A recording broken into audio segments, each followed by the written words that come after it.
Regular meeting number 56 will now come to order. Please stand for the playing of the national anthem.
Councilmember Tyson, would you please lead us in the pledge?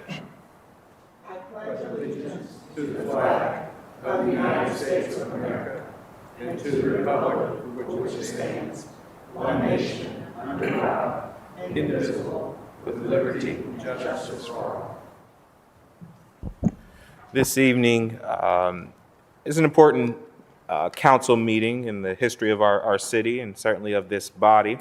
And we are pleased and appreciative to have the city's bishop, Bishop Timothy J. Clark, here to pray over these proceedings. Bishop, welcome back to council.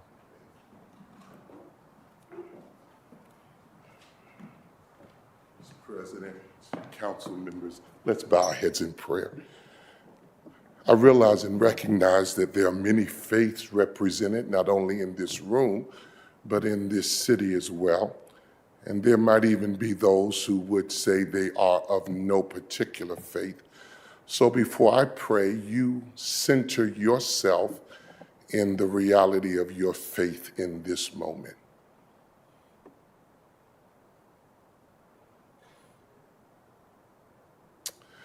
We are so grateful to you for the blessing and the beauty of another day.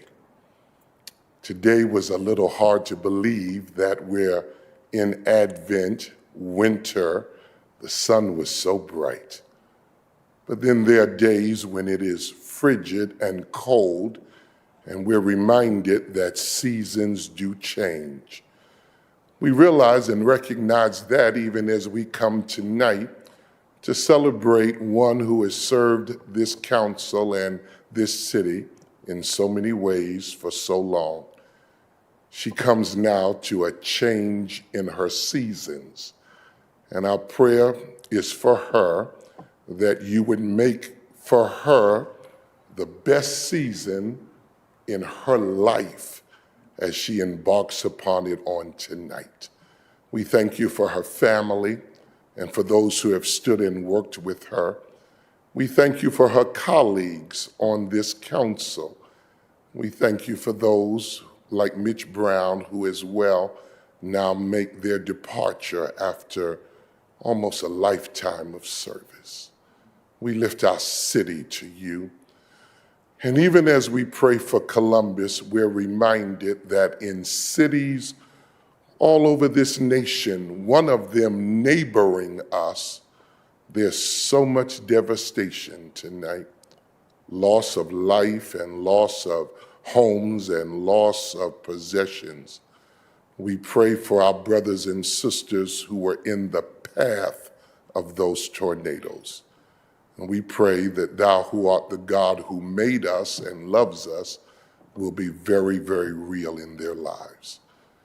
We pray that you would be the unseen guest, but very felt presence in these proceedings, even as this council sits together tonight to make decisions for the future of our city. Would you draw us together in this season of Advent and Hanukkah, and even in the season of Kwanzaa? So much is going on. Remind us of who you are and who we are, interconnected to one another. We give you thanks and we give you praise in the name of him who makes it all possible, even Christ our Lord. Amen. Amen. Thank you, Bishop. Clerk, please call the roll. Brown, Dorans, favor Remy Tyson, President Harden. Any person who takes any actions to obstruct or interfere with the conduct of tonight's meeting may be charged with disturbing a lawful meeting pursuant to Columbus City Code 2317.12. Any person who enters those areas of city council chambers reserved for city officials or invited guests may be charged with criminal trespass pursuant to Columbus City Code 2311.21. Clerk, please call the roll. Brown, Dorans, favor Remy Tyson, President Harden. This week's communications received by the city's clerk's office are listed on the agenda and we published into the record. Are there any communications to be read into the record? Not this time.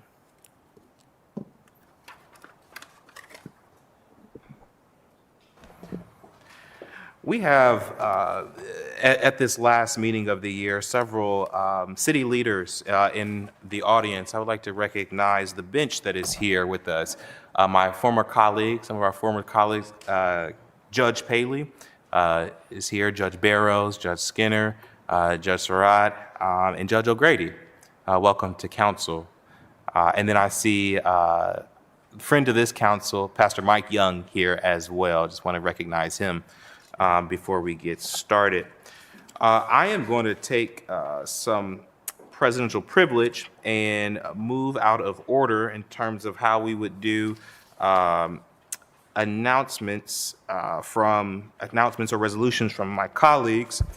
I want to move us straight into really the heart and emotional strings of why we are here tonight, which is to honor and recognize Councilmember Priscilla Tyson for her years of service to this city, as this is her last meeting.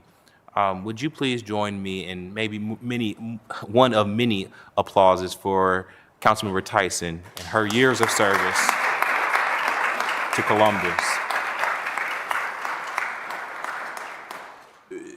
This is not deja vu. We have two members that are leaving us at the end of this year. And like we said last week when Councilmember Mitch Brown we had a moment to recognize him, that members don't serve, our families serve. And so I think it's right to acknowledge Councilmember Tyson's family who are here to celebrate her. Would the family of Councilmember Tyson please stand and be recognized?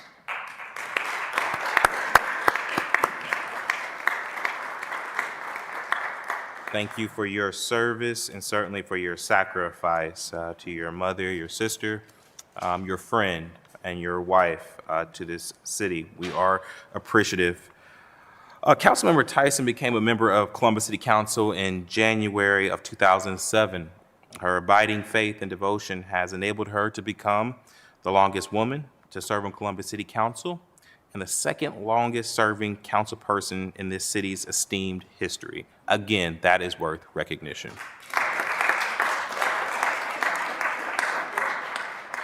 I won't speak for her, but I can pull out a few of Councilmember Tyson's signature achievements that include the creation of the Commission on Black Girls, creating one of the nation's first joint city and county food plans to reduce food insecurity, declaring racism as a public health crisis, enacting the Crown Act, and then raising the legal age to buy tobacco products to 21.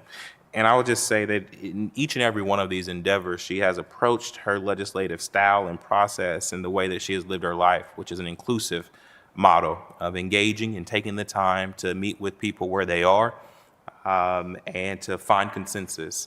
As council president, I have been specifically grateful for her time in the last several years as chair of zoning.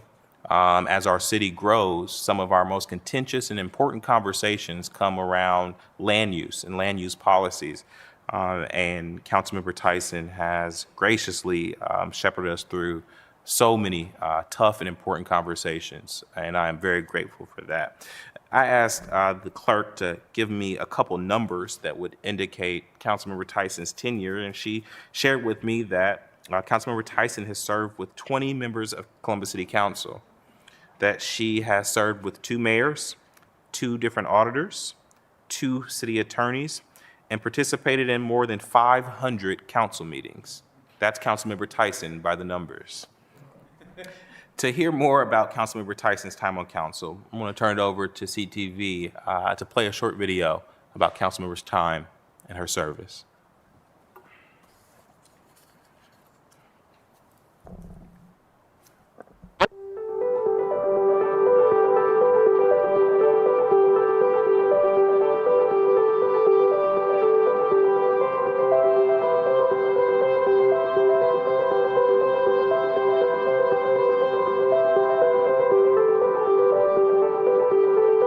If I could describe Councilmember Tyson in one word, I would describe her as unstoppable. She knows how to articulate a goal and how to get there, and that goal is always on behalf of our community. I would describe Councilmember Tyson in one word with heart. She is someone that loves people and loves the ability to help people. A community champion who is committed, who's dedicated, who's intentional in her service. If I were to describe Priscilla Tyson, I'd say she's strong like a tree, deep-rooted in the community, someone that we knew we could go to for the values of council, what it meant to be on council for the past 15 years, and someone that was reliable to be a leader. I know her personally, and I know the role that faith has played in her life. Her ability to be a servant first comes from her deep faith. And so when I think about all that she has given, all the sacrifices she has made, I know that the only way that she was able to do that and serve so admirably with such dignity was because she dug deep down in her faith, and her faithfulness to God has sustained her. And so I am very grateful to have served and learned and been mentored by Councilmember Tyson. I think my fondest memories of Priscilla Tyson have to be in connection to the title that I often call her by, and that is Deacon Priscilla Tyson, because that is the role, one of the roles that she and her husband, Rennie, serve here in this church. They serve on our diaconate board and minister to our congregation in that way. She has a passion to do good work, to perform excellently, but she also has that compassion to remember everybody in our city, whether it's north side, east side, west side, south side, or wherever.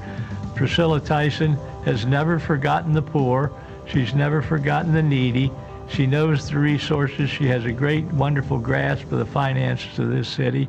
And all those talents that she has displayed over these many years impresses me gratefully. She's an incredible advocate for neighborhoods, for social services, for public health. She's been a great leader, someone that knows how to bring people together, sometimes around difficult issues, to move the community forward. Always focused on neighborhood, quality of life, health, vitality. She's been an incredible partner and champion on a lot of work. You know, I think about the work she's done around minority health and how she's really emphasized the work we do at Columbus Public Health as well as around the community. I also think of the work she's done with the food plan and how that's been very instrumental in our work at the health department. A real champion with the local food action plan, among other efforts, to ensure that there are not hungry people in this community. And we're not there yet.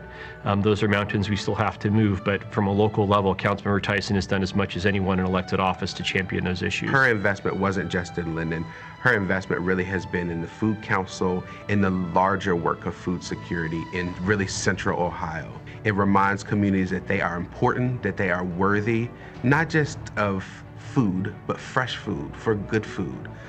For products, to be able to bring what they have worked and earned in the earth and in their own businesses or projects, and bring that to the community that we could share and have what we need together. You talk about people having an impact, you talk about great things that are achieved, and then you look at people who have a legacied life. It's really hard to pick one thing to show how Councilwoman Tyson impacted society. You have to look at her catalog of content of impact over decades-long public service career.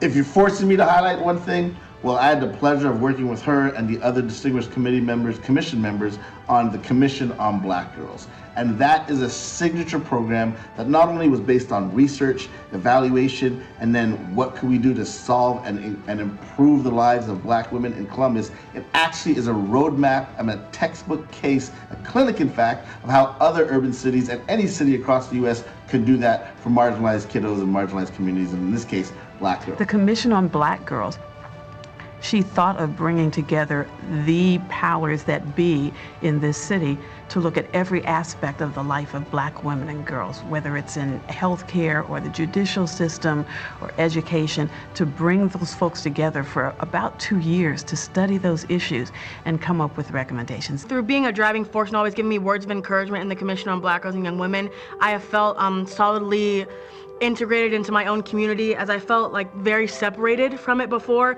Seeing a lot of other Black girls that are like me and have had the same struggles as me and even different struggles, I got to learn and kind of gauge what other girls are going through, and it really helped me open the door to, you know, I'm not alone. I'm here with other girls that have the same struggles as me, and I'm able to overcome that, and now I'm able to be a driving force for other Black girls that may struggle with their identity or being biracial, and say, hey, I know where you're coming from, but we can definitely make a change. You can identify with your Blackness. She is bringing the perspective of being an African-American woman, the challenges as well as the opportunities. I think sometimes we are underestimated, are pigeonholed into certain areas of public policy. My passion, as is Councilwoman Priscilla Tyson's passion, is healthcare. Those are generally the areas that you're pigeonholed into as a woman, or on childcare issues or education issues. They never really want to see you in a position as a finance guru or an economic development guru. That's why I'm so proud that Councilwoman Tyson not only has a focus on health and human services, but also as the chair of the zoning committee. That's a committee that really helps to plan where the development is within Columbus, Ohio. She worked very hard in a lot of different roles. I mean, she chaired Recreation and Parks Committee for a number of years, but in the Finance Committee, I know she chaired, and there may have been others as well. Everything she did, I think, was really looking at how can she make Columbus a better community for everyone. Priscilla has been on our board of directors, our executive committee of the National League of Cities. She's led our National Conference of Black elected officials. She has been a part of our audit committee. She is all about the business of whatever she's working on. She's all about process. She's all about standards and making sure whatever we do is at a standard that reflects her as a leader. Clearly for the arts, she was on the Greater Columbus Art Council board for a number of years. She had a voice, but I think that was wrapped into social service. They have never really been separate. So when we talk about the quality of life for youth in Columbus, I think that's going to be a large part of her legacy. I was immediately taken by the warmth of her smile and by the brilliance of her eyes. Priscilla is open-minded in her approach to anything. She is a great listener. She's flexible and positive at all times. She's creative and a problem solver, especially when it comes to red tape, and there is a lot between the United States and Italy. Priscilla is transparent, ethical, and authentic, and greatly civic-minded. She is a real charismatic leader and the embodiment of effective cross-cultural communication and collaboration. She's had one of the longest careers on council, in our history, and to still have that passion to help people after all those years is an incredible tribute to her heart and her ability to really feel and want to make sure that she does as much good for people as she possibly can. In my career with the city, I spent 52 years with the city, and during that time, there were about 50 different council members served in that period of time. And Priscilla Tyson was one of the very, very finest. So that's why I feel kind of special to be asked to comment on Priscilla. So many great memories, Councilmember Tyson and I, serving on council together, working so hard together on issues that mattered, having to make some difficult decisions because she and I served during the Great Recession. There were lots of difficult decisions that had to be made. Having her steely resilience, steady focus during this global pandemic as one of our leading advocates for public health in our community was critically important to me as mayor, to have her advocacy and willingness to lead. Again, helping us through uncharted waters. None of us has ever lived through a global pandemic, and having her chair our Health and Human Services Committee during those very challenging early days was absolutely critical. Councilmember Tyson probably doesn't realize this, but she's really served as a mentor to me. She's someone that I've looked up to fondly in the work and how she's handled herself professionally as well as personally. And I appreciate all that she's done for our community, but most importantly and selfishly, what she's done for public health. Yes, she's been very involved with issues like food insecurity, and that demonstrates commitment. She's been involved with small businesses. That demonstrates commitment. She's been involved with neighborhoods. That demonstrates commitment. But what I admire most about what she's brought to this city is she's brought courage. She's brought courage. She's advocated for racism to be declared a public health crisis. Who does that? Who looks at those of us who have endured racism for all of our lives and said, this is more than just an individual problem. This is a community problem. That demonstrates courage. We always said Recreation and Parks had an impact on everybody who participated in our programs, one day at a time, one person at a time. And I think she really believed that in her life, and I think in her role as city council. I think in retirement she'll find ways to continue that. I mean, I think she's a very positive person who looks at the good in people, looks at this community and how can I make it a better community for all. The arts in Columbus has traditionally been short-funded. We've been underfunded.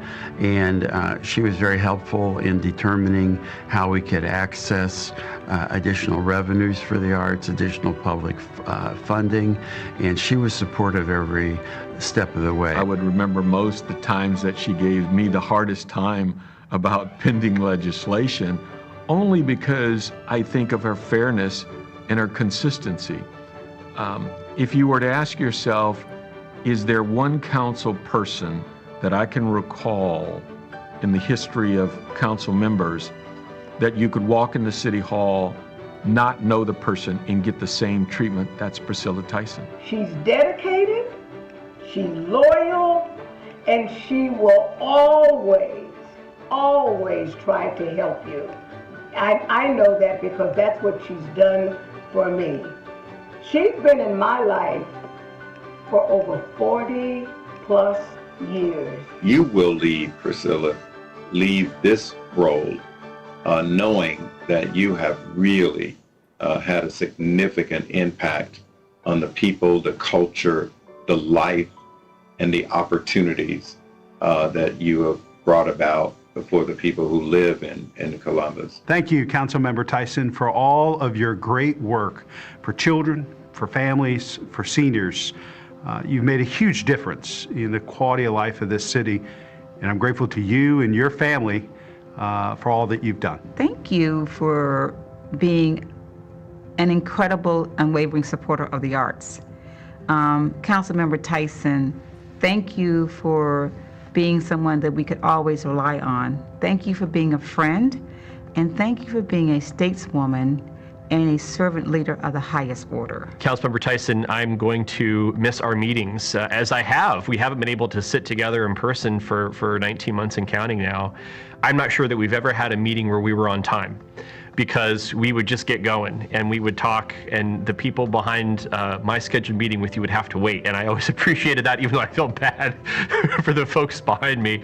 But I will deeply miss our talks and the great questions that you would ask of me and of us. And we love you, we honor you, we praise you, and we thank God for your presence in our lives. Priscilla, I wish you didn't retire. You're leaving Columbus City Council is going to be a loss to our city.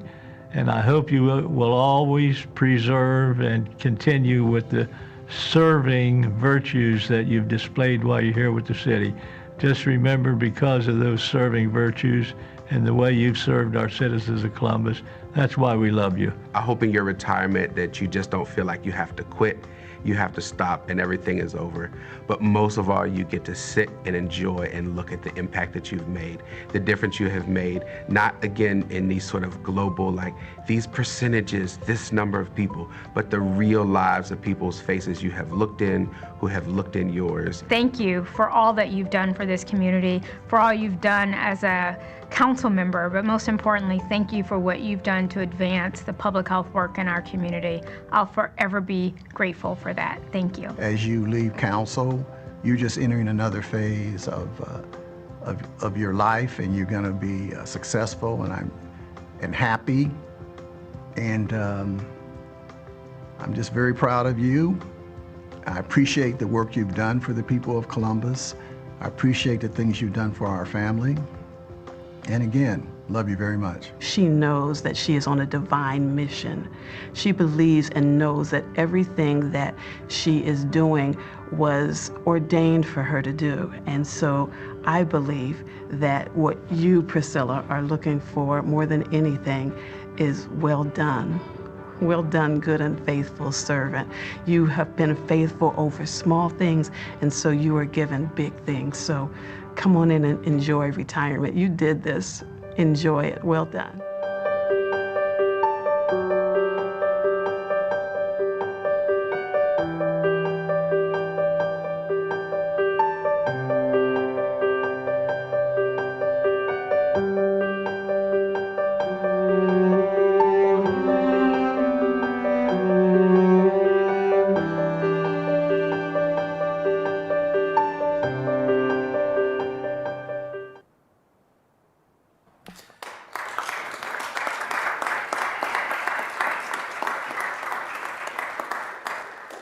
Yes, well done, Councilmember, well done. There are several folks who want to in person add comments to further drive home our appreciation for you, for your service. And I'm going to start with Bishop Clark. I'm going to bring Bishop back up, someone who knows Councilmember better than many as a member of the Great First Church of God.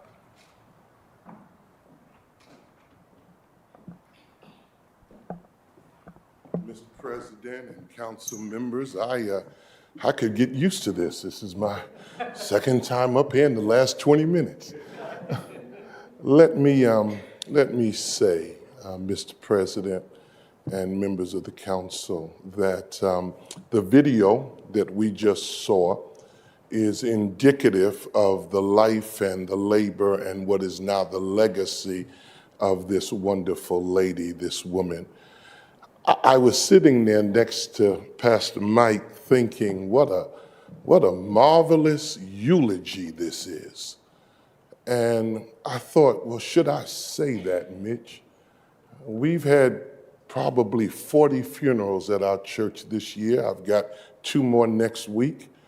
And I've done those eulogies. The thing about it, Shayla, is nobody who the service was for heard the eulogy.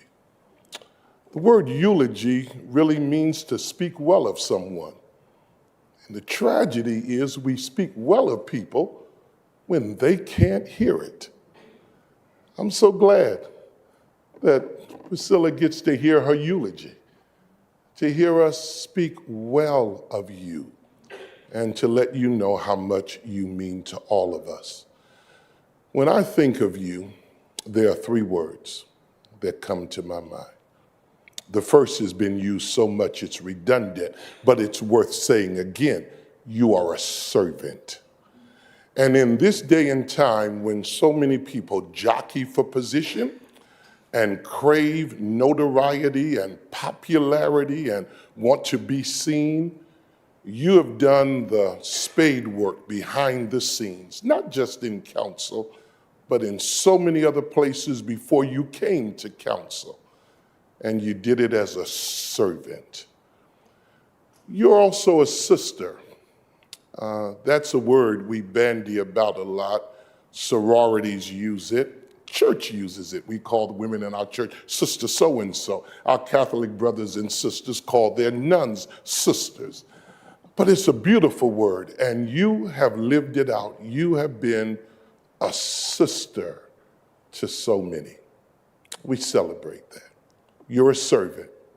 You are a sister. But there's one more thing. You are a soldier. You have been a foot soldier in this city, and sometimes, because I'm your pastor, I can say it, you fought guerrilla warfare. And you went behind enemy lines, and you did what was not always popular, not always conventional. I think one of your sisters said it. You even did some things that were not the norm for a woman. You've been a servant. You've been a sister. You've been a soldier.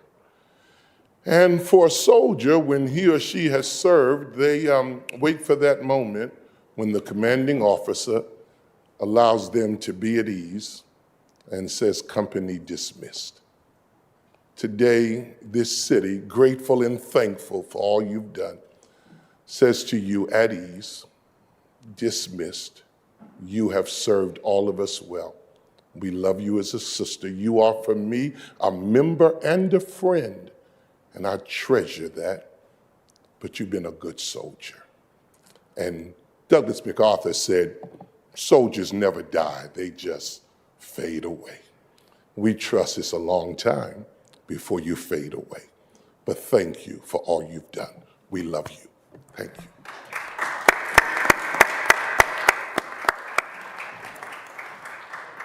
Thank you, Bishop. Bishop has, I think, serves as the foundation of the faith community in this city.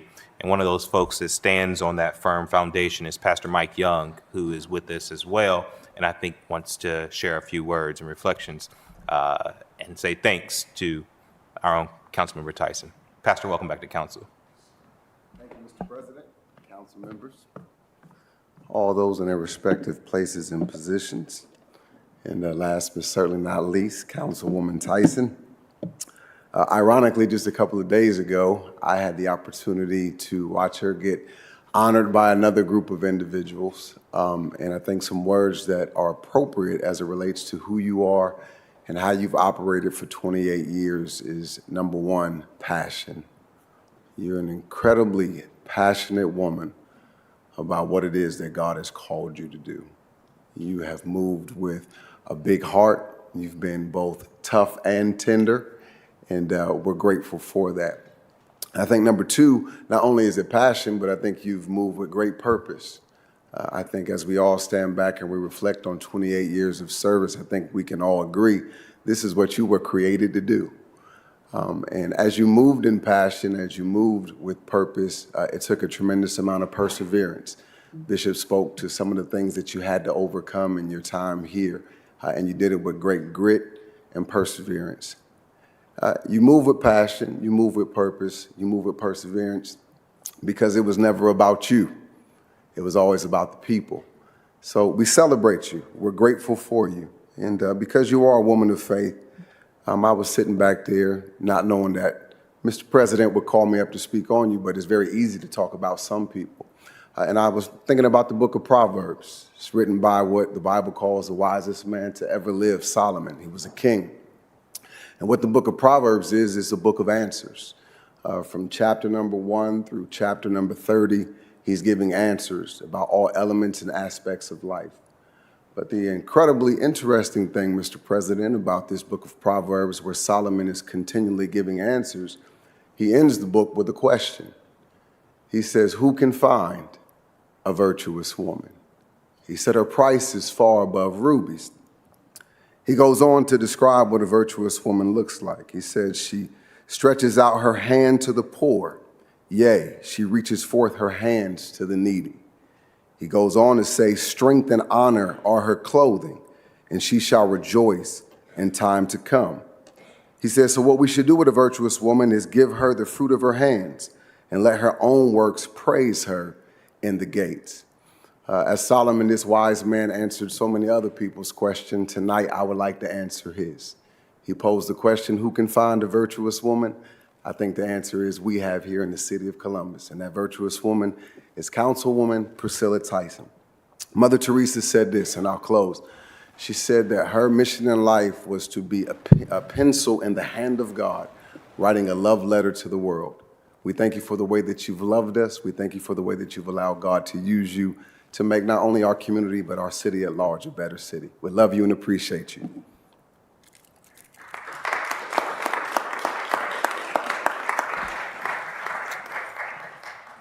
Now the folks who know Councilmember Tyson best, her family. Councilmember Tyson is we're going to hear from Councilmember Tyson's sons, Alan Tyson, John Butler, and Rennie Tyson Jr., but I'd also like to recognize Councilmember Tyson's husband, Rennie Tyson Sr., as well as Councilmember Tyson's sister, who is here, Ms. Yvonne Horton, who are here. Would the sons of Councilmember Tyson like to come forward?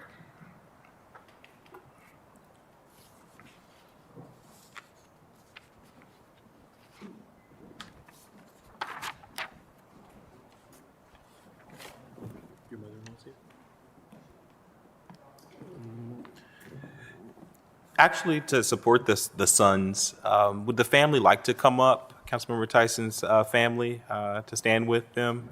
She let me know that her mother-in-law is here as well. Daughter-in-law, I apologize. And her grandbaby.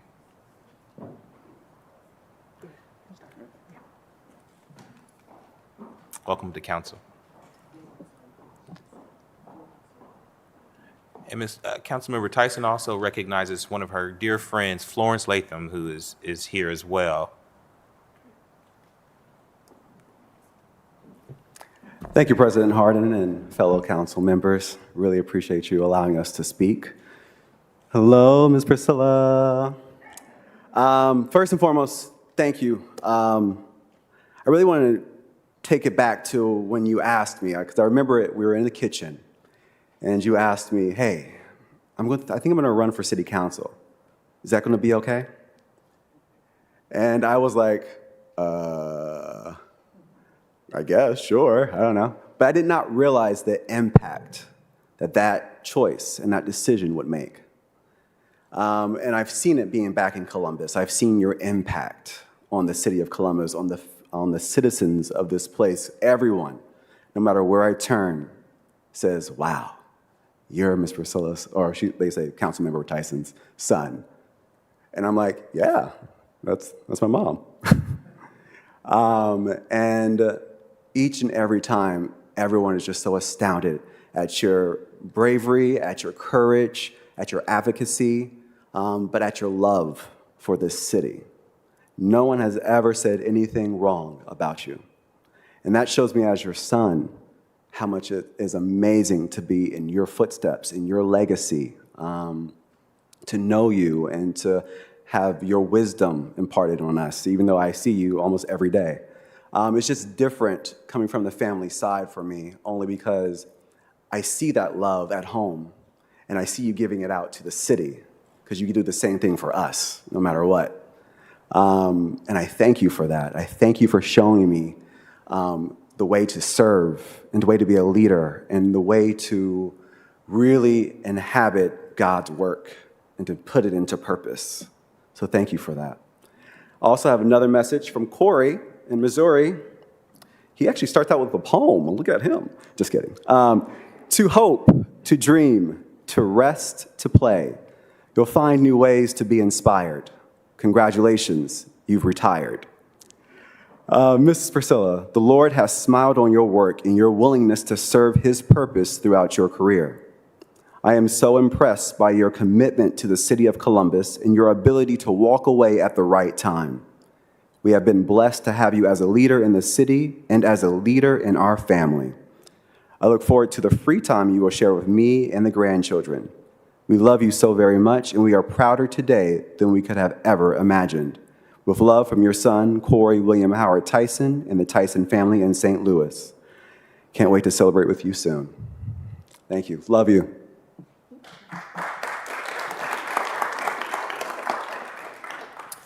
Good evening, Councilmember Tyson, also known as Mom. I just want to thank you for your example.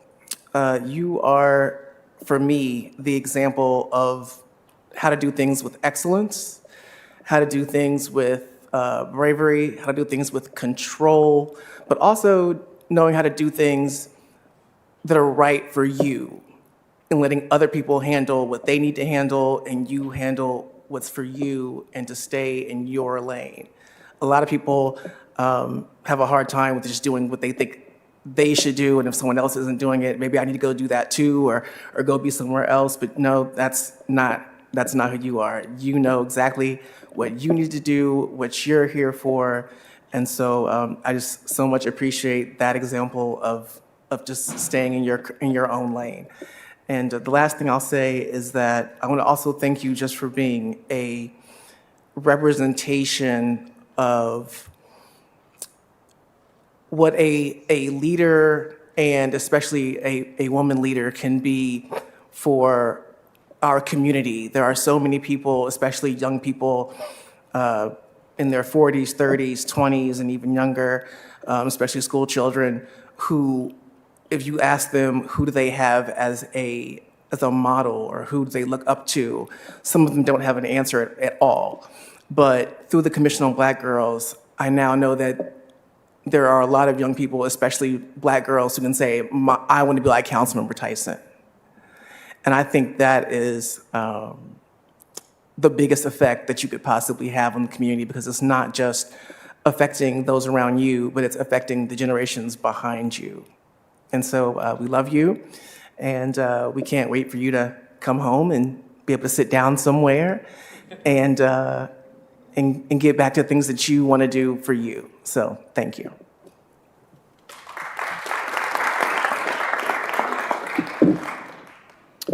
Good evening. My name is Rennie Tyson. I am the oldest brother of all the brothers today. Thank you, council members and President Hardin as well.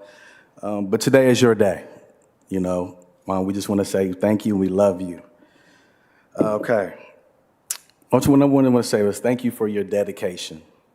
Your dedication to building and developing not only which started at National City Bank, that went to Columbus City Council, that went to the Columbus of the Black Girls.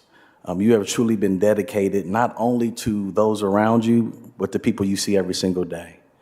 We're thank you for your love, your honest love, your perseverance as well. We couldn't do this without you. The city couldn't do it without you, as a fellow city member as well. I remember those days when I see you walk around the cities, the local recreation centers.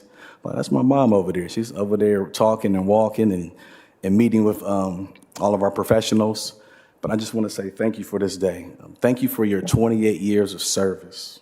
But most importantly, thank you for your perseverance, your guidance, your development of building not only strong communities, but strong leaders of today.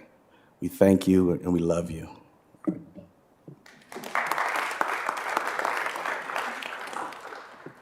Good evening, President Harding and council members. My name is Javon Hill Tyson. I'm Council Tyson's daughter-in-law. I've had the amazing opportunity to watch Councilwoman Tyson serve the great city of Columbus with passion and a great love for the people living in this city. And while we are all here to celebrate her many accomplishments, it is her family and the way she serves, supports, and loves them that I admire the most. Now we look forward to the next chapter of her life. And as you stated, Mimi, to your grandchildren, you wanted to spend more time with your family and friends and serving your church. And lastly, you wanted to pick up your granddaughter in carpool line, which starts Wednesday at 3:35. We love you and are so proud of all that you have done for the city of Columbus as well as our family. Hi, I'm Sydney Tyson, and I just want to say congratulations and we love you so much.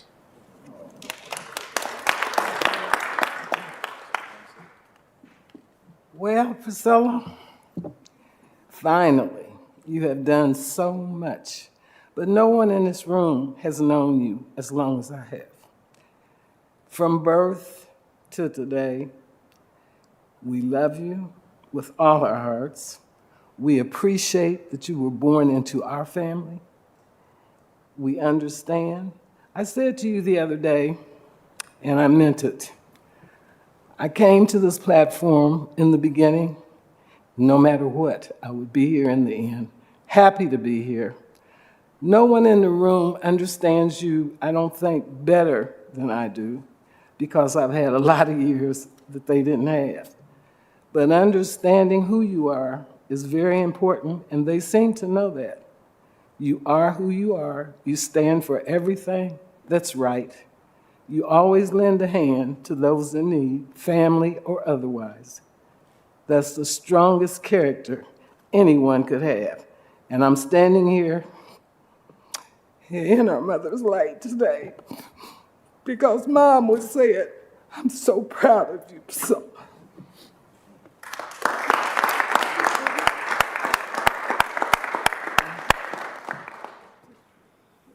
I wasn't going to say much, Priscilla, but I thought I should. You know you're precious, precious to all of us. And I know, although you may not show tears, I know you want to cry. But we are all very proud of you. You stood strong. You've soldiered very strongly. You've done what you needed to do. You've always kept the faith. And you've always been true to yourself, to your public, to those who voted for you, and to this city. And I appreciate that. I've watched it all right there, and I really appreciate it. And as you know, I love you, and I appreciate all that you've done, for not only for our family, but for the city of Columbus.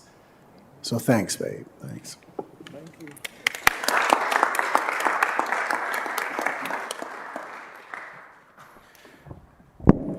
Thank you to the Tyson family.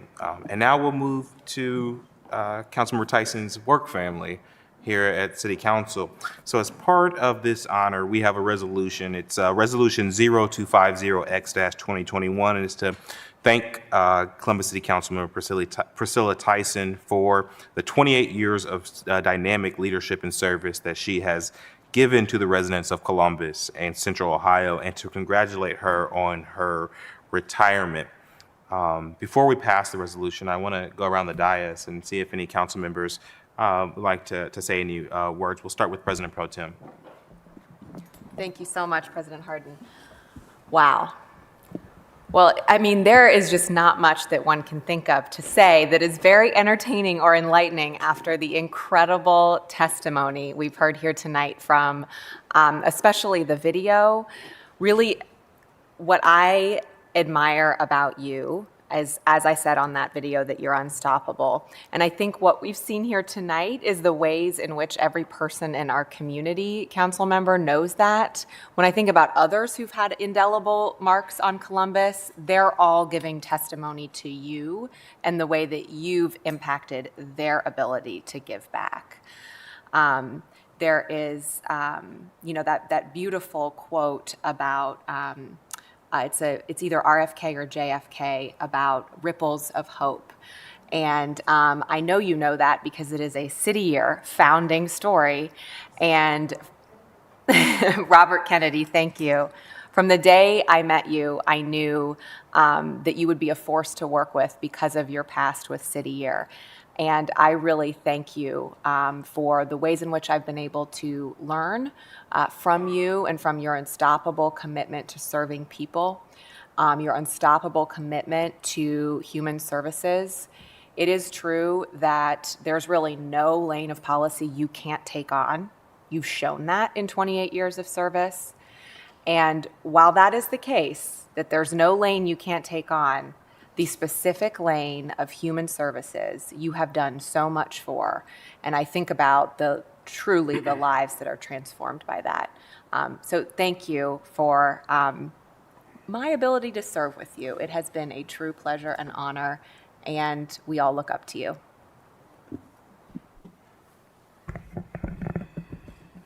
Priscilla, we've known each other for over 20 years. When I was safety director and before you even got on the Civil Service Commission. And we developed a relationship that I cherish. It was built on trust, candid conversation, and respect. Your record clearly speaks for itself. You've made an indelible mark on this community and cemented yourself in Columbus's history. Our friendship is difficult to put into words because we would call each other at night. Rennie didn't mind. Beck didn't mind. Knowing how we would discuss issues and try to resolve them as best as we possibly could. Your dedication to the impact of the Black girls and knowing that you had my support all the way through without question was important. And to thank you is to acknowledge that public office is a public trust. No one upheld that responsibility better than you, in my mind's eyes. As we move forward into retirement, you and I will still talk. Our friendship will sustain itself without question. And I think it's important for all those who are here today to hear a word that has not been mentioned, but is certainly very, very applicable to you. And that word is kindness. Whenever we had issues, we never, ever lost sight of being kind. Whenever someone needed something taken care of, you stepped in without question. And all those difficult years I had as director, I knew that discussing the issue with you honestly and straightforwardly, that we would get the positive result, and we have done that. Your husband has been a fantastic individual as well for me, knowing the relationship that we had, and I truly appreciate that. But again, it goes to your kindness. I made jokes about you the other day when we were at the Franklin Park Conservatory, and Priscilla was in the car, and we were doing pictures, and I was playing with her feet, Rennie. I hope you didn't mind, just to get her attention because she was having difficulties certainly getting out of the car. But that's the kind of relationship that we've had. That's the kind of relationship that we will sustain. And you used the word in regards to me the other day, And I have to turn that word around and place it on you as well, and that word is honorable. Without question, you have been very, very honorable to this committee and this council. We've worked together. We ran together. It was a real positive thing for me, something I'd never done before. I never thought I'd ever run for politics or run for election. But you said, I'll never forget, you said, Mitch, I need you to run with me. And I said, okay. So with all that, thank you. You're in my heart. Well, Councilmember Tyson, you know I like to start with a joke, so I will build off what Liz said. And the lane you're supposed to be in now is the pickup lane at school at Wednesday at 3 o'clock? Okay. But seriously, I wanted to share my thanks, and certainly you and I share so many friends in the labor community, and I was hearing from some of them this past week of the decades that they have worked with you on so many different issues for working families here in Columbus, and they always knew that they had someone sitting in your chair that was interested in listening and interested in figuring out a way to support not only their members but their families here in Columbus.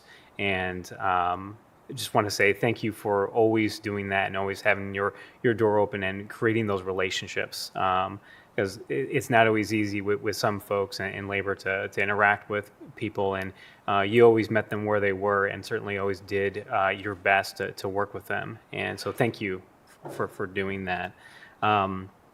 Two things I wanted to share when I'm thinking about serving with you is that a phone call I got from you about a year ago.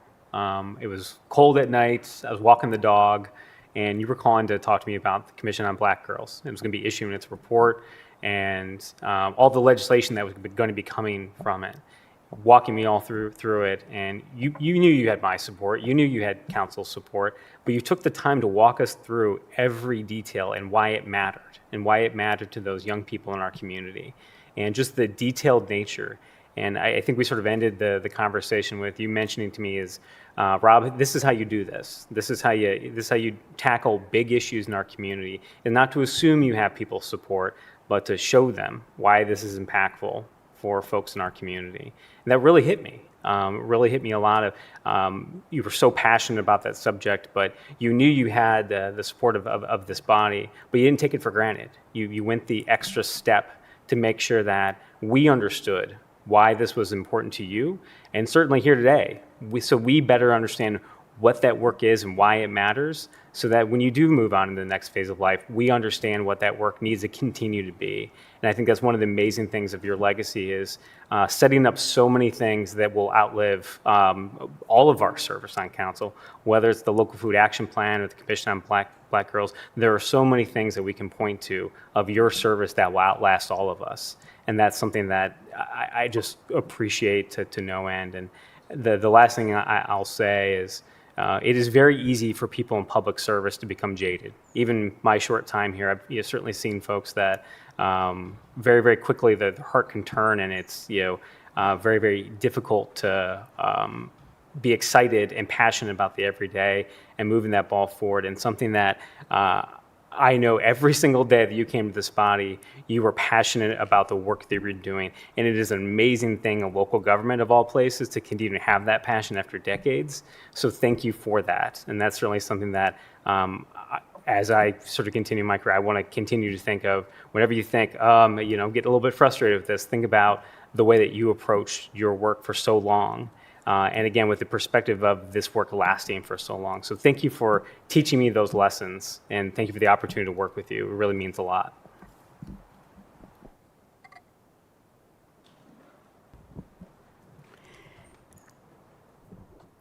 So one of the first lessons my parents taught me was that you never know who's watching you, and to always live life with integrity and with courage.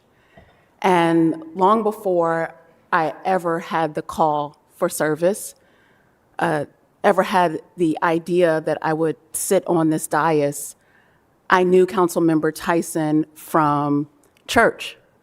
She didn't know me, but I observed her from the back. And I knew without actually knowing her, that she was, in fact, a sister who served with integrity and courage. I think of the work of the Commission on Black Girls and how important it is that that work was done, that young girls all across this city can stand a little taller, knowing that someone finally saw them and had the courage and the integrity to not only study their experience, but to chart a way so that they could live out their life's dreams, just like you had the blessing and the favor to do. I want to thank you for the opportunity to co-sponsor the Crown Act together. We only had 2 years together, but something tells me that that's not going away anytime soon. But I think about how important that is as a young Black woman and being able to come as I am into spaces that traditionally I would not have been able to enter into. As a young girl with locks or braids, curly or straight, it matters what comes out of my mouth, the work that I do for the community, and you have lived that out. And so I just want to thank you for having courage, having integrity. As I shared with Councilmember Brown, I would not be on this stage if you did not chart a way, pave a way for someone like me to be here. And I am forever grateful for that. I wish you well on this next stage of your life. I believe you're going to start swimming as well as picking up kids from school. But this is your time to live your dreams out. And thank you for your service. Your work will live on forever.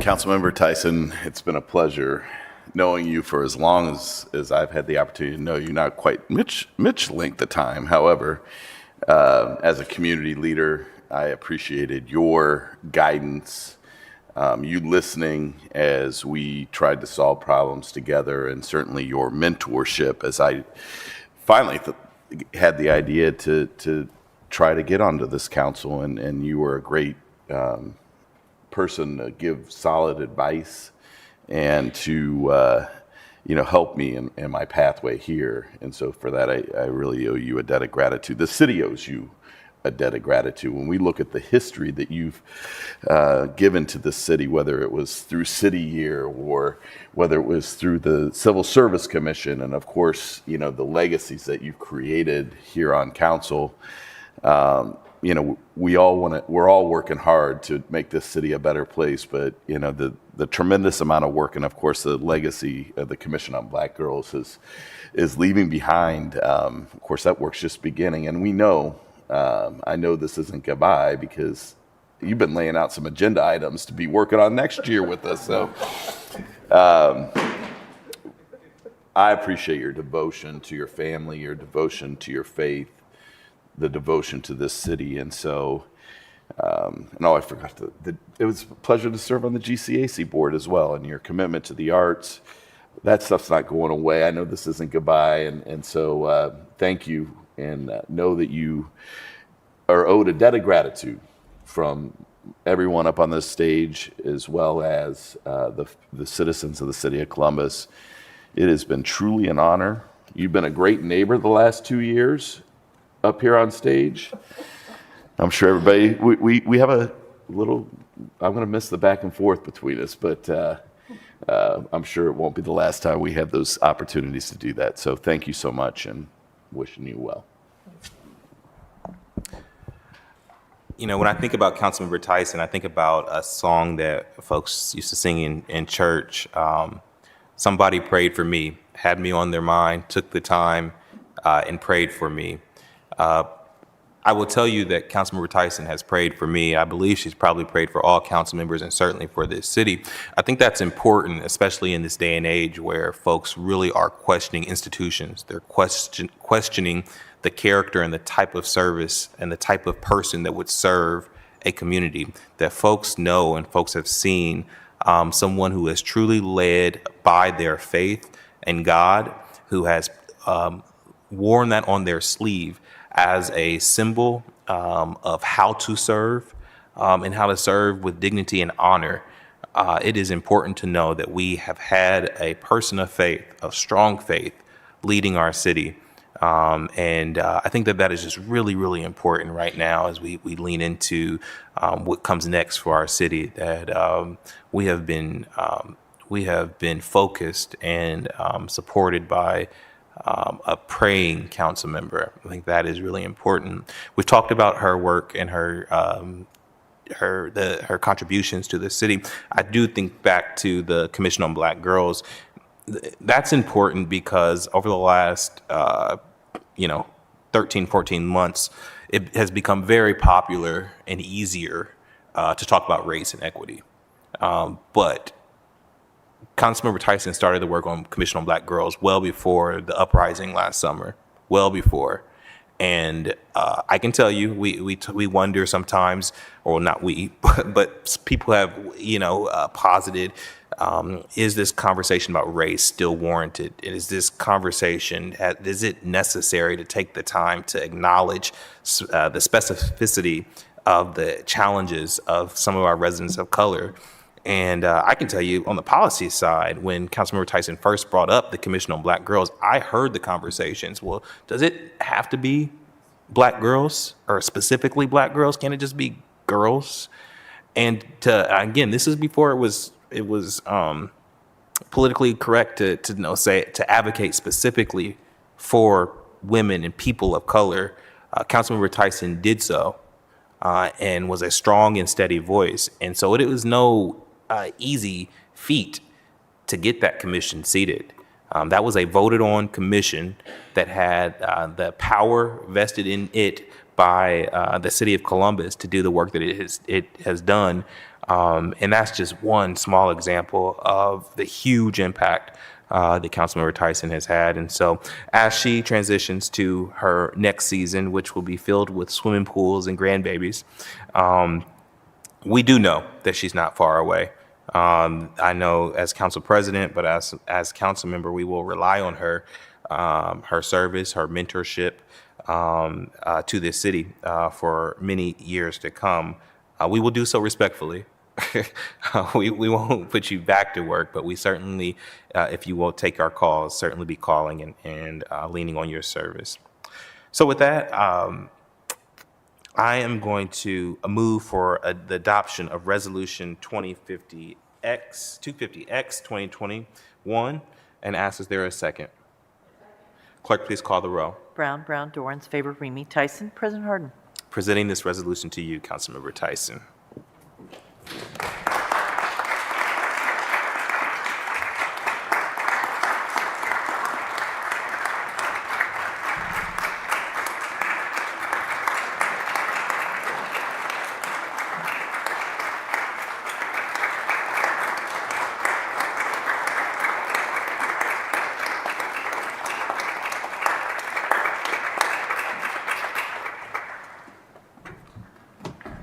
The floor is yours.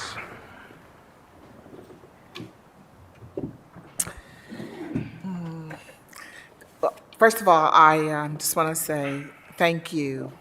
And all my comments are really about thank you.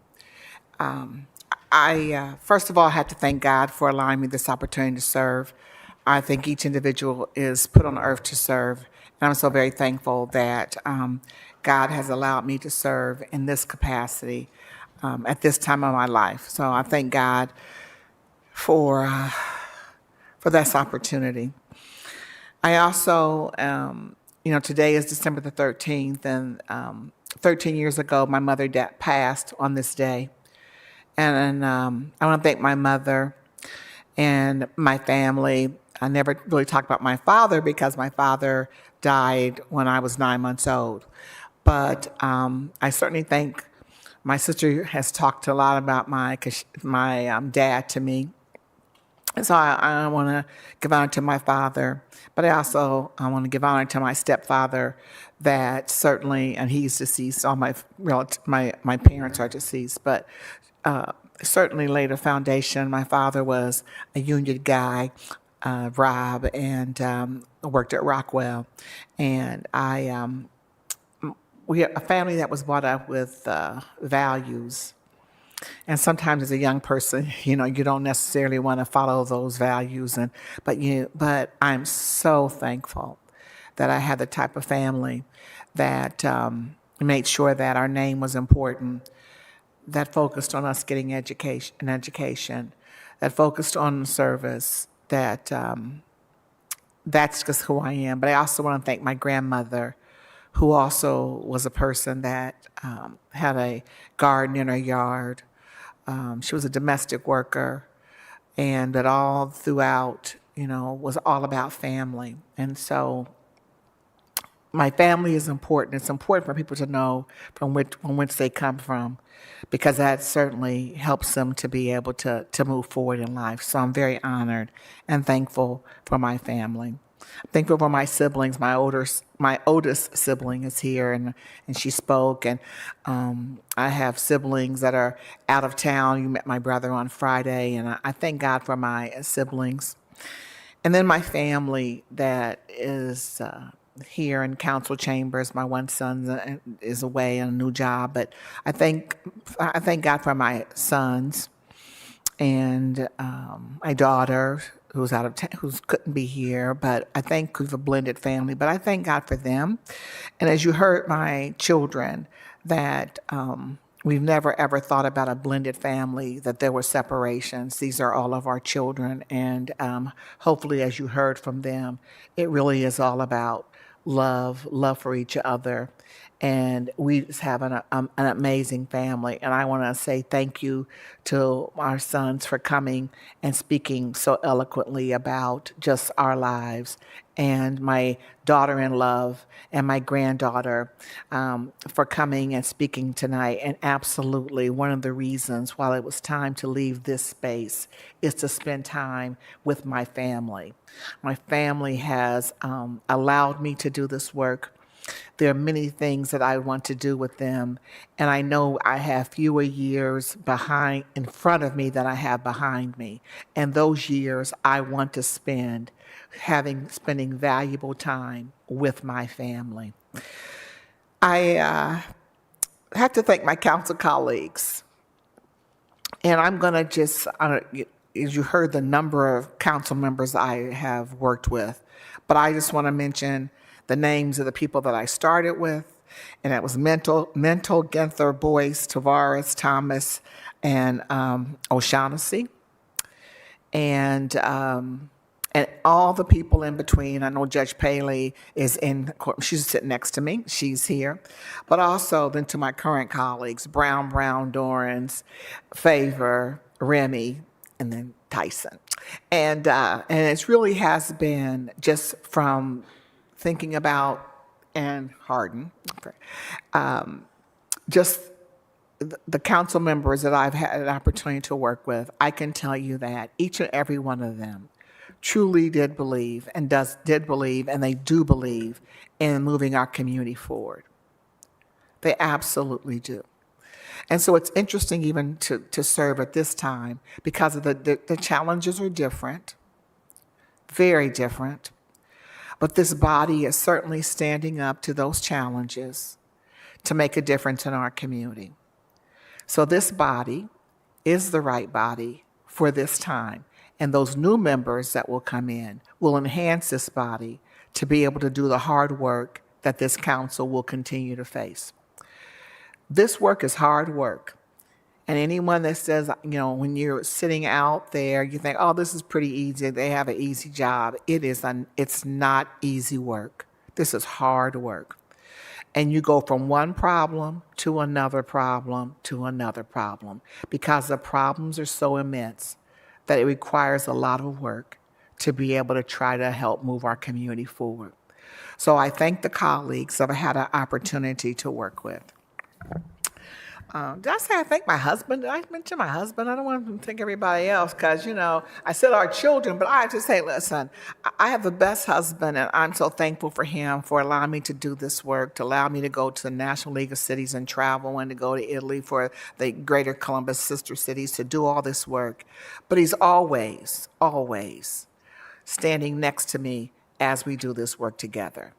He's always supportive of me. He's always asking, how can he be helpful? It takes a special person to be able to stand with us as we do this work. And so I love my husband, and I am so thankful that he has stood beside me to do this work in this community. But I also have to thank some amazing people that also made this work. And I'm going to just name some people pretty quickly, but these people may not remember themselves, but Tammy Free, Sana Barrett, Terry Burke-Higgins, Carl Williams, Jason Powell, Rachel Clegman, Kevin Kilbane, Adam Letty, Nicole Harper, James Lewis, Hosanna Techie, my fabulous interns, Halim, Chase, Tanisha, and Jordan. I also want to thank the legislative research individuals who worked with me: Brian Clark, Kate McSweeney Pashati, Tom Diamond, Angela Mingo, Chris Maitland, Kelly Arthur Hikes, Brian Shen, Joanne Klein, Pete Cass, Mike Kessler, using some names from the way past, and then Kathy Owens and Matt Erickson. I want to thank our amazing clerk. Angie has been here as longer than I have been here, but I'm telling you that Angie has been stellar, and the way that we can have all these different council members because we have an amazing clerk and her staff. So I want to thank Angie Blevins. I want to thank Andy Stout from the CTV who leads that area. The communications team: John Ivanek, Lee Cole, David Miller, Cheryl Austin, Kelly Newman. I also have to thank the committee that supported the video and this presentation. Linda has just been amazing. Capablanco, Stanley Gates, again, Lee Cole, and then my team also did that work. I think the greatest words you can ever give is to say thank you to people who have certainly been supportive of you. And this work, you don't do it alone. I need to thank the mayor. We had Andy, well, I should say Andy, but get there. Certainly Mayor Michael Coleman certainly worked with them when they were here. As we've heard today, I worked with two auditors, Auditor Dorian and Megan, as well as two city attorneys, Zach Klein and oh my goodness, and Rick Pfeiffer. So I've had an opportunity to work with some amazing people to do great work in our community. And I needed to also thank Matt. I forgot to say Matt Erickson, who's also worked with me and done a great job. So I'm going to just kind of end with a couple things. I know that Councilmember President Hardin didn't get to read everything about the work that we've accomplished together, and certainly the people that were on the video shared some. But I just want to say this, that because of each and every one of you, we have supported the arts, minority and small businesses, health and human services, responsible development. We focused on neighborhoods. We put safe roofs on people's homes, programs. You guys have mentioned the Commission on Black Girls many times, but T21, so no one under 21 could purchase cigarettes. We did focus on default beverages, so they're making sure that individuals who go to a restaurant are getting beverages, water or milk, as opposed to getting, carbonated drinks. We focused on affordable housing, the Crown Act, race and equity, sister cities relationships. We've had the Sojourn Program, Workforce Development, Restoration Academy, and something else we made sure that we were doing in this community as we were looking at changing the policy as it relates to making sure that people weren't discriminated based upon their disability, based upon their family status, and based upon disability or their sexual orientation. So we've done a lot of great work together, and it's been an honor and a privilege to do that work with you. And I just want to say, just thank you. Just thank you to you, and I want to say thank you to this community who voted to allow me to do this work. And I'm just honored and I'm blessed. And I hope that part of my legacy is that I know that I stand on the shoulders of other, I'm going to say especially other women. And the one woman that I stand on her shoulders is former council member Les Wright, who was the first African American woman on Columbus City Council. And we stand on Les's shoulders. And we also stand on the other council member that has more seniority than myself is Jerry Hammond. And Jerry Hammond did a lot for this community, and I'm thankful for Jerry Hammond. And last but not least, that as this council, without Mitch and I are here, just remember this. It's always to think about service above self. And hopefully that I've been able to demonstrate that it isn't always about myself. It really has been about the service. So I thank you for recognizing me today, and I thank the committee for all they did on Friday and today to recognize my service. May God continue to bless each and every one of you, and I'm just so blessed and honored to be here. Thank you, and to do this work. Thank you so much. One more time for Councilmember Tyson.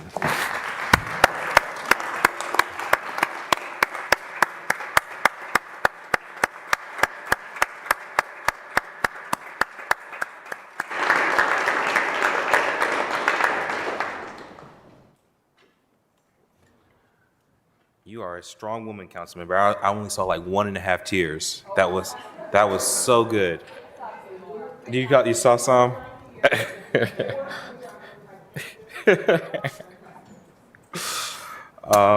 All right, let's still go around the dais so that we can finish up resolution period before we break for zoning, starting with President Pro Tem. Councilmember Mitch Brown. Councilmember Dorrance. Councilmember Favor. Thank you, Council President Harden. Tonight we have the pleasure of honoring two amazing people at City Council. At this time, I'd ask Judge Barrows to join me at the podium. Tonight we're going to honor, recognize, and express our appreciation to Judge Ted Barrows on the occasion of his retirement from the Franklin County Municipal Court.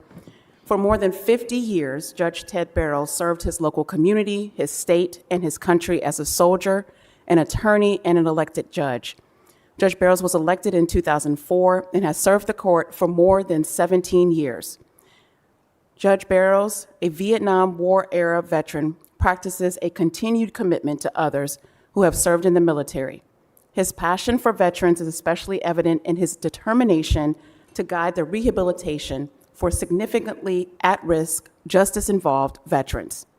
In 2014, he was elected as the presiding judge of Franklin County's Military and Veteran Services Specialized Docket, which consists of justice-involved veterans who have received criminal charges within Franklin County who are experiencing a mental health disorder and/or substance use disorder. Barrows has been involved with the Hilliard Kiwanis Club for more than 20 years, serving at the state level as Lieutenant Governor, the Ohio District Laws and Regulations Chair for 3 years, and as the club's president twice. In 2021, Judge Barrows was inducted to the Ohio Department of Veteran Services Hall of Fame, and in the past 7 years, as the voluntary military and veteran services judge, Judge Barrows has directly impacted the lives of over 200 high-risk, high-need individuals. Judge Barrows has dedicated his life and his career to improving the lives of so many individuals in our community. I've had the honor to work with Judge Barrows and all of the judges down at the courthouse for now 3 years.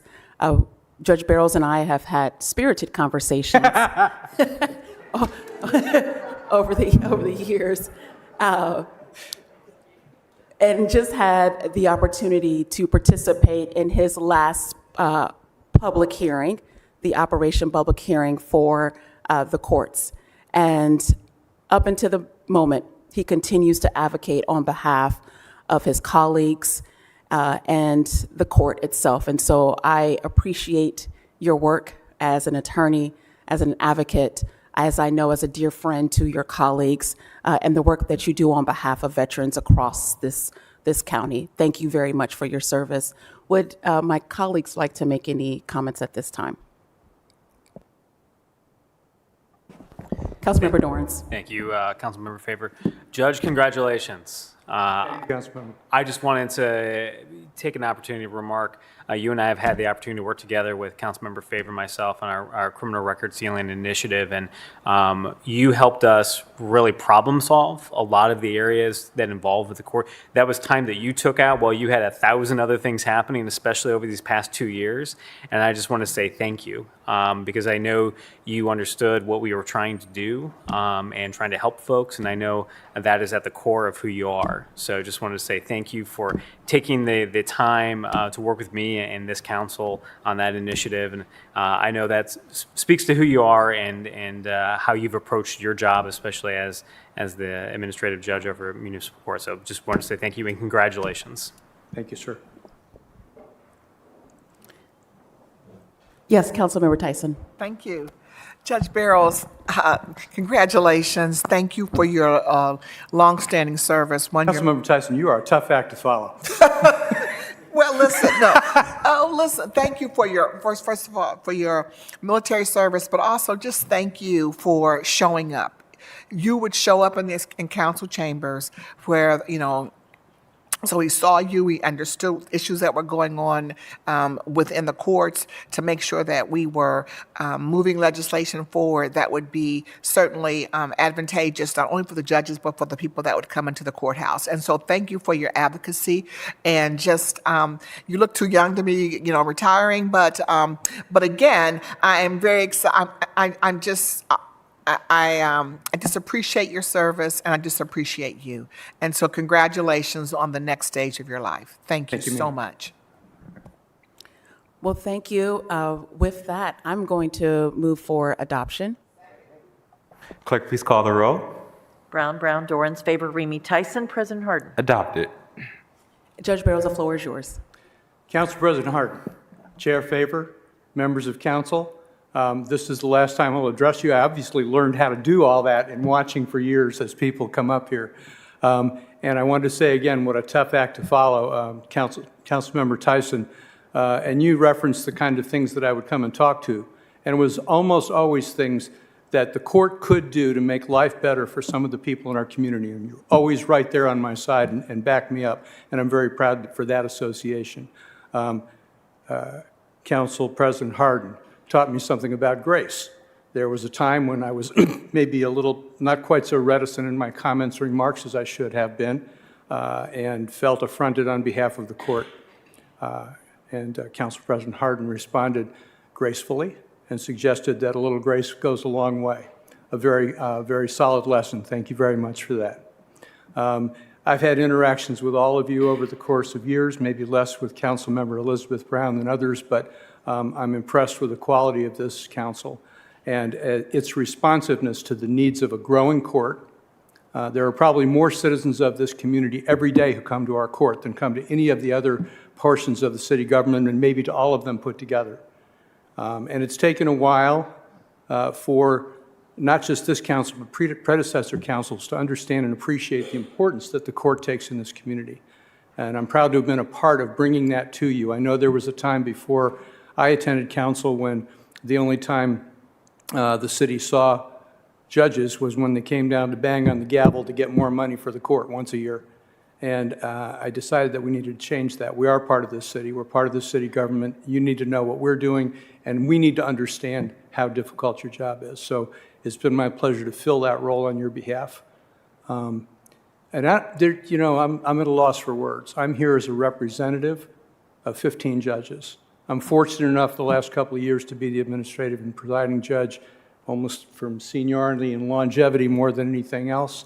Fortunately or unfortunately, it came at a very trying time during I didn't anticipate when I got elected in late 2019 that I would have the COVID pandemic to deal with for the next 2 years. And I don't want you to take this wrong way, but I came to work I took 3 days off during that year. I came to work every single day. And I was prouder of this court during that period of time and our ability to adapt to change and to continue to serve the people and not shut the court down against pressures asking me to shut the court down during that period of time.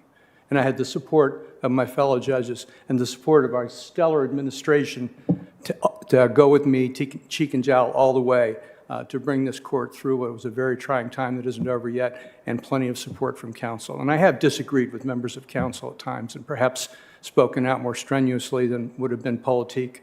And I hope you all appreciate there's the same kind of passion that you've awarded here tonight is the one that I represent on behalf of my institution. So I want to thank you very much for this honor. I'm not sure how well-deserved it is because it's always a team effort with this court, but I accept it on behalf of the court, as well as the kind things that you've said about me personally. Thank you all very much for your support, and don't forget about me when I'm gone.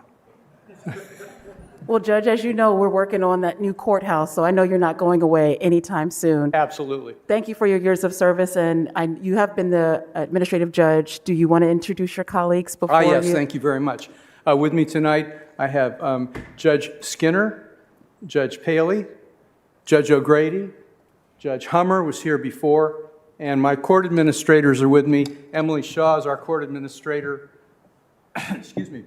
John Davenport is our deputy court administrator, and Tanika Jackson here is our finance director, who helps me come and make those stellar presentations to the budget committee. Spirited conversations is what attorneys do all day long. So Absolutely. It's made me a better servant on this body, so thank you for that. And with that, if I can get a round of applause on behalf of Judge Barrows. Thank you. Thank you all very much.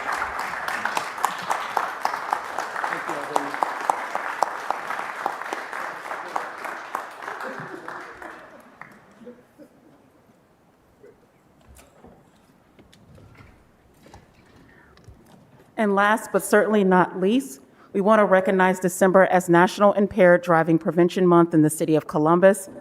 The use of alcohol and other drugs while driving can impair a driver's judgment, reaction time and coordination, and inhibit their ability to operate a motor vehicle safely. And if I may have our representatives come forward and join us as well. Alcohol-impaired driving accounts for over a quarter of all traffic-related deaths in the United States, with over 10,000 deaths occurring annually. This year to date, there have been nearly 1,300 crashes due to a driver's impairment from alcohol or other drugs within Franklin County, 125 of which have led to serious injuries and fatalities. In 2019, the highest percentage of alcohol-impaired drivers were young adults, ages 21 to 24, and that impaired driving is a leading cause of alcohol-related death among college students. I had the great pleasure of having a conversation, I believe over the summer, about how incredibly important it was to recognize National Impaired Driving Prevention Month in the city of Columbus. I'm not sure if we've done that before.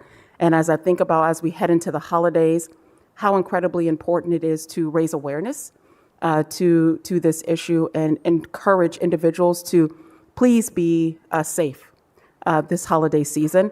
When Ubers and Lyfts and services of that kind are readily available, if you've had a little too much to drink, to please make the decision to call one of those services, or even just regular old taxi cabs will do. And so with that, do any of my colleagues have any questions or comments? Well, I will move for adoption. And then I'd love for someone just to provide us just a little bit of additional information. Brown, Dorans, favor, Remy Tyson. President Harden. Thank you. The floor is yours. Thank you.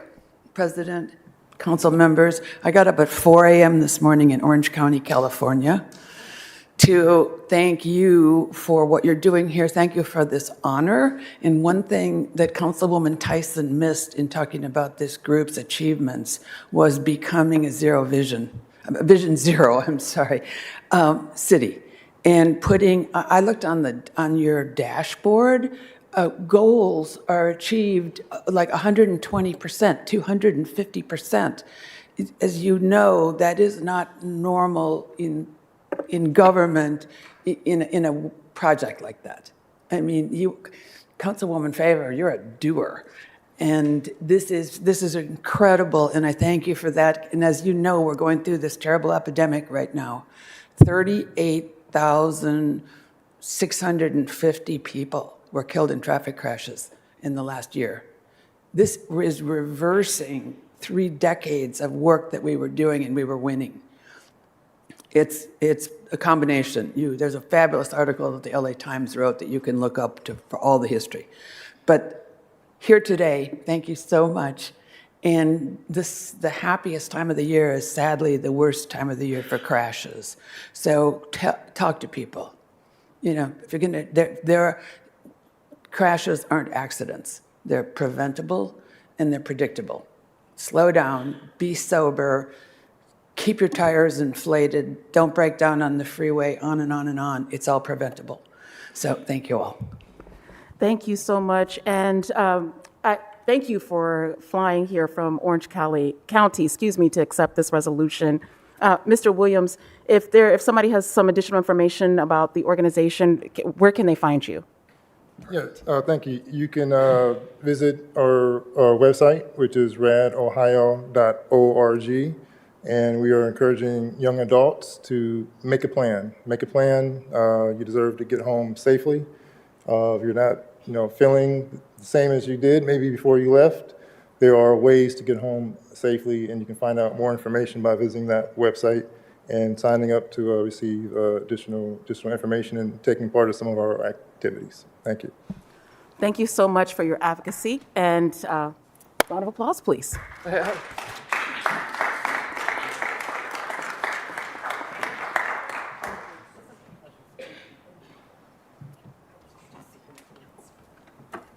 That is all I have, Council President. Thank you, Councilmember. Councilmember Remy. Just want to wish my colleagues in the city of Columbus a very happy Hanukkah, Kwanzaa, Merry Christmas, all the holidays. It's a pleasure to serve with you this year. Thank you. Thank you. Councilmember Tyson. I just have one quick announcement from Columbus Public Health. They'll be giving test kit distribution. It will be Thursday, December 16th at Easton from 3 to 7 p.m., Saturday at Easton from 11 to 2 p.m., and which will be near the Experience Columbus, center, if you know, that's where the movie theater is. And then also Saturday the 18th at the Fire Training Academy from 10 to 2. So if you're in need of a test kit, especially for the holidays, please go to one of those locations. Thank you. Thank you, Councilmember Tyson. I don't think that we can put a finer enough point on that, those test kits. It's the way that we get to be together this holiday season safely. So it's not corny, it's not too much to ask your family and friends if they're going to gather to take the test. They are readily available in our community for free. So please, please, please help us fight this virus in our city. Thank you. Yes, Councilmember. Sorry, can I make one thing? I forgot one. I didn't acknowledge 2 people that spoke earlier, and I just want to say thank you to my bishop, Bishop Timothy Joseph Clark, as well as Mayor Young for definitely coming down this evening. So I just appreciate that. And I also need to thank Urban Strings for being out in the hallway earlier. They were playing music for our reception. And again, thank you so much. Certainly. May we have a motion for recess for zoning? Clerk, please call the roll. Brown, Dorans, favor, Remy Tyson. President Harden. Zoning will begin in 5 minutes.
Regular meeting number 57 will now come to order. Clerk, please call the roll. Brown, Dorans, favor, You are Remy so Tyson. bad. President Harden. Can I get a motion to dispense with the reading of the journal? Second. Clerk, please call the roll. Brown, Dorans, favor, Remy Tyson. President Harden. We will now go to the zoning committee. Councilmember Tyson chairs that committee, and all members serve on it. Councilmember, the floor is yours. Thank you, President Harden. Before beginning the zoning agenda, I'll briefly explain the rules of council as pertain to speaking before council on zonings and variances. We permit 3 speakers on each side, 3 proponents and 3 opponents, and we ask that they limit their remarks to 3 minutes on each side, and we provide an opportunity for rebuttal from the applicant. On the advice of the city attorney's office, anyone who wishes to speak either for or against a council variance, including staff, please stand, be sworn. Let's say stand. Please must be sworn in prior to giving testimony. We do so prior to beginning the reading of each variance on the agenda.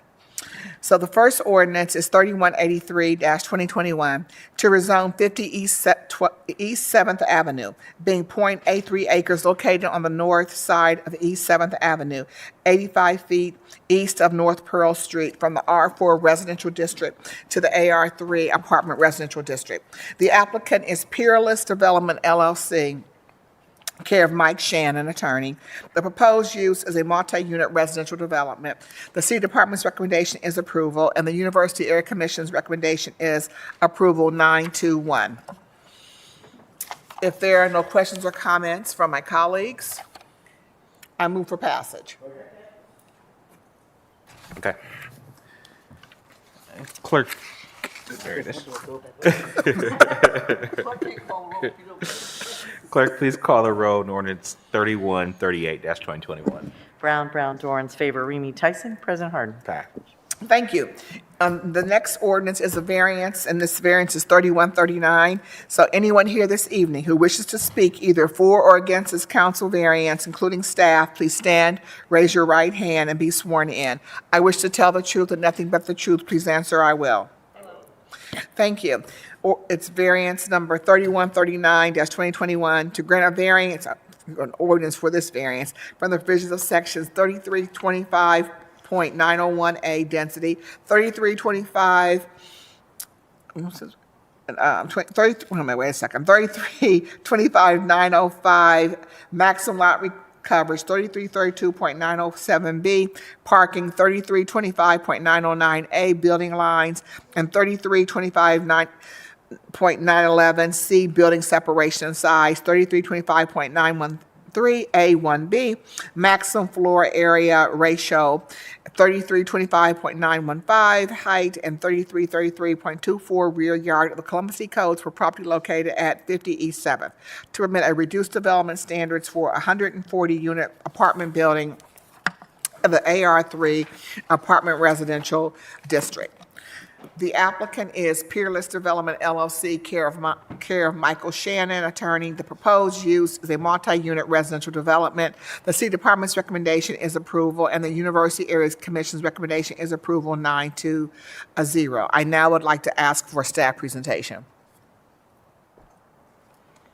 The applicant has received a recommendation of approval from Staff and Development Commission for concurrent rezoning to the AR3 apartment residential district.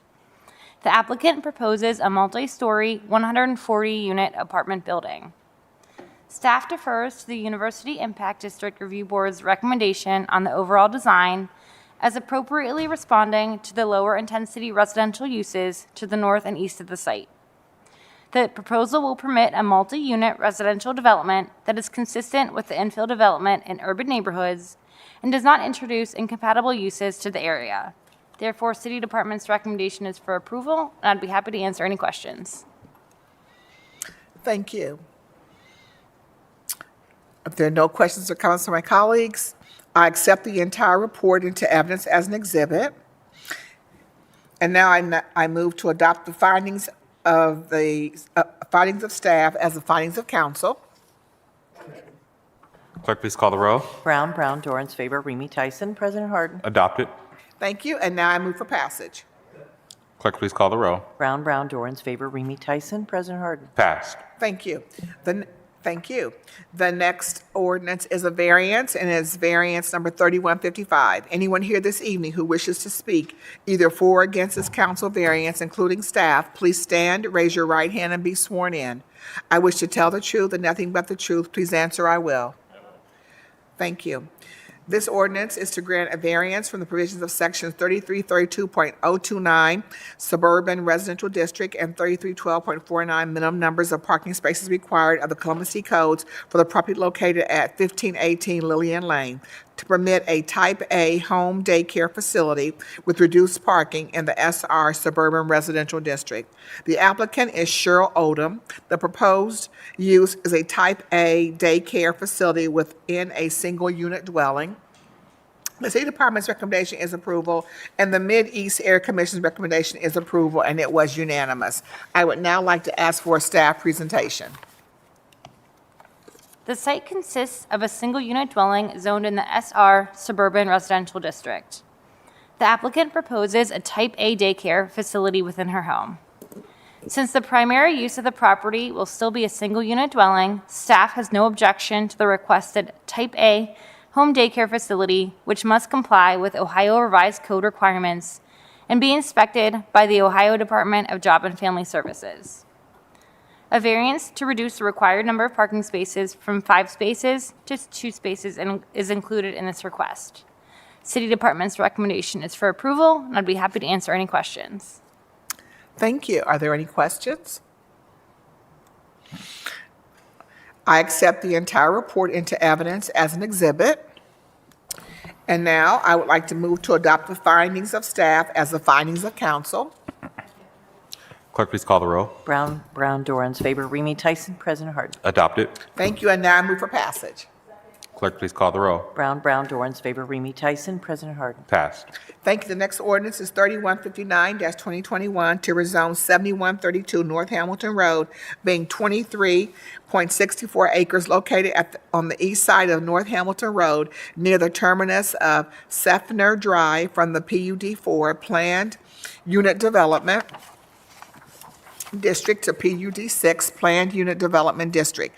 The applicant is M.I. Homes of Central Ohio, LLC, care of David Hodge, attorney. The proposed use is a multi-unit residential development. The City Department's recommendation is approval, and the Rocky Fork Black Lick Accord Implementation Panel's recommendation is also approval, 9-0.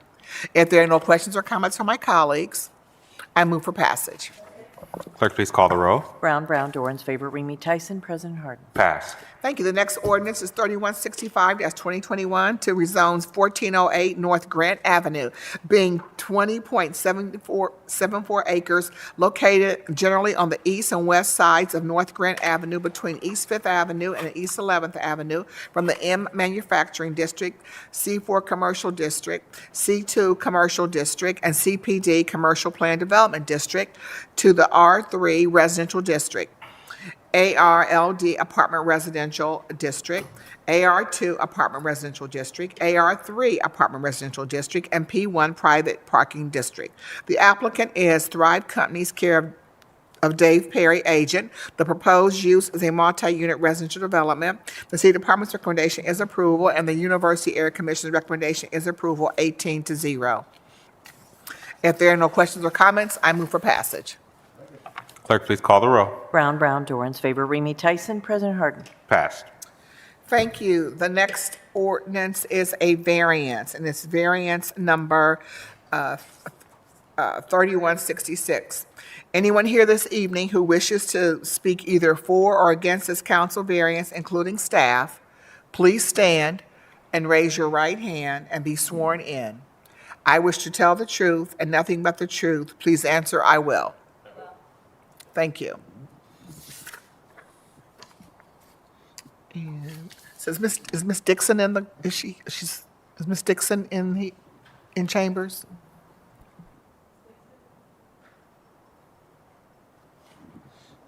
Okay. And the reason I was asking because I just see if she was sworn in, because she needed to be in chambers, and I didn't see her stand. So, okay. Well, Variance is, this ordinance is to grant a variance from provisions of sections 3332.035 R3 Residential District, 3333.025 AR2 Apartment Residential District, apartment residential use, 3312.09 IO, 3312.25 maneuvering, 3312.273 parking setback line, 3312.49 C minimum numbers of parking spaces required, 3321.05 A 1B2 vision clearance, 3325.905 A maximum lot coverage, 3325.907B parking, 3325.911 C building separation and size, 3325.913 maximum floor area ratio, 3325.915 height, 3332.05 A4 area district lot width requirements, 3332.13 R3 area district requirements, 3333.21 building lines, 3333.15 C basis of computing area, and 3333.18 D1 building lines, 3333.24 rear yard, 3333.255 perimeter yard, and 3371.02 building lines in residential and apartment residential district of the Columbus City Codes for the property located at 1408 North Grant Avenue to permit a private park in the R3 residential district, a private community center in the AR2 apartment residential district, and the reduced development standards for a mixed residential development in the R3 residential district, ARLD apartment residential district, AR2 apartment residential district, and AR3 apartment residential district for a parking lot in the P1 private parking district. The applicant is Thrive Companies, care of Dave Perry, agent. The proposed use is a multi-unit residential development. The city department's recommendation is approval, and the University Area Commission's recommendation is also approval, 18-0. I now need a staff presentation. The applicant has received a recommendation of approval from staff and the Development Commission for the concurrent rezoning to the R3, ARLD, AR2, AR3, and P1 districts. The requested variances, organized by parcel, permit residential development, a private park, a private community center, and a parking lot as demonstrated on the submitted site plans. The requested variances are supportable as they do not represent any significant changes to those previously granted for the site. This request is consistent with similar urban, residential infill developments and will not add incompatible uses to this neighborhood. Therefore, City Department's recommendation is for approval, and I'd be happy to answer any questions. Thank you. Are there any questions? Seeing none, I accept the entire report into evidence as an exhibit. Nope. And I move to adopt the findings of staff as the findings of council. Brown, Dorans, favor, Remy Tyson, President Harden. Thank you. Now I'd like to amend as submitted to the clerk. Clerk, please call the row. Brown, Dorans, favor, Remy Tyson, President Harden. Amended. And I now would like to move for passage. Clerk, please call the row. Brown, Dorans, favor, Remy Tyson, President Harden. Passed. And again, I just want to make sure that Ms. Diane Dixon was not in council chambers this evening. Just again, thank you. The next ordinance is 3186-2021 to rezone 4910 North High Street, being 2.25 acres located at the northeast corner of North High Street and Morse Road from the R3 Residential District, the C3 Commercial District, and the C4 Commercial District to CPD Commercial Plan Development District. The applicant is Chick-fil-A, care of Rebecca Mott, attorney. The proposed use is an eating and drinking establishment and an automotive maintenance and repair facility. The City Department's recommendation is approval, and the Clintonville Area Commission's recommendation is approval, 511. If there are no questions or comments, I will first move to table this indefinitely. Clerk, please call the row. Brown, Dorans, favor, Remy Tyson. President Harden. Tabled. Thank you. The next ordinance is 3193-2021 to rezone 8350 Lyra Drive, being 7.77 acres located at the south terminus of Lyra Drive, 920 feet south of Polaris Parkway, from the LC4 Limited Commercial District to the CPD Commercial Plan Development District. The applicant is Carvana, care of Britt Hanlon, the agent. The proposed use is auto sales and the future commercial development. The City Department's recommendation is approval, and the Far North Columbus Communities Coalition's recommendation is approval, 10-0. If there are no questions or comments, I first would like to amend to emergency. Clerk, please call the row. Brown, Dorans, favor, Remy Tyson. President Harden. Amended. Thank you, and now I move for passage. Clerk, please call the row. Brown, Dorans, favor, Remy Tyson. President Harden. Passed. Anyone here this evening who wishes to speak either for or against a council variance, this is variance 3195-2021, including staff, please stand, raise your right hand, and be sworn in. I wish to tell the truth and nothing but the truth, please answer I will. Thank you. This is variance ordinance number 3195-2021 to grant a variance from the provisions of sections 3332.035 R3 Residential District, 3312.25 Maneuvering, 3332.05 A4 Area District Lot with Requirements, 3332.13 R3 Area District Requirements, 3332.21 F Building Lines, and 3332.26B 1E Minimum Side Yard Permitted, and 3332.28 side or rear yard obstruction of the Columbus City Codes for the property located at 1200 Hamlet Street, to permit 2 single-unit dwellings and a 2-unit dwelling with reduced development standards in the R3 Residential District, and to repeal ordinance 2595-2017, passed October the 19th of 2017. The applicant is Juliet Bullock. The proposed use is a residential development. The City Department's recommendation is approval, and the University Area Commission's recommendation is approval, 12-0. I would now like to ask for a staff presentation. The site is subject to ordinance 2595-2017, which permitted 4 single-unit dwellings, each on its own parcel with reduced development standards. This council variance will permit 2 constructed dwellings on lots C and D to remain, carrying the previously approved variances forward, and permits lots A and B to be combined into a new Lot A and developed with 2-unit dwelling as demonstrated on the revised site plan. The University District Plan recommends lower intensity residential and neighborhood mixed-use land uses at this location. Staff is supportive of these variances as the project is reflective of recent residential infill developments and is compatible with the previously approved variances at this location and the established development pattern in this urban neighborhood. Therefore, City Department's recommendation is for approval, and I'd be happy to answer any questions. Thank you.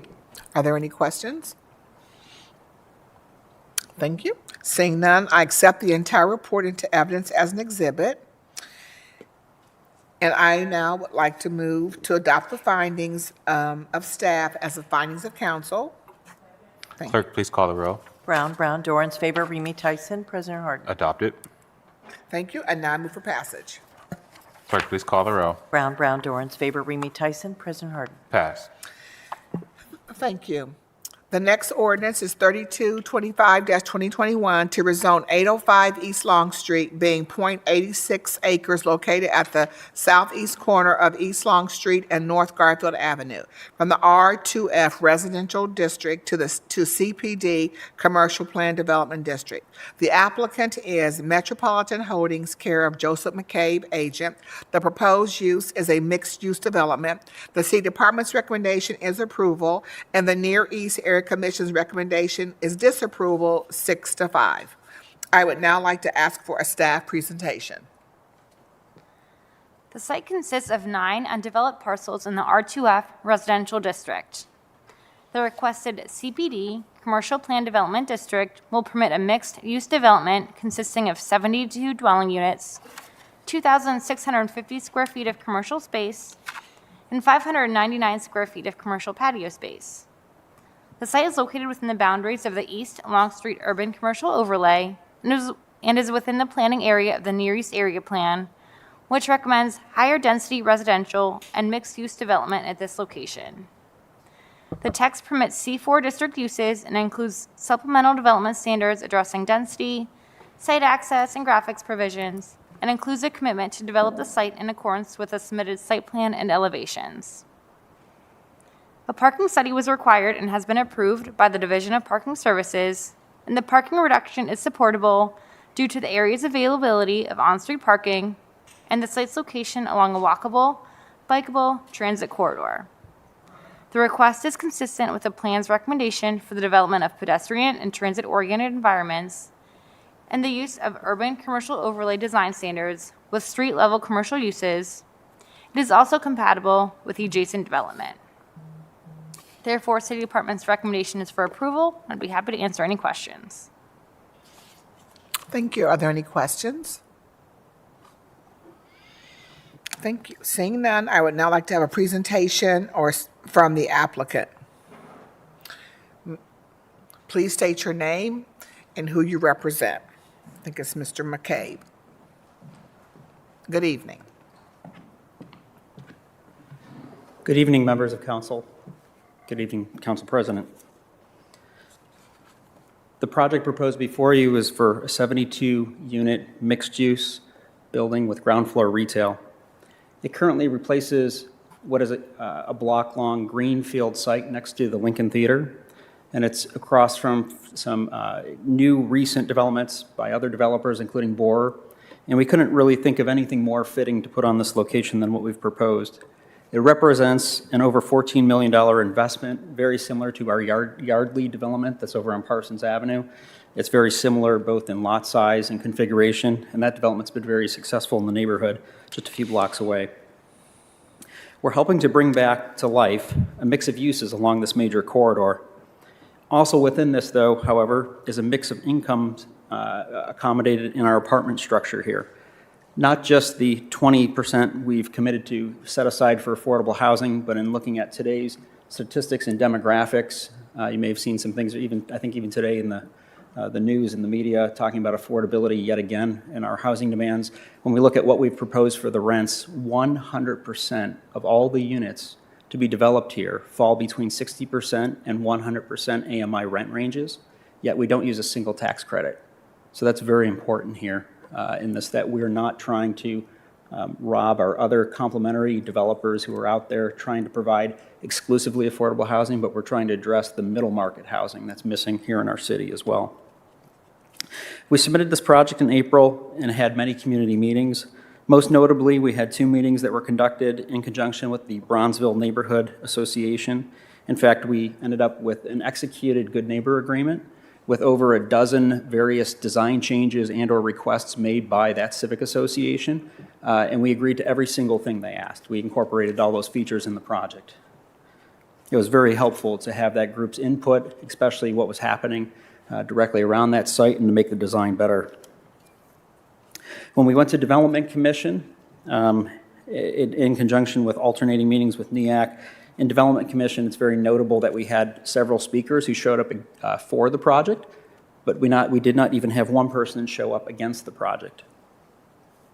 However, no matter what you propose in Columbus, somebody's probably bound to not like a development or be very fearful of what building apartments near them might mean. And in this case, no matter how happy we tried to make some of the neighbors, we weren't quite as successful as we had hoped to be, and there were a few commission members.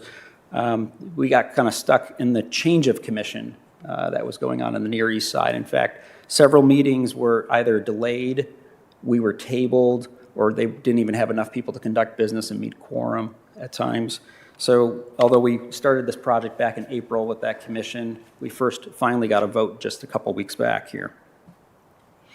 Some of the demands changed along the way as officers changed, and unfortunately people really didn't even have history with the project about what we had actually very well accomplished early on in the development process. The knowledge and the history wasn't really passed all the way through. We were asked to, again, table several times. We were asked to reduce our density. We had some unreasonable, unfeasible demands placed upon us, which unfortunately led to a negative vote, although it's a very close negative vote. I'd like to add.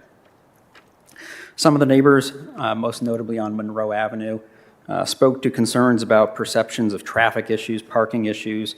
I think some of the quotes were even that traffic was an issue at Mound and Mount Vernon, which are not even really directly near our location. Concerns about calculation of vision triangles, though we're not asking for a vision triangle variance in our proposed development.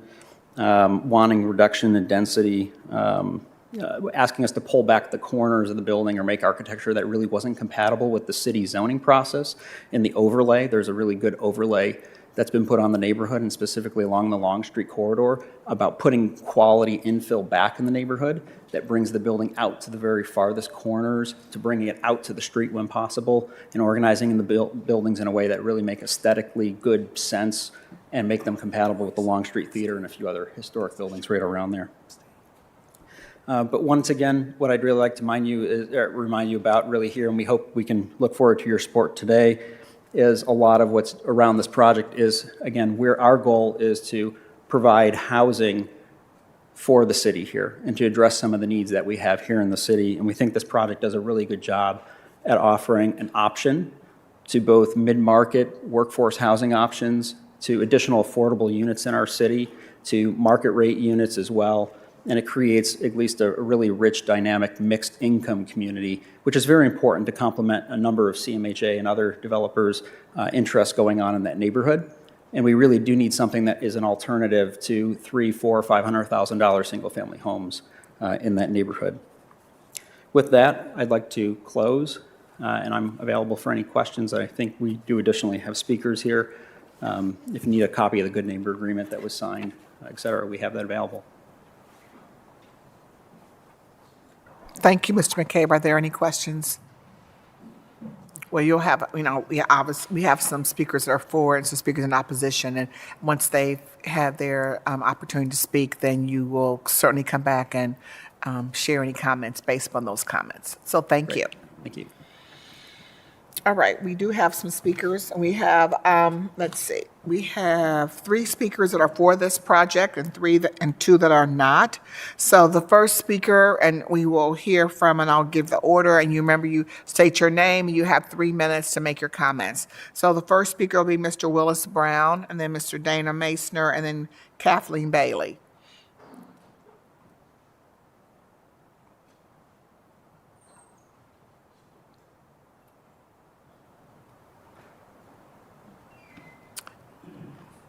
Good evening, Mr. Brown. Good evening, City Council members and President Harding. It's very nice to be here. It's been a long time, and I'm glad whoever agreed to put those cushions and those benches, I'm glad. I used to complain about that all the time. Sometimes I brought my own cushion, sitting here for 3 hours on those hard benches. And I'm glad. I'm very happy for that. At least, you live long enough, you may get some of the things in the life. That's one of them. So I appreciate that. Here, again, Willis Brown, President of the Bronzeville Neighborhood Association, and we've worked with this developer. When we heard that it was coming, we decided that we had to get involved with it. We are very proud of the nearest area plan, which we walked with Mark DeVillis to create that plan. We made sure they looked at it and they followed it as best as they could to address those issues of the plan. What is more important, we were told that we had to get the community involved. We had a site hearing. We had over 30 people at that site hearing, and this was during the COVID, this past summer, and people came out and discussed it. It was presented, answered a lot of questions, and there was the height of the building was a concern that was addressed, and the majority of people that were there, with the exception of 2, said that the project was workable, and they approved. They liked the project. We didn't take a vote. It was a consensus of discussion about the building. We further had an additional meeting at the Bronzeville Neighborhood Association's meeting. We had over 55 people at our meeting, and that it was a lengthy discussion about this project. It was overwhelmed with the answers, the questions and answers, and the people that were there was very pleased with it. There were some concerns, but those were addressed by Mr. Hodges.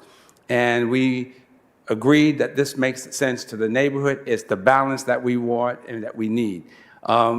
we get a lot of pushback about apartments in the neighborhood. We in the Bronzeville Neighborhood Association, that we are proud to have Section 8, and we're proud to have those who have 7- and 8-figure incomes. We need people to have moved up and into the neighborhood as they change and evolve. So we need the apartments. Everyone cries about the grocery store. Well, I'm making it clear, you're not going to get a grocery store unless you have human beings living there. So the more humans that we bring, whether they are renting, whether they're owning, it's important for us to have that. And some of y'all would know, when we were here asking for development, people said, this will never happen in our lifetime in the Bronzeville neighborhood. Look at it today. And we fought for this. We fought to keep it alive. And we're going to continue to do that. So when we hear we don't want apartments, well, we don't want renters. Well, you know what? People in New York City live their whole life as renters. Are you saying they're less than because they don't own anything? That's not how it works in Bronzeville. And we want to keep this project going. We want that the people can have a variety, that we don't have enough to have everyone, but we want the variety in Bronzeville. And that's what we support as a civic association that went out of its way to bring the people. Over 80 people spoke and saw this project being presented by Mr. McCabe and Mr. Hodges. So we are asking council to support the neighborhood's growth. And like we like to say in Bronzeville, we want appropriate, sustainable development. And we are knitting back the fabric of Bronzeville one project at a time. Thank you. Thank you, Mr. Brown. Are there any questions for Mr. Brown? Mr. Brown, it's really appropriate that you'd be here on my very last day. Yes. Thank you.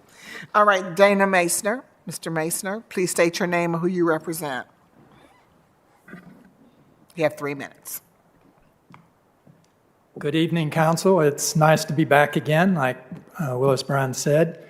And I am the Vice President of the Bronzeville Neighborhood Association. And we in Bronzeville are so excited. We are in a building boom, the 20s building boom. Not the 1920s building boom. That was the last building boom. That's when the Ogden, now the Lincoln Theater, was built. That's when the Empress Theater directly across the street was built. That's when the Adelphi Bank was established and they had their nice front built, which is now on the Bohr project. And that's when the Teresa building was built. Here we are 100 years later. We have the Bohr project across the street. We have the Ogden, this development we're talking about, which is named after Peter Ogden, which the Lincoln Theater was originally named after the Ogden. And then we're having the Edna with the Land Bank is doing a project there. So we are seeing a new renaissance, a new return to vitality on Long Street. We're so excited. And Willis Brown, Kathleen Bailey, and others that are not with us now in the community walked those streets in 2005 to put together the Near East Area Plan, which is now gospel, which City Council approved. And that is the standard that's been established, which this project meets. It's a high-density project. It goes out to the street, has commercial retail. It fits in with the community. It makes an attempt to recognize the existing historic fabric visually, aesthetically. It meets that requirement, and it's an excellent adjacent, across the street addition to what Bohr has done, particularly with that beautiful addition when they applied the Adelphi Bank that many people said wasn't there. So this project is a win-win. It builds back better, like President Biden liked to say, Long Street. Now, with this project, with Bohr project across the street, we have the Lincoln Theater, we have Equitas doing what it's doing, we have the Elijah Pierce Drive, we have Lester Drive. They're pouring the concrete on that. Broad Street Bridge done. I mean, it's all coming together. Infrastructure on Long Street, paved Long Street.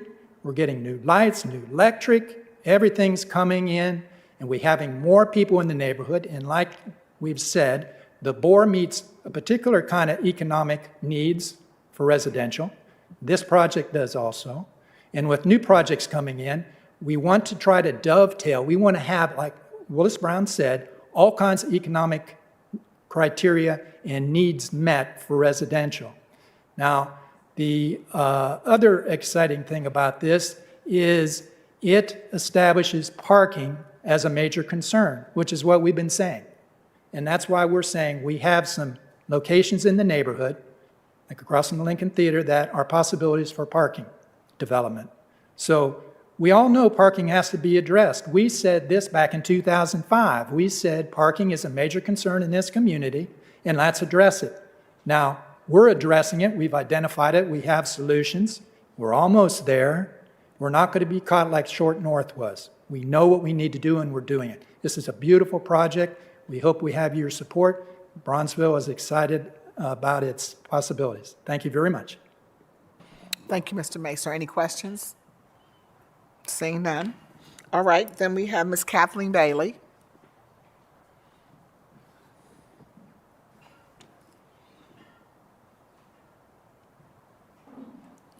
Good evening, Ms. Bailey. I'm not getting what's left over from his 3 minutes, am I? I Pardon get my me? full 3. I'm not getting No, what's no, left no, over. no, no. You Okay. have no, Ms. Bailey. No, Ms. right, Bailey. You have state your name, who you represent, and you have 3 minutes Yeah, of your own. Council President Harden, distinguished members of City Council, good evening. My name is Kathleen Bailey. I've been a resident of the Near East Side since 1984. I have been a resident of the South of Maine since 1989. I'm here as a member of the community. I want to be completely transparent. I no longer represent the Near East Area Commission. So, one thing I've found as I've gotten older is that people who are successful live by good principles. And that's what I've tried to do. I had a couple of them that I've learned as a kid. One was, I'm from Missouri. In other words, you have got to show me. I am not interested in pretty pictures and a lot of talk. That's the second one my mother taught me. Talk is cheap. So I learned that. So what I've always made a point of doing, a lot of people would see me in a NEAC meeting and think, okay, I'd go home and it's over. I have always driven around the area commission. I have walked it. Everything that we have voted on, I go by to see, are these people living up to what they said they were going to do? So with this project, let me just give you a couple of them. Main and Fairwood, that's some senior housing. These are all Mr. McCabe's projects. That's some senior housing, beautiful. Those blocks were horribly bad before we built that. I go by there, what do I see? A nice building, good yardage. The grass is clean. I meant to say, I don't see any trash. I even go next door to us. It's not really the Near East Area Commission area, but it's Livingston and Seymour, where they did more senior housing there. I drove all the way around it, and I do this not just one time, but usually I try to do at least once a month. I don't see any trash. I don't see anything. And I see what I really like is an old theater, and they did put some nice historic stuff in the front. I like that very much. I go to the Atchison, which is currently being built. It's almost done. Good-looking building. Not only that, they have a clean construction site. I go to the Yardley. People are still complaining. We don't need that in our neighborhood. That building is beautiful. I go by there 3 or 4 times a week. I go around it. I walk my dogs around it. We don't see any trash. We don't see anything. It's quiet and well-kept. So I want people who are going to live up to what they say. And I think when you wanted to think about whether you want somebody to do something else in your neighborhood, I really think looking at their track record is extremely important. And he has a very good track record. I don't think anybody can say anything. And I'm very, very, very strong on maintenance, because you can build something, it can look gorgeous, and 6 months later it's torn up. But they have not only built good construction, appropriate construction, and they have maintained it, and that's what I like. Now, I went to all the meetings, I heard some of the arguments, they just did not hold water for me. I don't know, that's people's right to vote the way they want, but again, I want to see some substance. And this reminds me, I just have to say this very quickly, under Lashutka, yes, I'm going way back, when the city decided to move the health department on Parsons Well, the whole of Bryden Road jumped on me and a couple of other people and said, you are going to ruin everything we've ever voted for by putting that health department over here. So I am going to leave that up to you to determine if that happened. Thank you very much for your time. Thank you, Ms. Bailey. Any questions for Ms. Bailey? All right, seeing none. Thank you, Ms. Bailey. The next speaker who is against this project is Colleen, I want to say Guzenek. Guzenek. Please come to the podium. Please state your name, who you represent, and you have 3 minutes. Thank you. My name is Colleen Guzenek, and I'm representing myself and a couple of the neighbors on Monroe Avenue. I think I might be one of those people that others have referred to as being unhappy with development, or at least what's going on there. That's not exactly true. I'm not against development, but I am for smart development. I have a question. I sent an email with some information. There were 5 points that I wanted to make all of you aware of. And I'm wondering if you've had a chance to look at it. Anybody? I'm going to take that as a no. I haven't seen your email, but so you can share what your 5 points happen to be. Quickly, it's a bit beefy. There are 5 points. Actually, the first one was actually solved, and it had to do with ingress, egress of the parking. The city wanted it out on Talmadge Avenue, or Talmadge Street, which really is more of an alley. And after some of the neighbors talked to the city staff members, and we explained to them what Talmadge was really like. They changed their mind. All of it is now going out onto Garfield. Okay, so I think that was a win for the neighbors, and it certainly was a win for the developer. The issue, there's a couple of issues. Putting that building there, nobody has told you that Long and Talmadge is not a 90-degree right-angle street. If you drive down Long Street, you may notice, or you have to turn on it, it's 7110. With an empty lot there, with a bus stop, it never was a problem, right? Because you could see what was coming. There was no parked cars, very easy. Now, Long Street has been redone. There is parking. When people park there, and again, remember, it's 11070, so you're having to look back this way. You have to be in a Long Street. The front of your car is where traffic will pass in order to see what's coming. Now, the building there is just going to exacerbate that. It just is what it is. So all we're saying is please understand, placing that building there and the parking is going to create a safety issue. There was a traffic study done in December of 2018 for the Adelphi project. We looked over it closely because we were wondering, are you going to put in some lights at Monroe? And one of the things that we noticed is you can put it in a factor, a growth factor. The city picks it. The city picked 1%. Does it make sense that it's going to be a 1% growth when we've got 275 units coming in just a 2-block area? Of course not. So that traffic study is meaningless. So your 3 minutes is up. I understand that. Any questions? So I don't have any questions. What we will do is the comment that you've made. I don't have any questions. Any questions, my colleagues? What we will do is the issue that you've addressed. We will allow the attorney to address the issue that you brought up around this kind of the parking and the safety on Long and Talmadge. But we also can have the staff also kind of react to, can also share statements regarding the comments that you made. The staff tonight. The staff tonight, correct, is here. Okay, great. Yeah. All right. Yeah, I would do. All I want you to do is table this. We're not against it. We want it just tabled. Okay. You want this tabled? Okay. Thank you.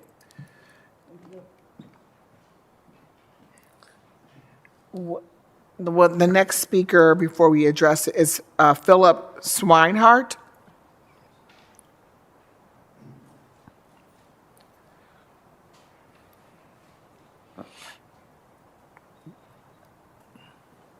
Mr. Swinehart, please state your name, who you represent, and you have 3 minutes to make your comments. My name Thank is you. Philip Swinehart.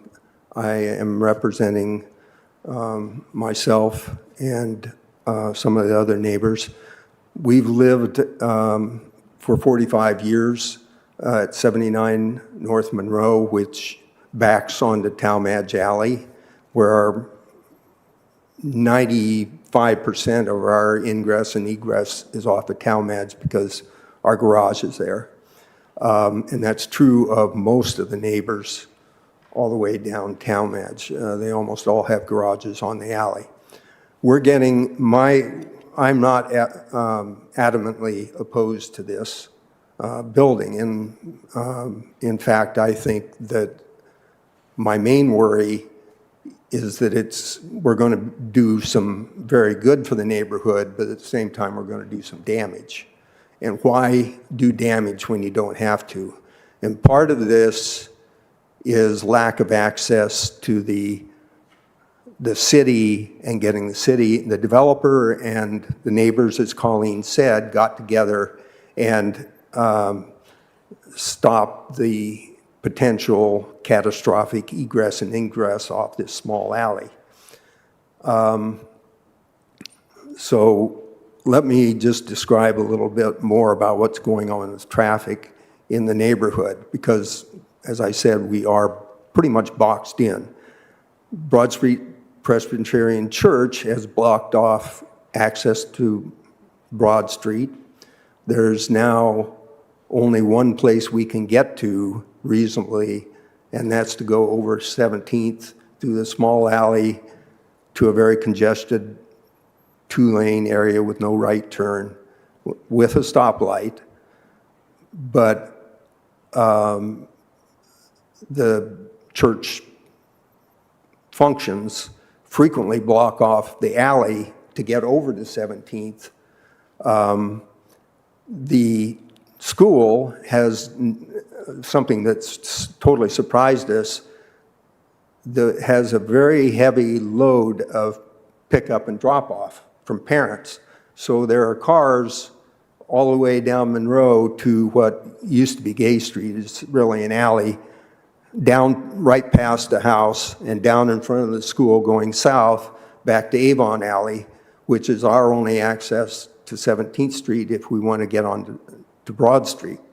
So, and there are school buses. People on Africa Alley on the east side of Monroe can't get in and out of their garages frequently, twice a day, because the school buses are lining the alley. If we're going to be adding a lot of traffic and a lot of parking, and we don't have safe access. I refuse to go out try to get onto Long Street from Talmadge because I've been hit very badly on Talmadge or on Long Street. So we need to we would like to table this until we can get this a traffic plan and a parking plan fixed, because we thought we had it fixed 3 years ago, and then Long Street turns out to be back to basic where it is. You can't see to get out onto Long Street. So I could go on for a while. Any questions? Mr. Swiner, I have one question before I bring back the developer to ask some questions. Was this issue discussed in any of the meetings that we heard about? The one that was a commission meeting, and then there were the other meetings that were held by the Bronzeville. Did you go to any of those meetings? Yeah, most of them. I didn't know about the Bronzeville on-site. So I'm within walking distance. Obviously, I'd have been there if I'd known about it. But virtually all, including, this started with Borer and the Adelphi development. So 3 years ago, we thought we had made our point to the city representative there from traffic So I'm And going to it- come back to just Yeah. this question. Was this discussed? We have Okay. always made these same points over and over To the again. developer, Yes, okay. right. All right. Right. So But what it's not just the developer, it's the city traffic planning Oh. too. So then we're going to have them address that issue. They'll be able to speak to that tonight. Okay, I hope so. Thank you. All right, thank you very much. Okay. Let's see. Do any comments regarding traffic and parking? I mean, the city obviously, the city has given this full approval. Would you like to address the issues that were brought up today? Sure, Councilmember Tyson. I guess to address the specific concerns, I guess there's really three specific concerns it sounded like related to the site. The one was access that was taken care of adequately. The second was the concern related to vision clearance at the intersection of Long Street and Talmadge Street. Now, that intersection was reviewed. The sight lines were reviewed by our staff in relation to the location of the building.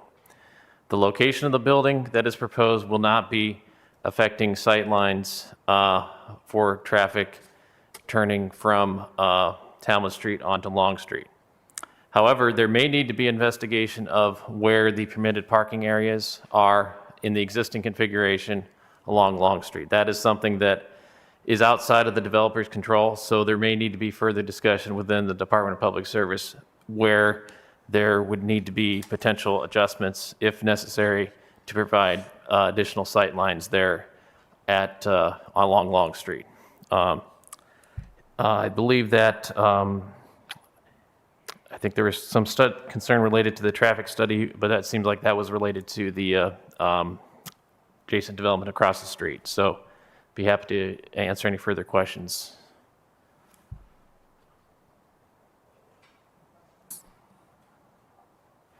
Chair, can I just get some clarity on specifically what you just said? Like, what are you're asking us that we would need some changes with public service around parking that would give better visual clearance when you're turning off Talmadge onto Long Street.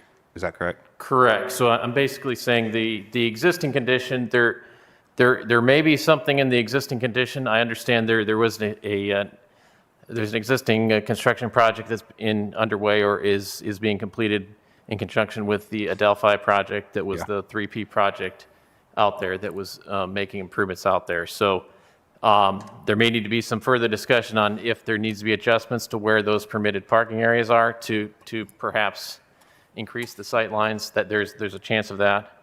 But it's in regards to the development site, there's no, the location of the building is not impacting those sight lines, and there's no vision clearance triangle that's being requested in conjunction with the application. Got it. Thank you. Thank you. Mr. McCabe.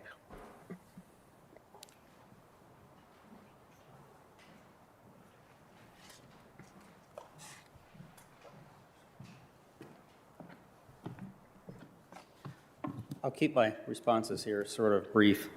The one thing I hope was really apparent here is that some of the issues, if they say it's not about the use as apartments, it's about other background noise. It's about leaving Talmadge and going south and cutting across an area where a church uses some alleyway or restricts it.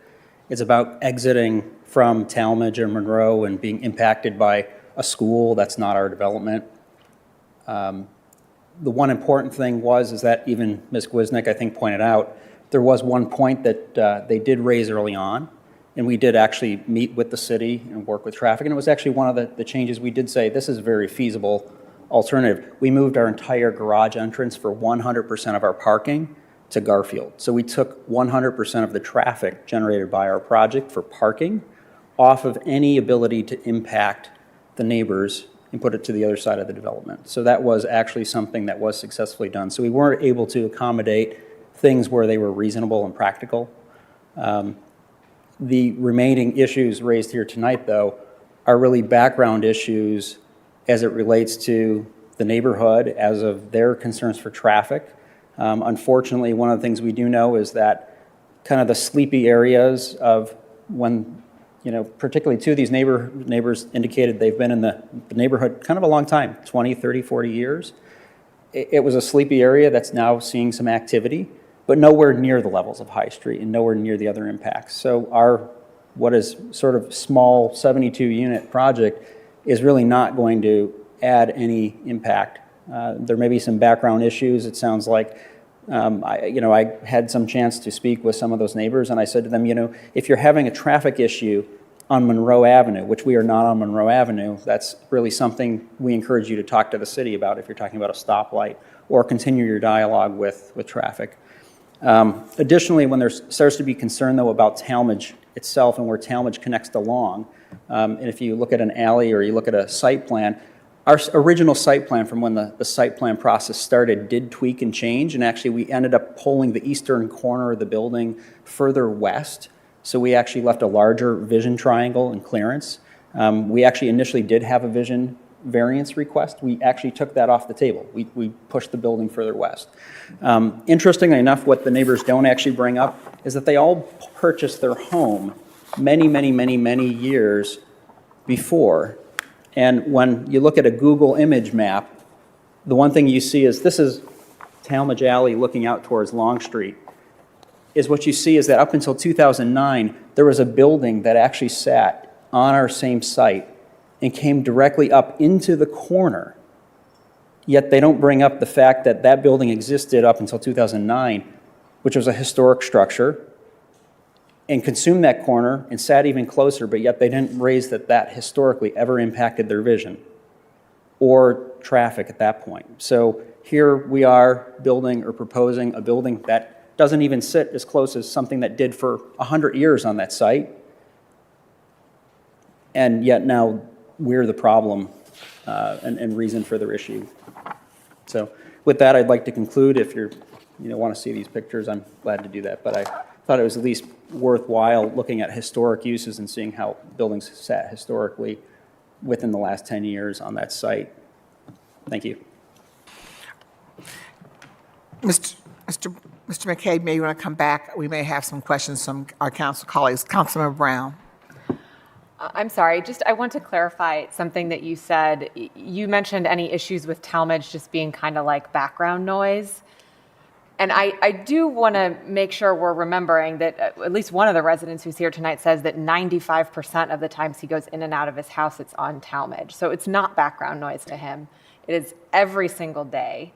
It's really important when we're approaching these projects. It's, exciting development for the neighborhood, and I know that you're trying to add to the fabric of the community, but I would just appreciate not referring to, the daily experience of Mr. Swinehart as background noise. And I apologize for that. What the real maybe goal of my point was really, though, to indicate it sounds like there's potentially an issue that is being generated that has nothing to do with our project. So Okay. I would like to clarify that. Okay, thank you, sir. So this project, again, is, I think we've heard, is 72 units. Correct. And this project will have 60 to 100% in terms of the AMI for the individuals that are there.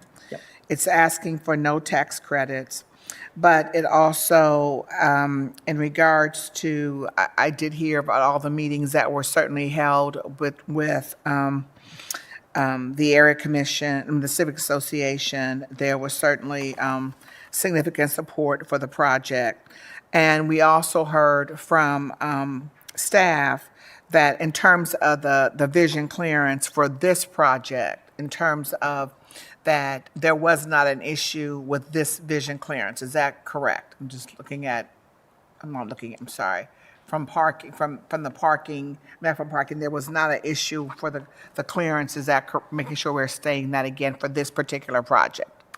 And that if there were any issues based upon the Adelphi, and there we find that there's begin to be any parking issues, they would be addressed at that point. Is that correct? Yes, that's correct. The existing building will not be impacting sight lines at that intersection, and the background issue will be investigated, yes. Okay. All right. Are there Are there questions or comments from my colleagues?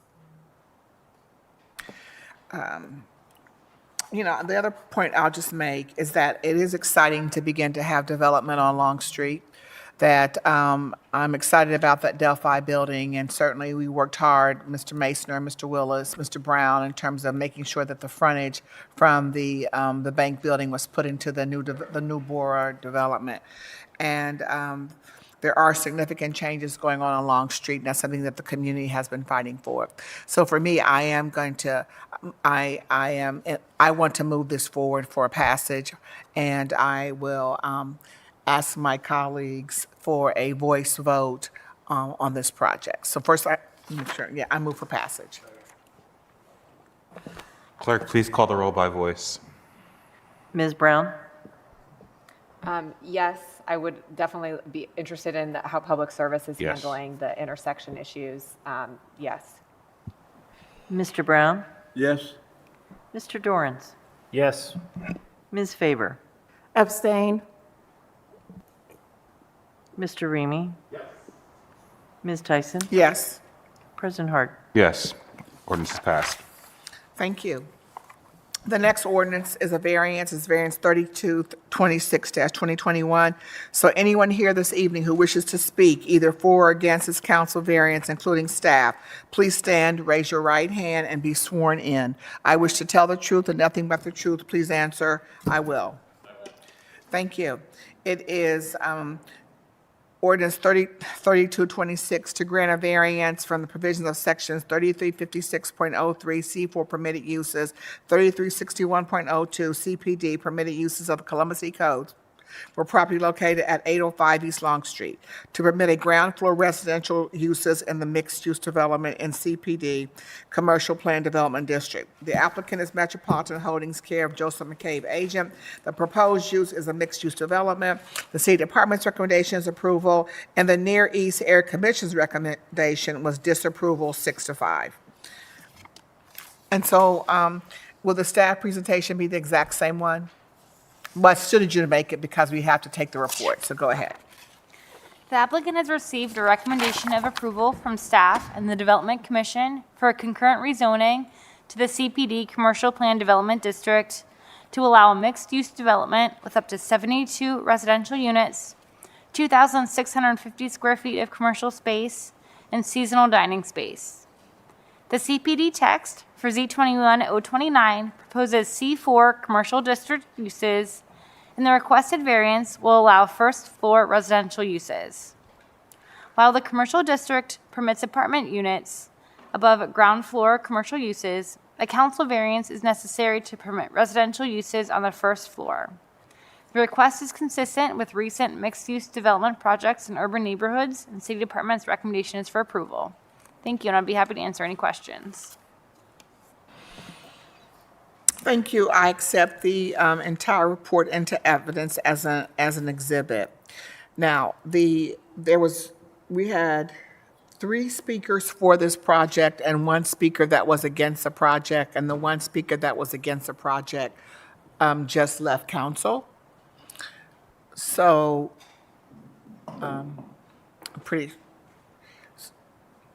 Miss Colleen, she left. So based upon that, if she is not returning back, we would then we don't have anyone that's speaking against the project. So with that, I'm going to move to adopt the findings of staff as the findings of council. Clerk, please call the roll. By voice. Just by voice? By voice, By please. voice. Ms. Brown? Mr. Brown? Yes. Mr. Dorrance? Ms. Faber? Abstain. Mr. Remy? Ms. Tyson? Yes. President Hart? Yes. Passed. And now I move for passage by voice. Adopted. Apologize. Clerk, please call the roll by voice. Ms. Brown? Mr. Brown? Yes. Mr. Dorrance? Ms. Faber? Mr. Remy? Ms. Tyson? Yes. President Hart? Ordinance is passed. Thank you.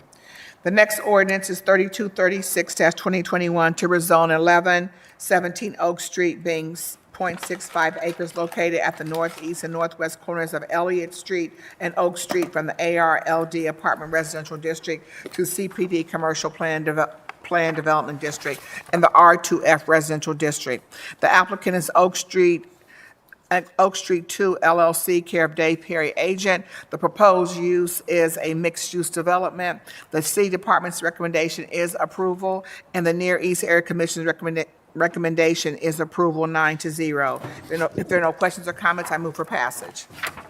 Clerk, please call the row. Brown, Dorans, favor, Remy Tyson. President Harden. Pass. Thank you. Anyone here this evening who wishes to speak either for or against the council variance, including staff, please stand, raise your right hand, and be sworn in. I wish to tell the truth and nothing but the truth. Please answer, I will. This is for 3237-2021. Thank you. This is to grant a variance from provisions of sections 3355.03C3 permitted uses, 3361.02 permitted uses, 3321.05B2 vision clearance, and 3332.05A4 area district lot with requirements, 3332.14 R2F area district requirements, 3332.18D basis of computing area, 3332.21D building lines, and 3332.25 maximum side yards required, 3332.26 minimum side yard permitted, and 3332.27 rear yard of the Columbus City Codes for property located at 1117 Oak Street to permit ground floor residential uses within a mixed-use development in the CPD Commercial Plan Development District and the reduced development standards for a 2-unit dwelling in the R2F Residential District. The applicant is Oak Street 2 LLC, care of Dave Perry Agent. The proposed use is mixed-use development. The city department's recommendation is approval, and the Near East Area Commission's recommendation is approval 9-0. I would now like to ask for a staff presentation. The applicant has received a recommendation of approval from the Development Commission for a concurrent rezoning to the CPD Commercial Plan Development and R2F Residential Districts, which establishes proper zoning for a mixed-use development consisting of 22 dwelling units with retail, office, restaurant, and outside dining uses in Subarea B, and a 2-unit dwelling in Subarea A and a 2-unit dwelling in Subarea B. Staff supports the requested variances as the proposal presents no significant changes from the previously approved variance and will conform existing conditions that are rendered non-conforming within the new zoning districts requested in Z19-069. The request remains consistent with infill development projects in urban neighborhoods and is compatible with the housing types and densities found in the area. Therefore, City Department's recommendation is for approval, and I'd be happy to answer any questions. Thank you. Are there any questions? I accept the entire report into evidence as an exhibit.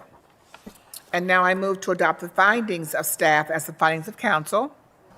Clerk, please call the row. Brown, Dorans, favor, Remy Tyson. President Harden. Adopt it. Thank you, and now move for passage.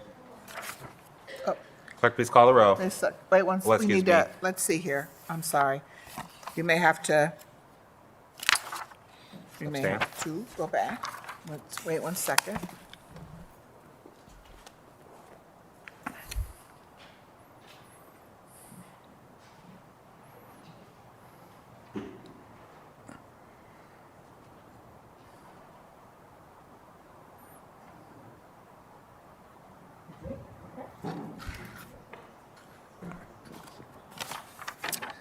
I think we already moved to adopt the findings of staff, as the findings of council. I think we did that already. And now I move for passage. Clerk, please call the row. Brown, Dorans, favor, Remy Tyson. President Harden. Pass. Thank you. The next ordinance is 3238-2021 to rezone 875 North 4th Street, being 0.57 acres located at the northwest corner of North 4th Street and East 1st Avenue from the CPD Commercial Plan Development District to CPD Commercial Plan Development District and the R2F Residential District. The applicant is Likens Companies, care of Dave Perry Agent. The proposed use is a mixed-use development. The City Department's recommendation is approval, and the Italian Village Commission's recommendation is approval 501. There are no questions or comments. I move for passage. Clerk, please call the row. Brown, Dorans, favor, Remy Tyson. President Harden. Pass. Thank you. The next ordinance is variance 3239-2021. Anyone here this evening who wishes to speak either for or against this council variance, including staff, please stand, raise your right hand, and be sworn in. I wish to tell the truth and nothing but the truth. Please answer, I will. Thank you. Ordinance number 3239-2021 to grant a variance from the provisions of sections, move this over, provisions of sections 3355, .03, C3 permitted uses, 3361.02 permitted uses, and 3332.05 A4 area district lot with requirements, 3332.14 R2F area district requirements, and 3332.26 minimum side yard permitted of the Columbus Codes for property located at 875 North 4th Street to permit ground floor residential use within a mixed-use development in the CPD Commercial Plan Development and Development District and reduce development standards for a 2-unit dwelling in the R2F Residential District and to repeal ordinance number 3178-2017, passed December 11th of 2017. The applicant is Lycans Companies, care of Dave Perry Agent. The proposed use is a mixed-use development. The City Department's recommendation is approval, and the Italian Village Commission's recommendation is approval 501. I will ask for a staff presentation. The applicant has received a recommendation of approval from staff and the Development Commission for a concurrent rezoning to the CPD Commercial Plan Development and R2F Residential Districts for a 3-story mixed-use building containing 27 apartment units and 2,500 square feet of commercial space in Subarea A, a 1,900 square feet eating and drinking establishment in Subarea 2, and a 2-unit dwelling in Subarea 3. Staff supports the requested variances as the proposal presents no significant changes from the previously approved variance, nor will it add incompatible uses to the area. The request remains consistent with infill development projects in urban neighborhoods and with the mixed-use nature of the North 4th Street corridor. Therefore, City Department's recommendation is for approval, and I'd be happy to answer any questions. Are there any questions? Seeing none, I accept the entire report into evidence as an exhibit. And I move to adopt the findings of staff as the findings of council. Clerk, please call the row. Brown, Dorans, favor, Remy, Tyson, President Harden. Adopted. And now I move for passage. Clerk, please call the row. Brown, Dorans, favor, Remy, Tyson, President Harden. Pass. Thank you. The next ordinance is 3240-2021 to rezone 250 Taylor Station Road, being 77.09 acres located at the east side of Taylor Station Road, 1,085 feet north of East Broad Street from the LM Limited Manufacturing District to the LC2 Limited Commercial District, LARLD Limited Apartment Residential District, and LM Limited Manufacturing District. The applicant is Trident Broad Development LLC, care of Dave Perry. The proposed use is office commercial, multi-unit residential, and industrial development. The City Department's recommendation is approval, and the Far East Area Commission's recommendation is approval 5-0. If there are no questions or comments, I move for passage. Clerk, please call the row. Brown, Dorans, favor, Remy, Tyson, President Harden. Pass. Thank you. The next ordinance is 3241-2021 to rezone 6200 East Broad Street, being 7.7 acres, located approximately 1,090 feet north of East Broad Street on the west side of Blossom Field Boulevard from the LM Limited Manufacturing District to the CPD Commercial Plan Development District. The applicant is Laurel Healthcare, care of Catherine Cunningham, attorney. The City Department's recommendation the proposed use is a nursing home facility. The City Department's recommendation is approval, and the Far East Area Commission's recommendation is approval 5-0. If there are no questions or comments, I move for passage. Clerk, please call the row. Brown, Dorans, favor, Remy, Tyson, President Harden. Pass. Thank you. The next ordinance is 1694-2021 to rezone 2340 South High Street, being 1.65 acres located at the northeast corner of South High Street and Daring Avenue from the CPD Commercial Plan Development District to CPD Commercial Plan Development District. Let's see. The applicant is Thornton's LLC, care of attorney Mike Shannon. The proposed use is a convenience store and fuel sales, and the City Department's recommendation is approval, and the Far South Area Commission's recommendation is approval. Attorney Shannon, you just want to talk on this ordinance? Is that what you would like to do? You want to, okay. Well, Amend to emergency? pardon You me? amend to- Okay, you want to amend to emergency, is that correct? Yes. Yes. So, first of all, are there any questions or comments from my colleagues? Seeing none, I want to amend to emergency. Clerk, please call the roll. Brown, Brown, Dorans, favor, Remy Tyson, President Harden. Amended. Thank you. And now I move for passage. Clerk, please call the roll. Brown, Brown, Dorans, favor, Remy Tyson, President Harden. Passed. Mr. President, Please. with leave of the President, Chair Tyson, I want to thank you on behalf of, I would say my brethren, but that's not right, my fellow practitioners. You and I have done over 100 projects together, and I had to pick 3 words. I would say firm but fair. I wanted to say very firm but fair. But every project that you got involved in, which were a lot of mine, ended up being better projects. And I hold you in the highest regard, and I wanted to thank you and didn't have the opportunity to do so earlier.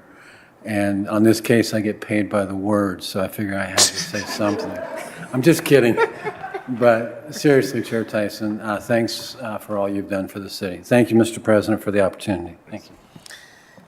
And thank you, Mr. Shannon. It's certainly, and it has been an interesting ride. I will tell you that, chairing the zoning committee. I know Columbus is much better for it. I appreciate the 100 projects. I'm glad you could count them up that we've worked on together. But certainly speaking for your I don't want to say brethren, sound like that's all men or something, but to certainly your whole group of individuals that you have worked, that we've been able to work with in development to move Columbus forward. Yes, I have enjoyed working with each and every one of you, and you're probably absolutely right. We have been firm but fair, and we made better projects because of us all working together. So thank you for speaking on behalf of your colleagues. Thank you.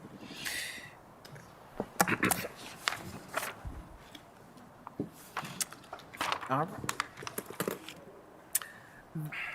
right, the next ordinance, because we moved for passage, right? I think I did all them. I'm like, oh, what's he standing there for? Good.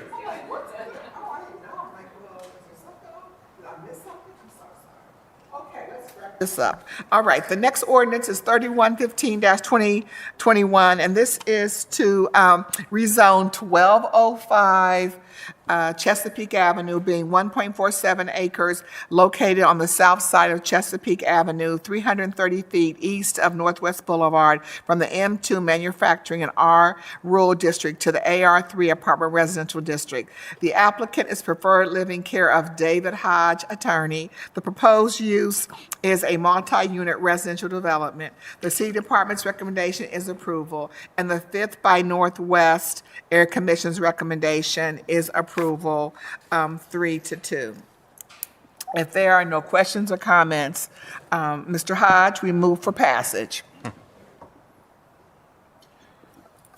Is there a second?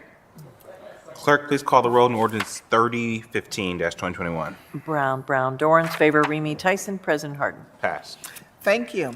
Anyone here this evening who wishes to speak either for or against this council variance, and the council variance number is 3016-2021, to grant a variance from the provisions of sections 3309.14 height districts, 3312.25 maneuvering, 3312.29 parking space, 3333.15 C basis of computing area, 3333.18 building lines, and 3333.24 rear yard of the Columbus City Codes for the property located at 1205 Chesapeake Avenue, to permit reduced development standards for the 128 apartment building in the AR3 residential district. The applicant is Preferred Living Care of attorney David Hodge. The proposed use is a multi-unit residential development. The city department's recommendation is approval, and the 5th by Northeast Air Commission's recommendation is disapproval, 3-2. I would now like to have a staff presentation. The applicant has received a recommendation of approval from staff and the Development Commission for a concurrent rezoning to the AR3 Apartment Residential District. The applicant proposes a 128-unit apartment building. Staff finds the requested variances to be supportable as they will allow the site to be redeveloped with a multi-unit residential development that is consistent with residential infill in urban neighborhoods. Therefore, City Department's recommendation is for approval, and I'll be happy to answer any questions. Thank you. And I accept the entire report into evidence as an exhibit. And I move to adopt the findings of staff as the findings of council. Thank you. Clerk, please call the roll. Brown, Dorans, favor, Remy Tyson. President Harden. Adopted. Thank you, and I just want to state that the Fifth by Northwest is not representing council, the commission is not, and certainly our team reached out to the zoning chair and we spoke to the zoning chair and the chair of the commission, and they are not in council chambers. And so with that, this is the very final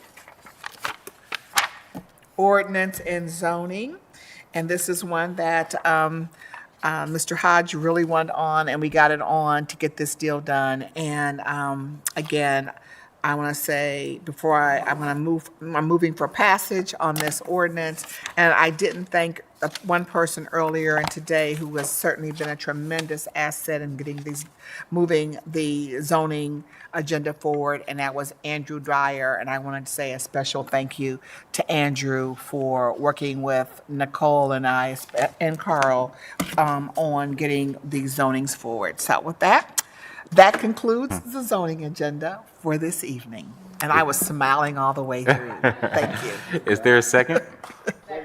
Clerk, please call the roll. Brown, Dorans, favor, Remy Tyson. President Harden. Pass. Congratulations.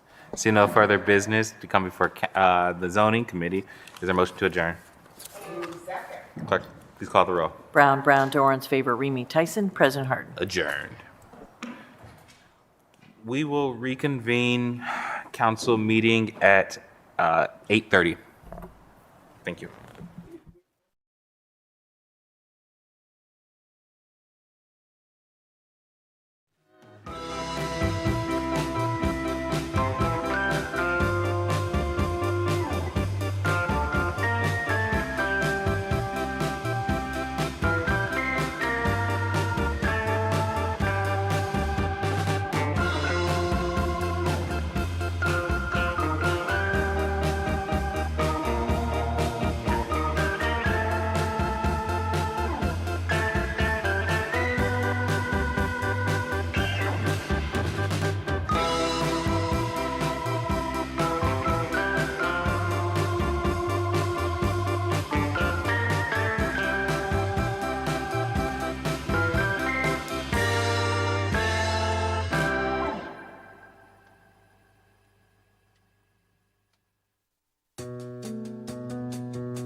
However long you would like it to be.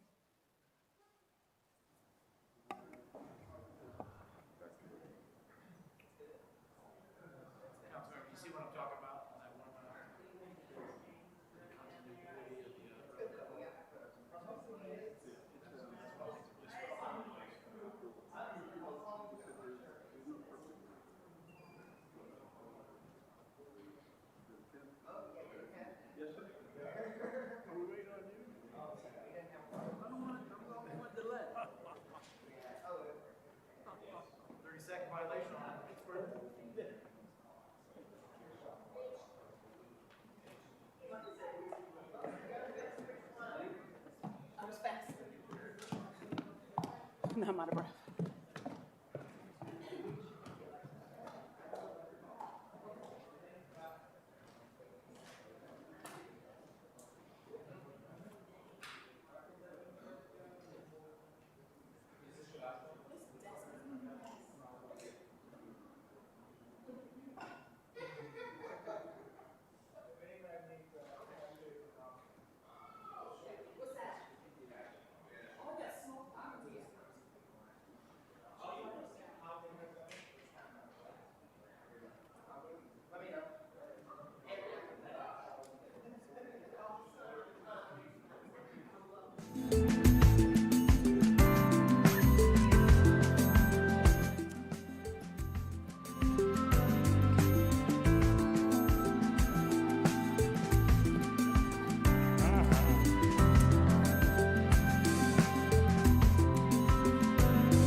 Regular meeting number 56 will now come to order.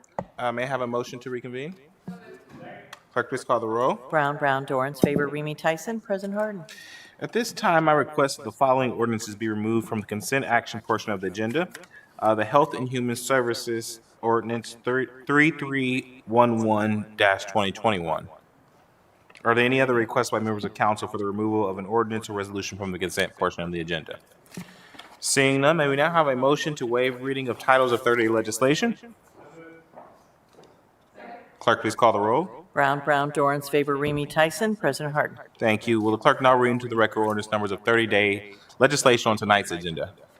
Finance Committee ordinances 3169, 3267-2021. Public Safety Committee ordinance 3208-2021. Public Utilities Committee ordinance 3109-2021. That's it. The following ordinance appear on our agenda as consent actions. Will the clerk now read those ordinance numbers into the record? Finance Committee Resolution 245X-2021, ordinances 3036, 3052, 3101, 3106, 3127, 3170, 3209, 3219, 3222, 3234-2021. Recreation and Parks Committee Ordinance 2931, 3296, 3298, 3299, 3300-2021. Public Safety Committee Ordinance 3156-2021. Veterans and Senior Affairs Committee Ordinance 3211-2021. Public Utilities Committee Ordinance 1759. 2907, 2934, 2935, 2938, 2939, 2953, 2975, 2980, 2989, 2999, 3108, 3120, 3129, 3130, 3131, 3132, 3133, 3154, 3172, 3175, 3194, 3204, 3207, 3227-2021. Neighborhoods Committee Ordinances 3151, 3162, 3287, 3297, 3305, 3314-2021. Technology Committee, Ordinance 3266-2021. Public Service and Transportation Committee, Ordinances 3173, 3233, 3284-2021. Excuse me, Housing Committee, Ordinances 3093, 3095, 3190, 3198, 3228, 3229, 3230, 3244, 3279-2021. Economic Development Committee, Resolution 242X-2021. Ordinances, another resolution, 243X-2021. Ordinances 3050, 3197, 3216, 3265, 3301, 3319, 3320-2021. Environment Committee, Ordinance 3062-2021, Administration Committee, ordinances 2956 and 3278-2021, Health and Human Services Committee, ordinances 3161, 3183, 3213, 3218, 3245, 3250, 3285, 3304, 3306, 3307, 3308, 3309, 3329-2021. Building and Zoning Policy Committee, ordinance 3331-2021, appointments from the Mayor's Office numbered A0, 218, 220, 223, 224, 225, 226, 227, 228, 229, 230, 231, 232, 233, 234, 236, 237, 238, 239, 240, and 242-2021. Are there any questions or comments on the consent portion of the agenda? Seeing none, may I have a motion for approval by voice?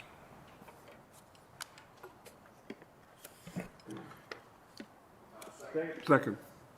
Clerk, please call the roll by voice. Ms. Brown? Yes, with the exception of 3244, 3265, and A242, on which I'm abstaining. Mr. Brown? Yes. Mr. Dorans? Yes. Ms. Favor? Yes, with the exception of ordinance 3050-2021, excuse me, and 3161-2021, for which I'm abstaining. Mr. Remy? Yes. Ms. Tyson? Yes, with the exception of 3304-2021, on which I am abstaining. President Harden? Yes, ordinances are passed with the noted exceptions. We are going to go out of order a bit this evening, and I am going to turn the floor over to Councilmember Remy in the Rules and Reference Committee to lead the discussion around ordinance 3246. Thank you very much, Council President Harden. Tonight, I introduce ordinance number 3246, 2021, to adopt a districting plan for Columbus City Council for the 2023 municipal election cycle and to declare an emergency. In 2018, Columbus voters voted overwhelmingly in support of adding 2 additional council members to council and creating 9 residential council districts. To create these districts, the charter required that a 5-member, independent, citizen-led commission be formed. In accordance with charter requirements, the Council Residential Districting Commission was seated on February 22nd, 2021. The commission embarked upon hosting 9 public hearings and 15 working sessions, along with attending numerous area commission and civic association meetings, and fulfilling their duties of creating 3 districting plans for the consideration of council. As a result, and pursuant to relevant provisions of the city charter, the commission has submitted to council 3 residential districting commissions, each of which set out compliance with the 7 specific charter requirements that the commission had to follow in creating the maps. These requirements are as follows.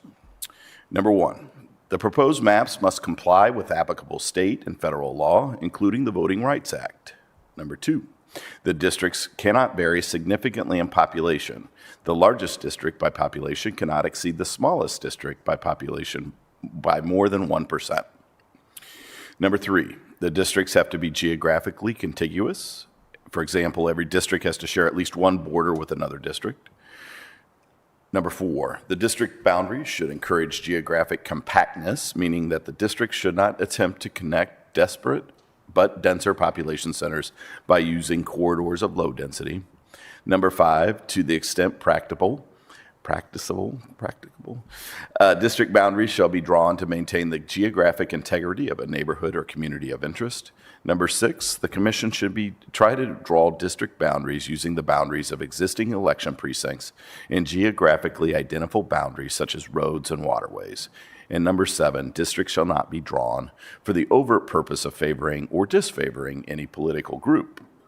Through this process, the commission produced 7 maps and narrowed those down to a final 3, which have been submitted to council. A few things I want to address. Before us tonight are the 3 maps submitted by the CRDC with updated labeling for the districts 1 through 9, ordered top to bottom, left to right. What does this change mean for the City of Columbus? At the core of council districts, this change will make Columbus City Council more representative of our city population with a larger council of 9 members and the requirement of residency per district. Though members of council will be required to live in separate districts, and by default, each member will know their district presumably better than others, council will continue to take great responsibility in continuing to represent all 905,000 residents of Columbus. Under the system, each member of council will have greater familiarity of the district in which they serve, no matter how many neighborhoods it includes. Throughout this process, the CRDC and council have received thousands of pieces of public comment, whether through the survey, mapping tool, or the public hearing held last week on December 8th. We understand that there may be unique differences between neighborhoods, and that is okay, because that's what makes our city so attractive. The CRDC maps do not create lines of separation. They create lines of collaboration, opportunity, and connection. After this year of engagement with the mapping process, my hope is that the community will continue to stay engaged with us as we prepare for these districts, greater representation, and exciting possibilities. Due to the 2020 census data coming in later than normal this year, the Commission couldn't start working on drafting maps until later in the year. But the entire time, they were engaging in public discussions and holding meetings throughout the community. In the course of 9 months, the Council Residential Districting Commission held 25-plus public meetings. They received over 2,300 survey responses to the One Columbus survey. This final round of maps garnered 195 public comments on the website, totaling 662 public comments on the mapping tool overall. In addition, at my public hearing last week, we heard from numerous area commissions and civic associations based on what their membership would like council to do. I can honestly say that all 3 maps received equal support from these varying commissions and civic associations. The CRDC created 3 well-constructed and thought-out maps for my colleagues and I to review. And no matter what the vote determines this evening, Columbus will be well represented. I, along with my colleagues on Columbus City Council and the CRDC commissioners, were all determined to make the 2021 districting process as transparent and open as possible and to follow the charter.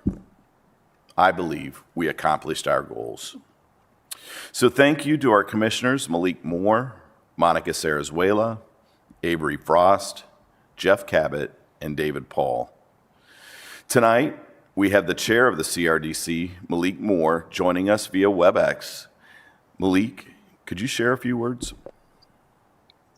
Thank you, Councilmember Remy, Council President Harden, the entire City Council. I just speak tonight on behalf of our commission and just want to share what a great privilege and an honor it was to serve our city in this capacity. We were a 5-person commission, and across us, we span probably 5 generations. Dimensions of diversity, including racial diversity, ethnic diversity, cultural diversity, and so we brought that to the table as well.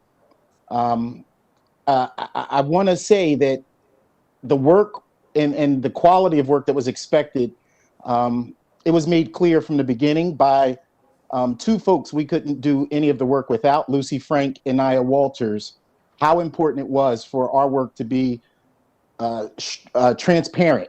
And so learning and being supported in the process of running meetings in the way that we did, where the public was engaged and present throughout the process, was a true gift, one that I'll take with me the rest of my professional career and the rest of my life.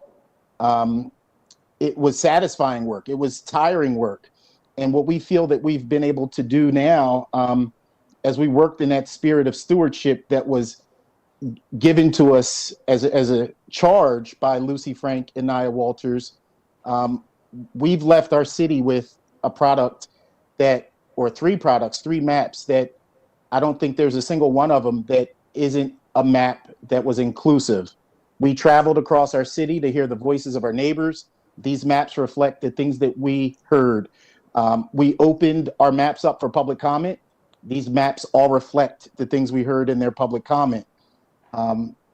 These maps make me very excited to call Columbus home, a city of diversity, a city that is inclusive, a city that calls on its neighbors and communities to be a part of the democratic process. And again, I thank you all for the opportunity, for entrusting us with this responsibility. And I'm excited to see what these maps could mean for the future of our city and how folks are represented. I thank you, Councilmember Rini, for leading the charge as our council member throughout this process. And again, I want to thank the entire esteemed City Council for their support and engagement as well, and all of our neighbors. Thank you. Thank you very much, Chair Moore. Don't go anywhere because we're going to need your expertise as we discuss these maps this evening. I also want to acknowledge Nia Walters for being here to answer any questions that may arise on the dais. Yes, sir. But first, we do have two speakers signed up to speak on this ordinance, and so I would like to call our first speaker, Janet Cahill. Janet, you have 3 minutes. If you could state your name and any organization that you may represent. Yes, thank you. My name is Janet Cahill, and I'm with the Westland Area Commission. Thank you, President Hardin, council members. Councilmember Tyson, congratulations. I know that you will be anxious to have all that time to garden this spring because I know you're a gardener. And we'll have to wait to play in the dirt, though, and get through the snow. I'm here to speak on behalf of the Westland Area Commission and Columbus residents that live in the Westland area west of 270. Thank you to all the members of the Columbus Residential District and Commission for their hard work. I sat in virtually on most of your sessions and witnessed all of the factors that needed to be considered in developing these maps. And they are certainly to be commended on their hard work. Map A and B both split the Westland Area Commission between two different districts and pair us with the Hilltop and Franklinton, which are inner city commission areas, much different than west of 270 in the suburban Outer Belt area. I did review a lot of the comments on all of the maps and saw when the Map C was introduced, there were quite a few favorable responses from all the commissions, just not the West Commission. Map C is the map that the Westland Area Commission favors. It keeps the Westland Area Commission and the Far West Area Commission, just north of us, intact and together, along with the West Side, West Scioto Area Commission. Our suburban areas west of 270 are growing. The 2020 census for Columbus showed a growth of 15%. And guess what? The Westland Area Commission grew 12%. It's going to continue. You just recently approved a large project to Sugar Farms, which is in the far west area north of us. And we have the Blaser Farm projects and several other you have approved on West Broad Street that will add to our growth as well. Our needs are similar, and the city has much work to provide services for all of the residents that live west of 270. I was pleased to see Councilmember Remy mention lines of collaboration, because this is what Map C would provide. It would best provide a council member an opportunity to collaborate with the Outer Belt areas and the West Scioto area and better understand our needs. The Westland Area Commission asks Council to approve Map C to provide the growing westward Columbus neighborhoods a council member knowledgeable about the Westland and Far West areas. Thank you. Thank you very much, Ms. Cahill. We appreciate your testimony this evening. Next, we have Jody Zeranin on WebEx. Ms. Zeranin, you have 3 minutes. If you could state your name and any organization you may represent. Thank you very much. Can you hear me? Yes. Okay, great. Good evening, Council President Hardin and esteemed council members. My name is Jody Zaranin, and I speak on my own behalf as a resident of the Columbus Hayden Farms neighborhood. Our neighborhood is part of the rapidly growing Hayden Run region, and I am speaking tonight to support MAP C as the ideal configuration for this area. It is preferable because it mostly keeps area commissions and civic associations together, and both MAP C and B offer us a more compact district than the version in MAP A. We're the light green district, I guess. I'm not sure the name there. I've watched several of the meetings about this process, and I'm impressed with the effort that's gone into finding really the most sensible districts, while honoring, these significant constraints like the 1% population variation limitation. I think the commission clearly explained that while each district would have a city council member living within the district, that all Columbus citizens will vote for the full slate of 9 city council members. And I think that was a real important point to make in this whole process. I commend the commissioners, especially Commission Leader Moore. So just to summarize, I express support for the C redistricting map, and thank you for the opportunity to provide my testimony on the Columbus redistricting map. Thank you. Thank you very much, Ms. Aranan. Now, I'd like to open the floor to my colleagues for discussion. As I mentioned earlier, we have received numerous letters of support for varying iterations of the map, map A, B, and C. Go through and list them all, but everybody received those correspondence, and so it is basically even. So it's a tough job ahead, but I will now open the floor. President Pro Tem Brown. Thank you so much, Council Member Remy, for your leadership in the process. And I want to say thank you to Nia Walters for the painstaking work of, with each adjustment, really making sure each adjustment had a counter adjustment, as far as I've gathered from following the process. So I know that was a lot of work along with the commission members. And I observed the process to be highly responsive to resident feedback and, commissioner feedback. So thank you, Council Member and Ms. Walters, for that. I'll just offer my sort of other than process comments on the actual maps.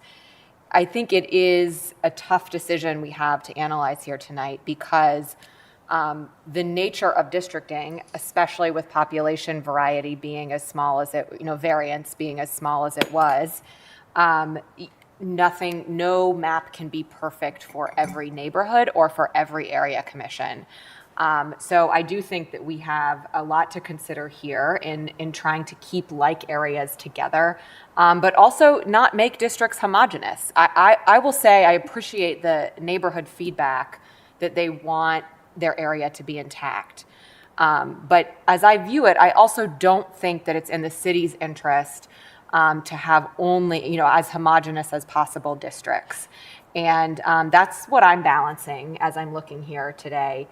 And the other factor I'm balancing is that, even, and I know you've hit this a lot, Councilmember Remy, but even in the places where an area commission might be split up, whether an area commission is in one district or split among 2 or 4, those residents that live in that area can address all council members as their representative because they are.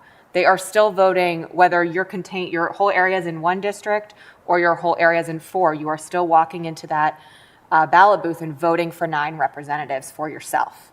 So that recourse is built in to appeal to all council members. And I know those are kind of general observations, Chair Remy, but there are a few things that I'm sitting with as we're looking at these 3, again, Ms. Walters painstakingly assembled maps. Thank you, President Pro Tem Brown, Councilmember Dorans. Thank you, Chair Remy. Is Chair Moore still with us? So I asked this question. I am. I asked this question during the hearing the other day, and I think it would be helpful to hear Chair Moore's response to it because I think it was an excellent one.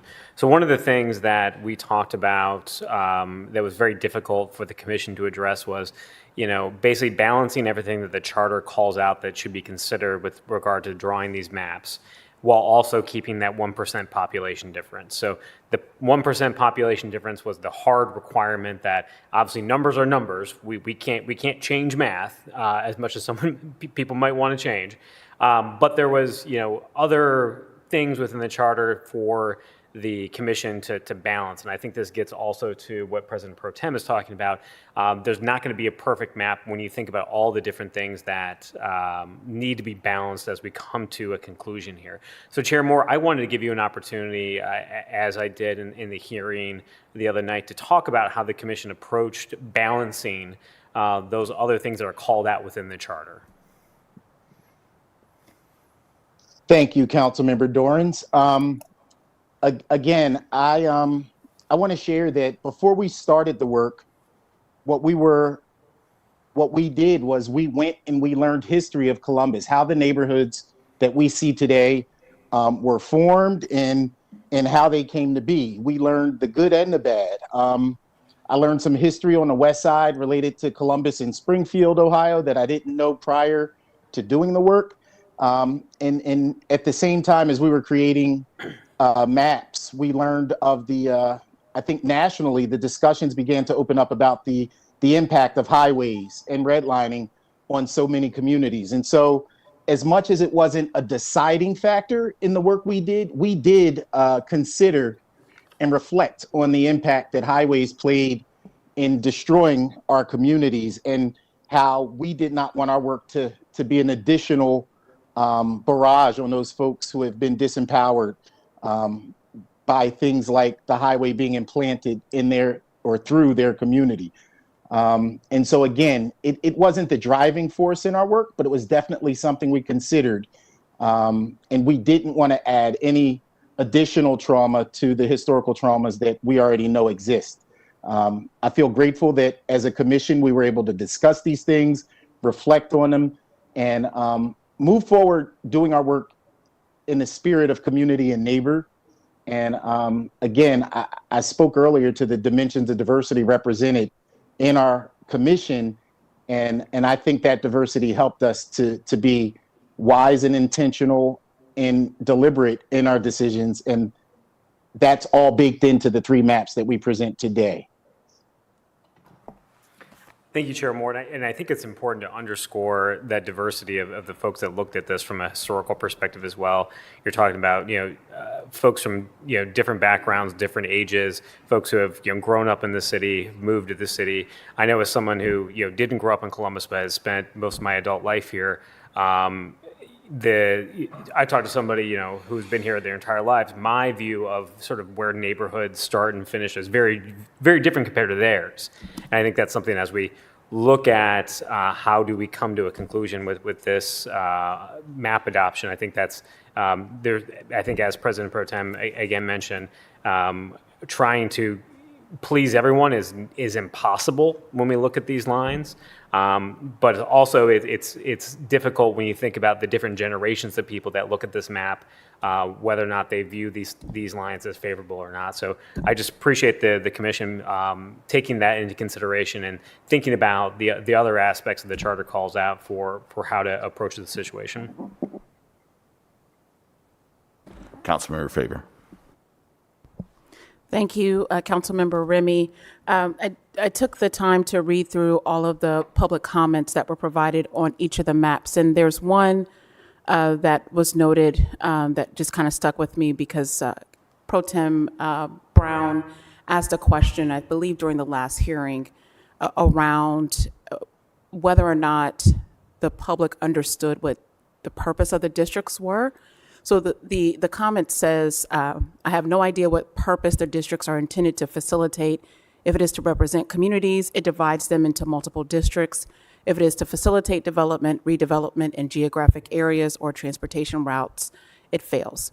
And so to the point that there's not going to be a perfect map, I think to Chair Moore or to perhaps even Ms. Walters, we do this process again in a few years. What are some things that you would recommend if we can change for the process?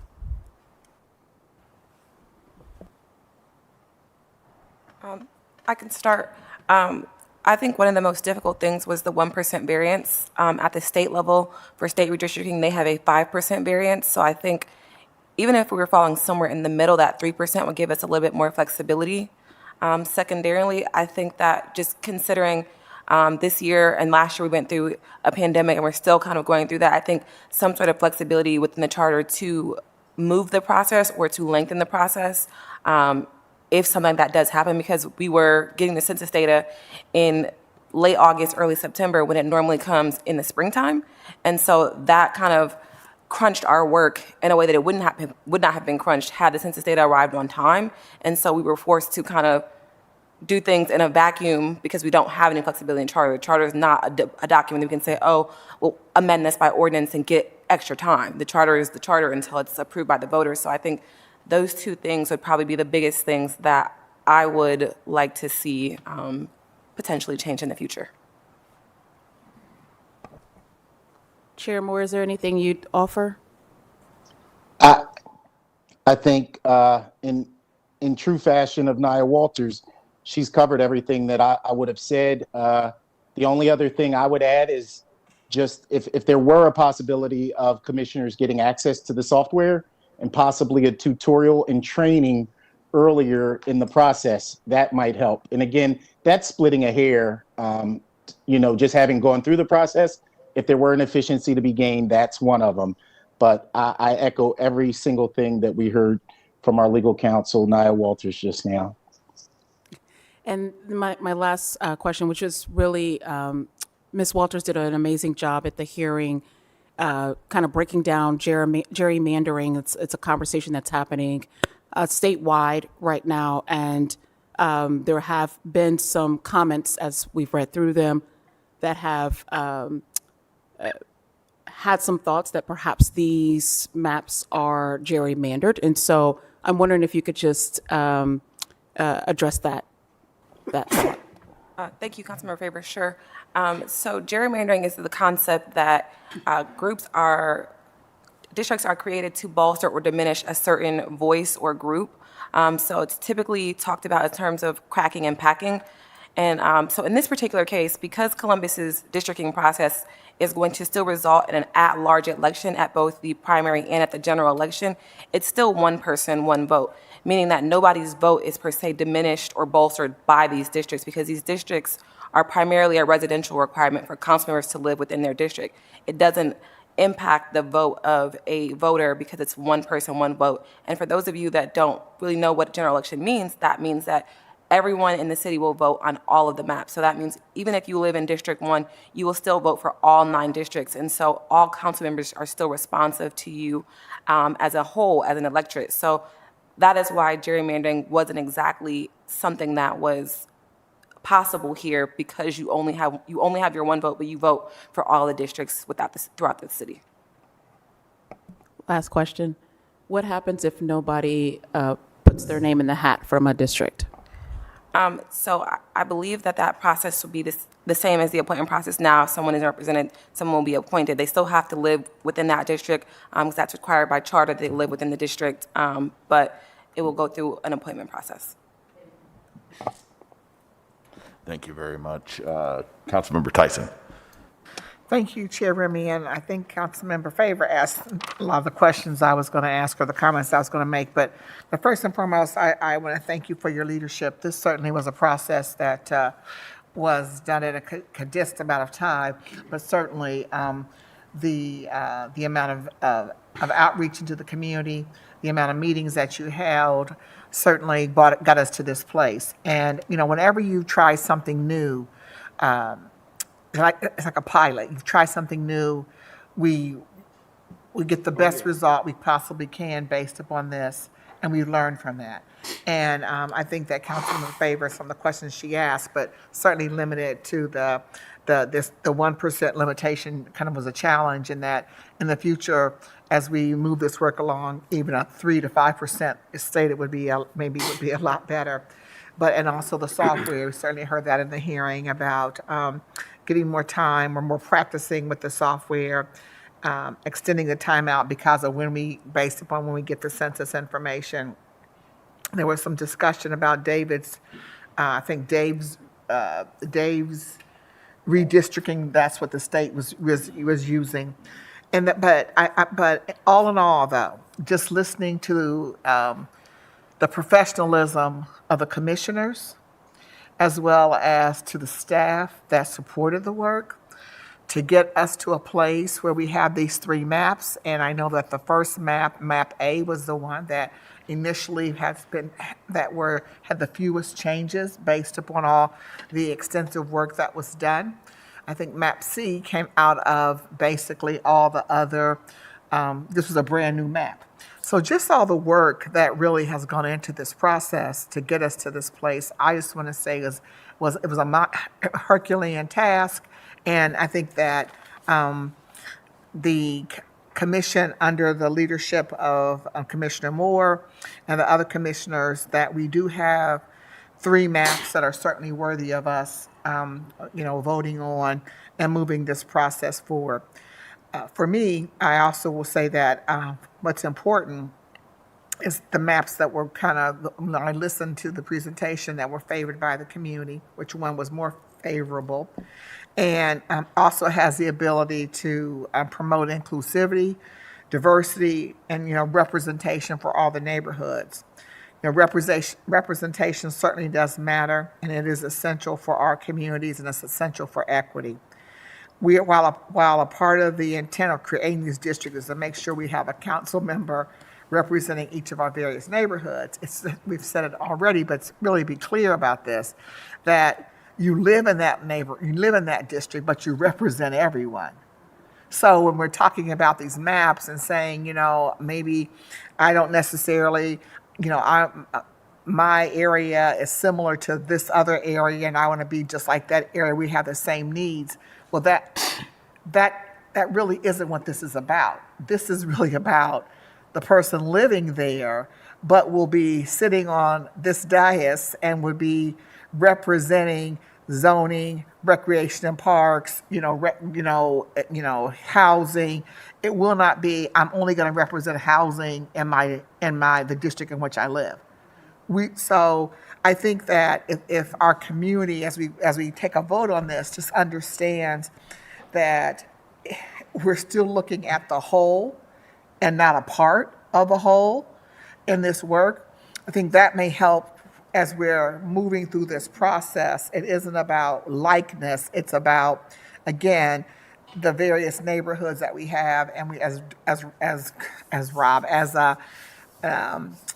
Councilman Doran stated, it really is about the the diversity of our neighborhoods coming together to help us to meet our needs. So for me, I just want to make sure that as we're voting on these maps, it's going to promote inclusivity, diversity, and ultimately support equitable delivery of our resources. So to make sure that we don't leave any neighborhood, and this is going to be considered the district's anybody behind. And so that is going to be really important to me. And I have my own view of which map I think will do that and to move us forward. So, but thanks again for your hard work, Councilman Remy, and for the staff and the commissioners, because I think they've done a yeoman's job for us. Sure. Thank you so much, Councilmember Tyson.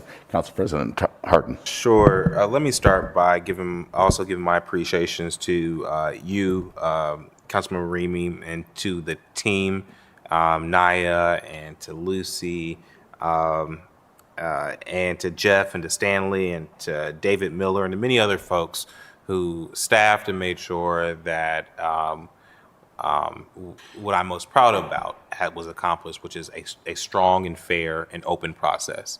So to the team, I say thank you, and all along it was about checking the receipts. There was always going to be a place where you can go back and see the conversations. And they're still up now. You can see the hours of conversations that happen on this. Certainly, I want to thank the commissioners who really took their jobs very seriously. I came to, I think, 2 meetings where they were rolling out their next steps, and the depth of the understanding, the depth of care, and the clear focus on the nuances of each map and each proposal was clear. I think it's important to, again, emphasize the process. Again, these lines were drawn by residential districting commission, citizen volunteers who care enough about our city to try to recreate neighborhood boundaries and maps that will determine where future council members need to live. This was incredibly open and transparent process. The commission received, and I think Remy talked about this, more than 2,300 responses and had over 500 comments online, 6 community meetings, and more than 15 sessions with multiple rounds of draft maps. I think, as I think about how one would make the selection for a map, one, the point that my colleagues are making, it's almost worth making one more time, that in this city, this new system that we're going to in 23 had some goals. The goals were to bring geographic diversity to council by ensuring that council members live in different parts of this city. It was not to divide the city, and it was not to make districts where a council member would represent just that district. It was always to make sure that the 9 members that would become Columbus City Council in 23 lived in different parts of the city so that we could bring greater geographic representation to the council. And so while I applaud and appreciate the data that has gone into understanding how different districts include different groups and commissions, and that's important, just as an exercise, we have to remember and have to be really clear that these council members, even if they live in your district, will represent every council member or every city resident. And so for me, then, the criteria in which is more important to me around which map boils down really to which maps bring geographic representation to council by spreading out council members throughout the city, and 2, which one has the least amount of physical or defining barriers, i.e. maps i.e. Rivers and highways that just don't make sense in terms of contiguous district. And so at the end of the day, I'm okay with all 3 maps. I think we've said it. No map is perfect. No map is there is no perfect map. But I think that we have we will make whichever map we pick will be a good map because it was thoughtfully proposed to us. And so I look forward to taking a vote. I just have a couple more things to say. I would say that, during the hearing, we had questions about process and questions about how each of the maps were developed. One thing that struck me during the testimony was, in watching the hearings, was the amount of time they spent on Map A. And then they were able to get the software, and then individual commissioners made B and C. And although brought back and they worked on it collaboratively, it was obviously a collaborative decision to put that map forward. But I just recall, during the hearing that in Map A, for instance, that's when they talked about removing the highways and the things that have divided our community, the redlining opportunities that have been created over the years. And it just struck me when they were talking about it, how, and you can visualize that when you look at that map and you take the highways out of it, you can see how that division works. And so I believe that that map stands out to me as one that looks to be one, again, back to the point that Councilmember Tyson made. This is certainly not about putting a bunch of neighborhoods that are like in one particular area. Because my responsibility, if I'm a council member in 2024, is to represent all 905,000, whether they come from south area, they come from the north, they come from the west, the east, and that hasn't been lost on me in this process. But what I think it does is it provides individuals a place to start. And I think that that's the one thing that people question, where do I go? Well, of course you can come to all 7 of us, or you can come to me about economic development or the environment, et cetera. But really all of us care about those issues. It's just a place to start. And so when we think about 9 different individual council members in 2024, you know that you're probably going to start with the one that's closest to you. But by golly, it doesn't make a difference. You still have 9 people to come and advocate on your behalf, no matter what issue you're bringing forth. I also think that it's important to reiterate that as we transition to representation at large by districts, we're a growing, vibrant city. And the responsibility of being on council, as a council member moving forward, is going to continue to grow as we see the explosive amount of increase in population. So this work, in my opinion, involves broadening and diversifying the idea of what a neighborhood or a community is to all of us, while also protecting and embracing the rich history in the neighborhood that we call home. So I am looking for any motions that anyone may have at this point. Chair Remy. Councilmember Brown. I think it's important for all of us who are sitting on this floor today to appreciate the historic aspects of what we're about to do. We are going to vote on something that is certainly going to change over time.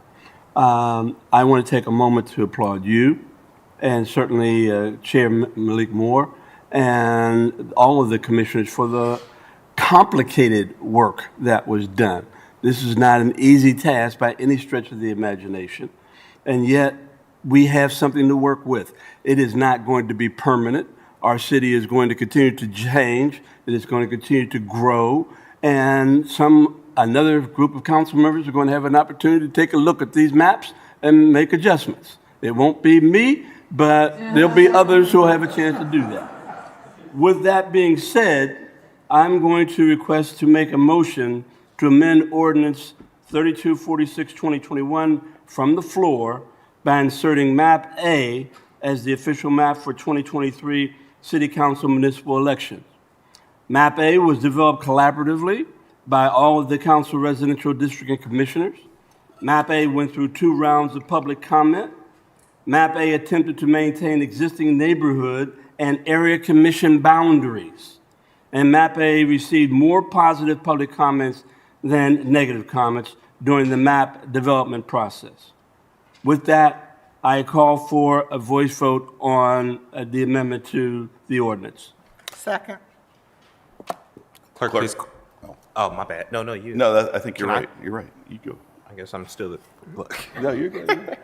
Clerk, please call the roll by voice. Ms. Brown? Yes. Mr. Brown? Yes. Mr. Dorns? Yes.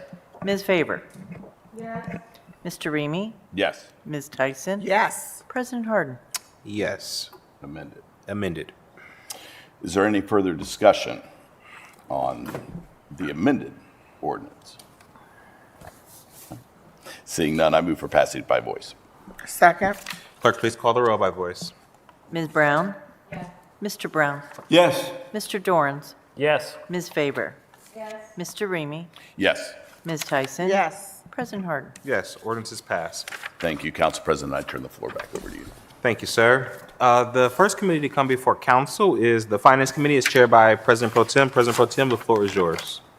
Thank you, Council President Harden. Tonight in the Finance Committee, we have ordinance 3142-2021 to authorize the director of Finance and Management to execute those documents necessary to acquire fee simple title and lesser interest to a real property located at 433 London Grove Port Road and further identified as Franklin County Tax Parcel 495-232643, to authorize the city auditor to transfer up to $1,076,000 within CIP projects within the Water Geo Bonds Fund, and to authorize the expenditure of $1,448,000 from the Water Geo Bonds Fund, and to declare an emergency. This site is being acquired. It will serve as an additional water source for the Parsons Avenue Water Plant, which utilizes groundwater from wells and serves southeastern Franklin County. I appreciate DPU making investments like this to continue providing clean and safe drinking water to Columbus residents. An emergency action is being considered so this purchase can proceed without delay. Are there any questions? I move for passage. Second. Clerk, please call the row. Brown, Dorans, favor, Remy Tyson, President Harden. Pass. Next is ordinance 3221-2021 to authorize and direct the Director of Finance and Management to accept grant funds from the U.S. Department of Housing and Urban Development in the amount of $7,500,000 for the Community Development Block Grant Program, to authorize the appropriation of $2,020,424 from the unappropriated balance of the CDBG fund, and to declare an emergency. This ordinance accepts the 2022 CDBG estimated award amounts from HUD and appropriates a portion of the award to support recreation programming, affordable housing, economic opportunities, and infrastructure needs in neighborhoods throughout Columbus. There will be additional ordinances submitted to appropriate remaining CDBG funds. But all expenditures must be consistent with the city's 2020 to 2024 consolidated plan approved by HUD and the 2022 annual action plan, which was reviewed via a public hearing and a 30-day public input period. I appreciate Councilmember Remy's help with that hearing. Emergency action is being considered so that these transactions can be posted in a timely manner to maintain accurate accounting and financial management records. If there are no questions, I move for passage. Second. Clerk, please call the row. Brown, Dorans, favor, Remy Tyson, President Harden. Pass. I have one ordinance and rules and reference. May I do that now? Please. Thank you. Ordinance 2605-2021 in the Rules and Reference Committee to amend various sections of Chapter 329 of the Columbus City Codes to provide for an alternative construction delivery method called Construction Manager at Risk, or CMAR, with these changes to be effective January 2nd, 2022, to repeal the existing sections being amended and to declare an emergency. The Department of Finance and Management has worked diligently to implement CMAR. And what's in front of us tonight is the result of collaborative efforts to ensure that the method really works for our city. Emergency actions being considered to address an immediate operational need to implement this process, which has been considered and produced diligently. So quickly, I would like to ask Director Lombardi to share the benefits of the model that the department has worked hard on. So if you could quickly share with council the CMAR model. Sure. Thank you, President Harden, President Pro Dem Brown.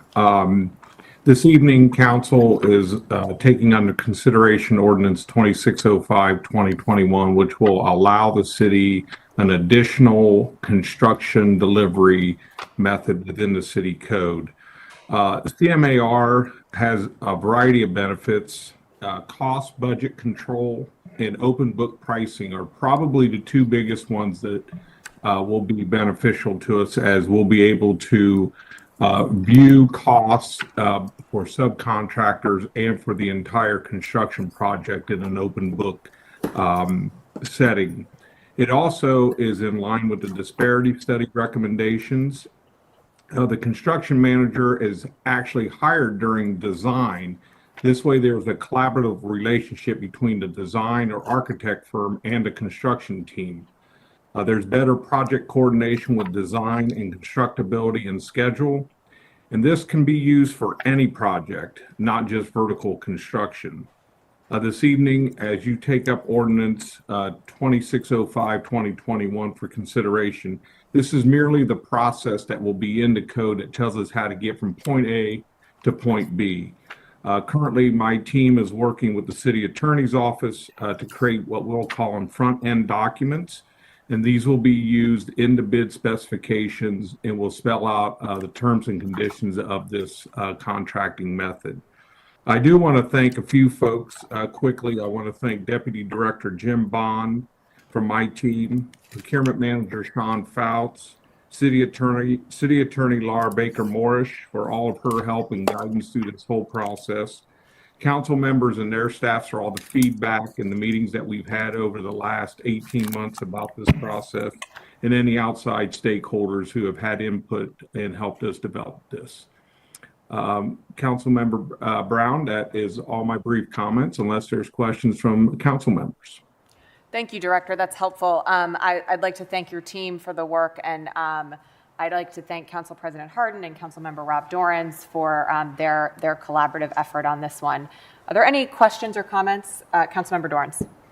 Thank you, Chair. I just wanted to point out, I think one of the really unique things, and this is a good way to show how we do things a little bit differently in Columbus, is that what we're adopting here tonight has safeguards put into this legislation to make sure that some of the issues that can crop up with construction manager at risk, we avoid here by making sure that we have an open, transparent process through this legislation. And it's directly taken up, and I thank Director Lombardi, Jim Bond in his office, Sean Fouts as well, for working with council to make sure that we are addressing those things on the front end, to make sure that we're being thoughtful how this delivery method is being used, because there are certainly some huge benefits of using this, but we want to be thoughtful about how those are implemented to make sure we're protecting the integrity of the process as well. So just thanks to those who are involved, and certainly being responsive to council's concerns.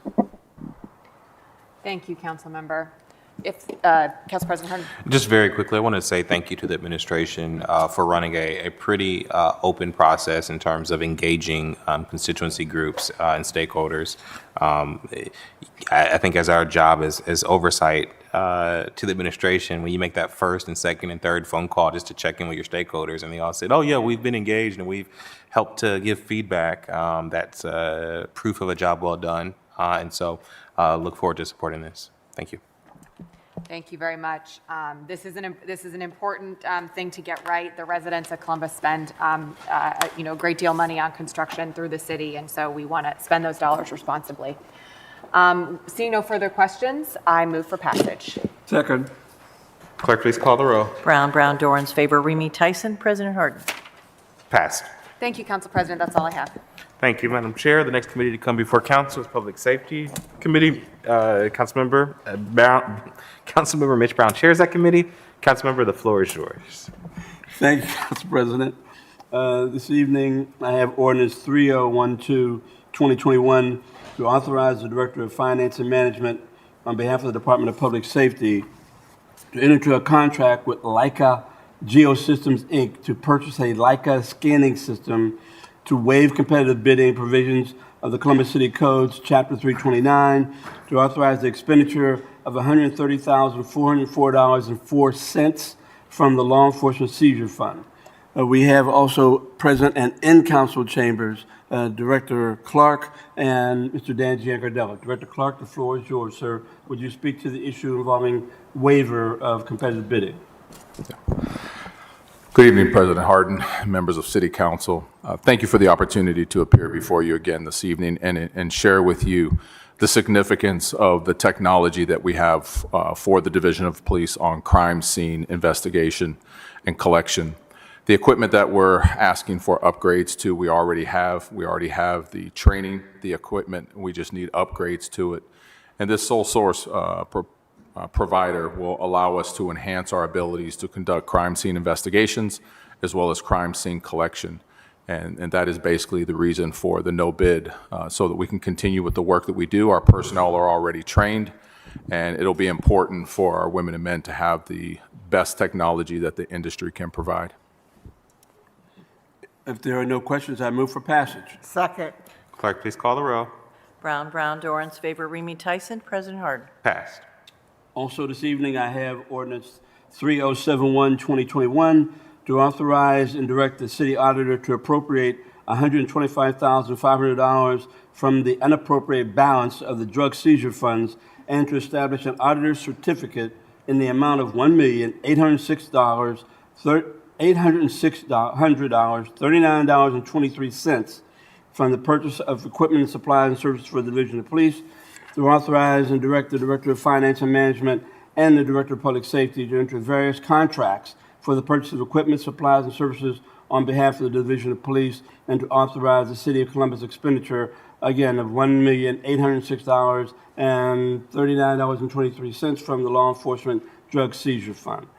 If there are no questions from my colleagues, I move for passage, and I wish to take a moment to also acknowledge that in the audience is Chief Bryant. Second.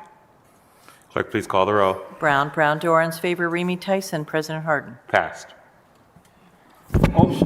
Also this evening, I have, okay. I have ordinance 3075, 2021, to authorize the Director City Auditor to transfer $4,472,183.48 within the various projects within the Safety Voted Bond Fund, to waive the competitive bidding provisions of the Columbus City Codes, Chapter 329, to authorize the Finance and Management Director to enter contracts with and issue purchase orders to Atlantic Emergency Solutions for the purchase of one ladder in the amount of $1,541,974, to Sefton Corporation for the purchase of two Monarch custom pumpers in the amount of $1,434,546, Horton Emergency Vehicles for the purchase of 5 medic conversions in the amount of $1,567,525, to amend the 2021 capital improvement budget to authorize the expenditure of a total of $4,544,045 from the Safety Voted Bond Fund, and to declare an emergency. Director Clark, I see you have Dan G. here present. Please speak to the issue of the bid waiver, sir. President Harden, Chair Brown, members of the council, thank you for entertaining this ordinance this evening. These are state term contracts for these various vehicles. They are under the purchasing code. They're not technically bid contracts. However, there are not multiple state vendors. Therefore, purchasing asks us to waive bidding on these. 2 of the vendors are major local suppliers of our equipment, Suffolk Corporation, as well as Horton Medical. We also have a long history of standardization with our fire apparatus, with Suffolk engines and hazmat vehicles, as well as heavy rescues, as well as the standard for EMS. Horton, the Horton box has been in our fleet for probably over 20 years. So that is the reason for the bid waiver. Thank you. If there are no questions from Director Janji, I move for passage. Second, I just want to say I've certainly have been to Suffolk a number of times to visit that plant, to see the equipment that we have here, and it is a local company, which is great. And I also just want to say I appreciate Dan being in Chambers, as well as this is just point of privilege at this point. I'm just happy to see that. I will tell you this, to see the Safety Director Clark and the Chief in Chambers, and we're talking about, almost 10 o'clock at night, to still stay around here, not to say anything's wrong for being remote, but I will just tell you that it is really being, I've appreciated that you are in Chambers generally every week, and I appreciate that, and I thank the Chief and for being here. So, again, but I second again. Thank you. Thank you. Clerk, please call the row. Brown, Dorans, favor, Remy Tyson, President Harden. Passed. Council President, thank you. And I want to take a moment and thank you, Councilmember Tyson. This is my last position with regards to being the Public Safety Chair. I am pleased and excited and very happy to have Chief Bryant and Commander Smith-Weir here. They did not testify, but they were here to make certain that you appreciate the importance of their usage of the seizure fund monies in the manner to continue to improve the quality of work that's done by our Columbus Police Division. And I want to say to each and every one of you, it has been a pleasure to serve. It's been different for me in a variety of different ways, those of you who've known me. I would say to those who are in the audience here, back in the day with Angie and Priscilla Tyson, to stay this late was not uncommon. We had many, many nights when we stayed late to make things pass. But we're leaving Columbus in good hands. And I pass the torch to each and every one of you, and thank you. Thank you, Mr. Chair. Next committee to come before council is the Public Utilities Committee. That committee is chaired by Councilmember Dorrance. Councilmember, the floor is yours. Thank you, Council President. Tonight in the Public Utilities Committee, we have ordinance number 2749-2021 to authorize the Director of Public Utilities to execute a plan modification for the 2020-2022 Construction Administration Inspection and Service Agreement with EMH&T Inc. for the Division of Sewerage and Drainage Lateral Lining Blueprint Northland 1, R-Tank Park Project, and for the Division of Water Cheshire Road area water line improvements to authorize a transfer of expenditure of up to $633,680.92 from the Sanitary General Obligation Fund to authorize an expenditure of up to $418,715.94 within the Water General Obligation Fund to authorize an amendment to the 2021 capital improvement budget. The goal of the Division of Water's Cheshire Road area water line improvement project is to replace or rehabilitate the existing water lines that have a high break frequency, which will improve water service, decrease burden on water maintenance operations, and reduce water loss. Do any of my colleagues have any questions or comments? Seeing none, I move for passage. Brown, Dorans, favor, Remy, President Harden. Pass. Thank you. Next, we have ordinance 2937-2021 to authorize the Director of Public Utilities to renew an existing engineering agreement with Black & Veatch Corporation for the wastewater treatment facilities upgrade, general program number 4, overall engineering consultants services to appropriate transfer within and expend up to $1 million from the Sanitary Sewer General Obligation Bond Fund and to amend the 2021 capital improvement budget. This agreement is necessary to provide technical and engineering assistance to the city and its design professionals in planning and coordination wastewater treatment facilities upgrade program. This work was originally planned as a 6-year effort funded by annual renewals because it included tasks that stretched over several funding years and because the nature of the work required the firm to develop a deep and detailed understanding of our water plants and how we operate them. Do any of my colleagues have any questions or comments? Seeing none, I move for passage. Clerk, please call the roll call the roll, please. Brown, Dorans, favor, Remy, President Harden. Pass. Thank you. Next, we have ordinance number 2943-2021 to authorize the Director of Public Utilities to enter into a construction contract with Granite Inliner LLC for the sanitary sewer lining contract 2021 through 2023, project CIP number 650403100001, to authorize the expenditure of up to $1,806,597 the Sanitary Sewer General Obligation Bond Fund to authorize the expenditure of up to $2,000 for prevailing wage services, the Department of Public Service, and to amend the 2021 capital improvement budget. This project will rehabilitate existing sanitary sewers within the city of Columbus, reducing inflows and infiltration in our city's sanitary sewers. Do my colleagues have any questions or comments? Seeing none, I move for passage. Clerk, please call the roll. Brown, Dorans, favor, Remy, President Harden.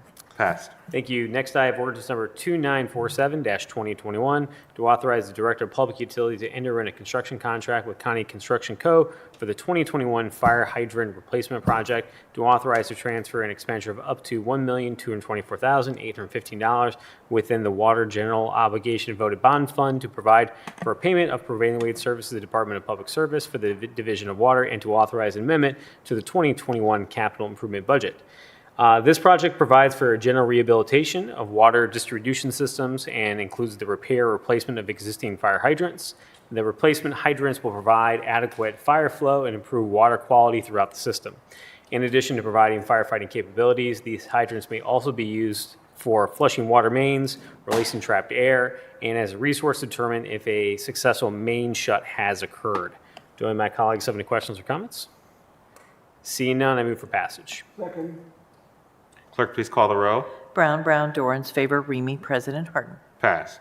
Next, we have ordinance number 2987-2021 to authorize the Director of Utilities to modify and increase the professional engineering service agreement with Arcadis US, Inc. for the Hapcremene Water Plant Hydrochlorinate Disinfection Improvement Project for the Division of Water, to authorize a transfer and appropriation expenditure of up to $1,950,000 within the Water Pay-Go Fund, and to amend the 2021 capital improvement budget.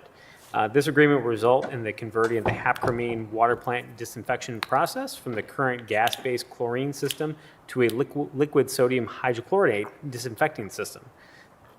Fun words to say. It will address the risk associated with gaseous chlorine system while providing a safer storage and handling system for plant staff. The potential threats of an accident or intentional increase of chlorine gas will be eliminated with this project, which will both enhance environmental and safety at the plant. Do my colleagues have any questions or comments? Seeing none, I move for passage. Second. Clerk, please call the row. Brown, Dorans, favor, Remy Tyson, President Harden. Pass. Next, we have ordinance number 2992-2021 to authorize the Director of Public Utilities to execute 2 construction contracts with County Construction Co. and Travco Construction, Inc. for the 2021 water main repair project for the Division of Water, to authorize a transfer expenditure of up to $1,303,155 within the Water General Obligation Bond Fund to provide for payment of prevailing wage services, the Department of Public Services, and to amend the 2021 capital improvement budget. These contracts will provide assistance to our water line maintenance crews in completing water line maintenance break repairs in a timely manner should those breaks occur. Do any of my colleagues have any questions or comments? Seeing none, I move for passage. Second. Clerk, please call the row. Brown, Dorans, favor, Remy Tyson, President Harden. Pass. And finally, in the Public Utilities Committee, we have ordinance number 3049-2021 to authorize the Director of Public Utilities to modify and increase the contract for purchase of wholesale electric power and ancillary services with American Municipal Power, Inc. for the Division of Power, to authorize a transfer of $2,273,624 within the Power Operating Fund, and to authorize the expenditure of $2,703,624 from the Power Operating Fund. The funds authorized by this ordinance will cover the cost of power supply and additional services provided by AMP Inc., such as diesel generator maintenance, representation on federal power issues, staff training, and customer development services for 2021 and early 2022. Do any of my colleagues have any questions or comments? Seeing none, I move for passage. Second. Clerk, please call the row. Brown, Dorans, favor, Remy Tyson, President Harden. Pass. Thank you. Council President, with your permission, I'd like to move back to Rules and Reference Committee on page 26 of tonight's agenda, where I have 2 ordinances. Please. Thank you. The first is ordinance number 2142-2021 to enact Chapter 1117 of the Columbus City Codes to provide watershed protection on reservoir and land stewardship property through the implementation and enforcement of best management practices consistent with water quality, riparian buffers, and conservation standards. The purpose of this ordinance is to enact new Columbus City Code Chapter 1117, watershed protection for the purpose of providing safe and healthy drinking water supply and protect reservoir and land stewardship property through the implementation and enforcement of best practices consistent with high water quality and conservation standards. This chapter allows for the designation of land stewardship property within specific areas of the reservoirs and participation in the voluntary land stewardship program. Property eligibility will be determined by the Columbus Recreation and Parks Department and the Columbus Department of Public Utilities. A valid land stewardship license agreement will be required before any activities or improvements are authorized under land stewardship program. This chapter allows the Director of Public Utilities to adopt rules and regulations necessary to administer and enforce the provisions of this chapter. Such rules and regulations may include the establishment of land stewardship design standards, permit fees, and liability insurance requirements. The city may suspend or cancel licenses or permits upon notification in accordance with the terms of applicable license or permit. Finally, this chapter establishes the process for authorizing activities, including private boat docks, private steeps, stairs, paddlecraft storage, or boardwalks, as well as overland pass, filtered view corridors, stream or wetland crossings, embankment stabilization, or vegetation management on land stewardship property. The chapter also includes provisions related to the abandonment or removal of structures from land stewardship property. I want to thank the Department of Public Utilities and the Recreation Department for their very thorough work on this legislation. It's taken quite a while to get here, and they have literally a plan for every property that is out in these areas. So it's been a lot of work on their part. This ordinance was tabled last month, so at this time, unless any of my colleagues have any questions or comments. Seeing none, I would first like to move to remove ordinance number 2142-2021 for the table. Second. Clerk, please call the row. Brown, Brown, Dorans, favor, Remy Tyson, President Harden. Removed. And now I'd like to move for passage. Second. Clerk, please call the row. Is there an amendment on the ordinance?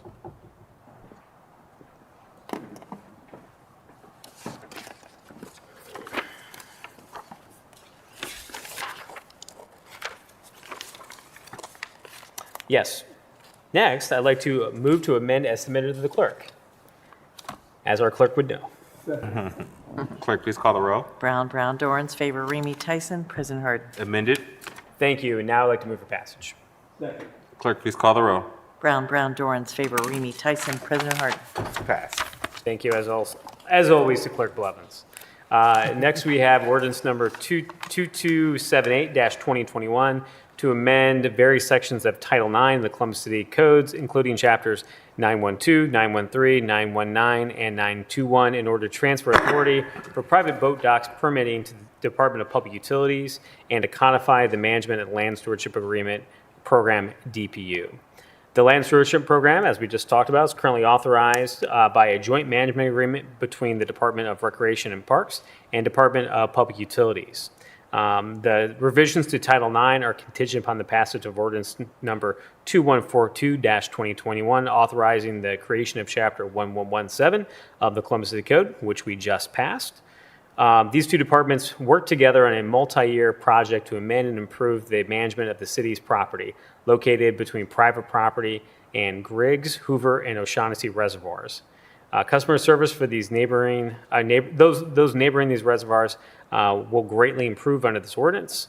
Obtaining a private boat dock permit will only require coordination with one department rather than the current process, which requires you to work with both.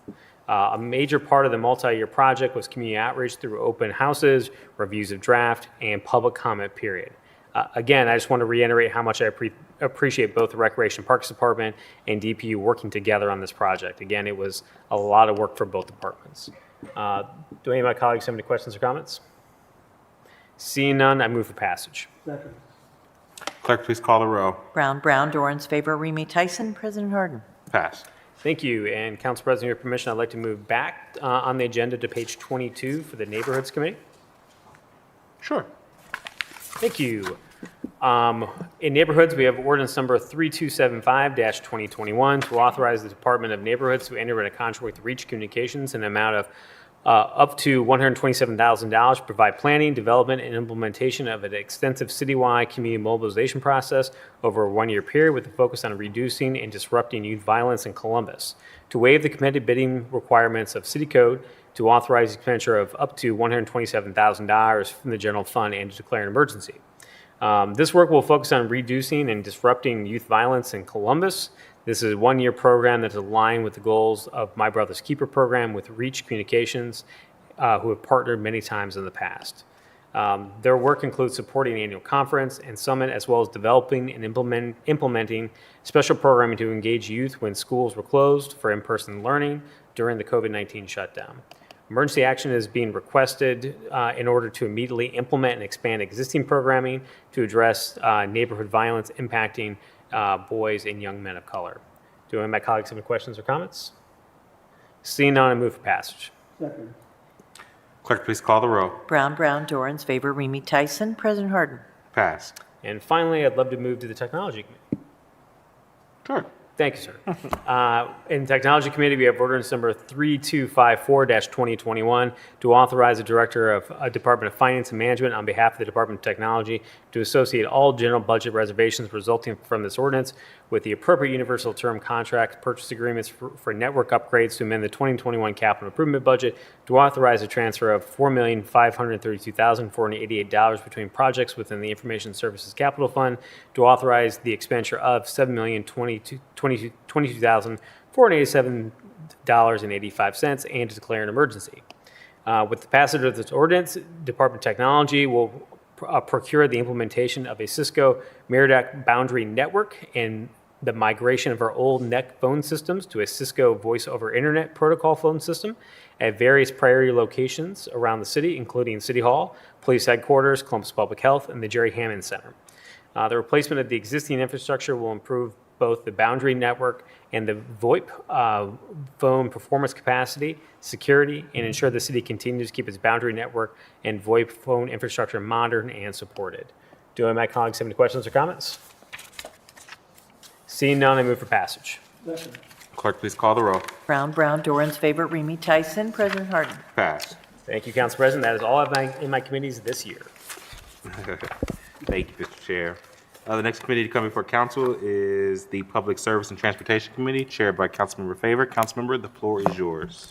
Thank you, Council President Harden. Tonight in Public Service and Transportation, we have Ordinance 3087-2021 to amend the 2021 capital improvement budget to authorize the Director of Public Service to enter into contract with Bitumus Pavement Systems LLC for the resurfacing 2021 slurry seal and crack seal project, to authorize the expenditure of up to $1,459,008.09 from the Streets and Highways Bond Fund for the resurfacing 2021 slurry seal crack seal project, and to declare an emergency. This ordinance authorizes the Director of Public Service to provide payment for construction, construction administration, and construction inspection services.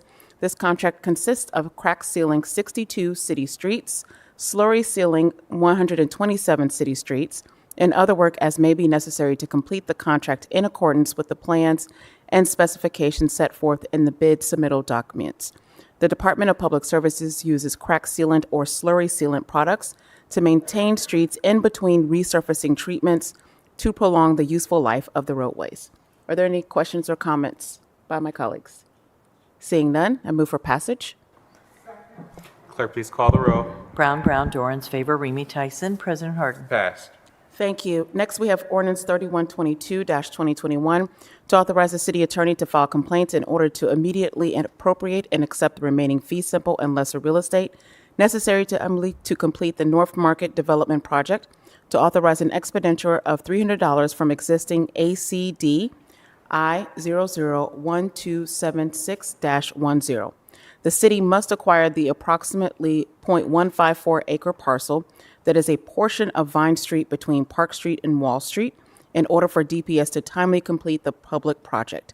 The city's acquisition of the real estate will help make, improve, or repair certain portions of the public right-of-way of Vine Street between Park Street and Wall Street, which will be open to the public without charge. Are there any questions or comments by my colleagues? Seeing none, I move for passage. Clerk, please call the row.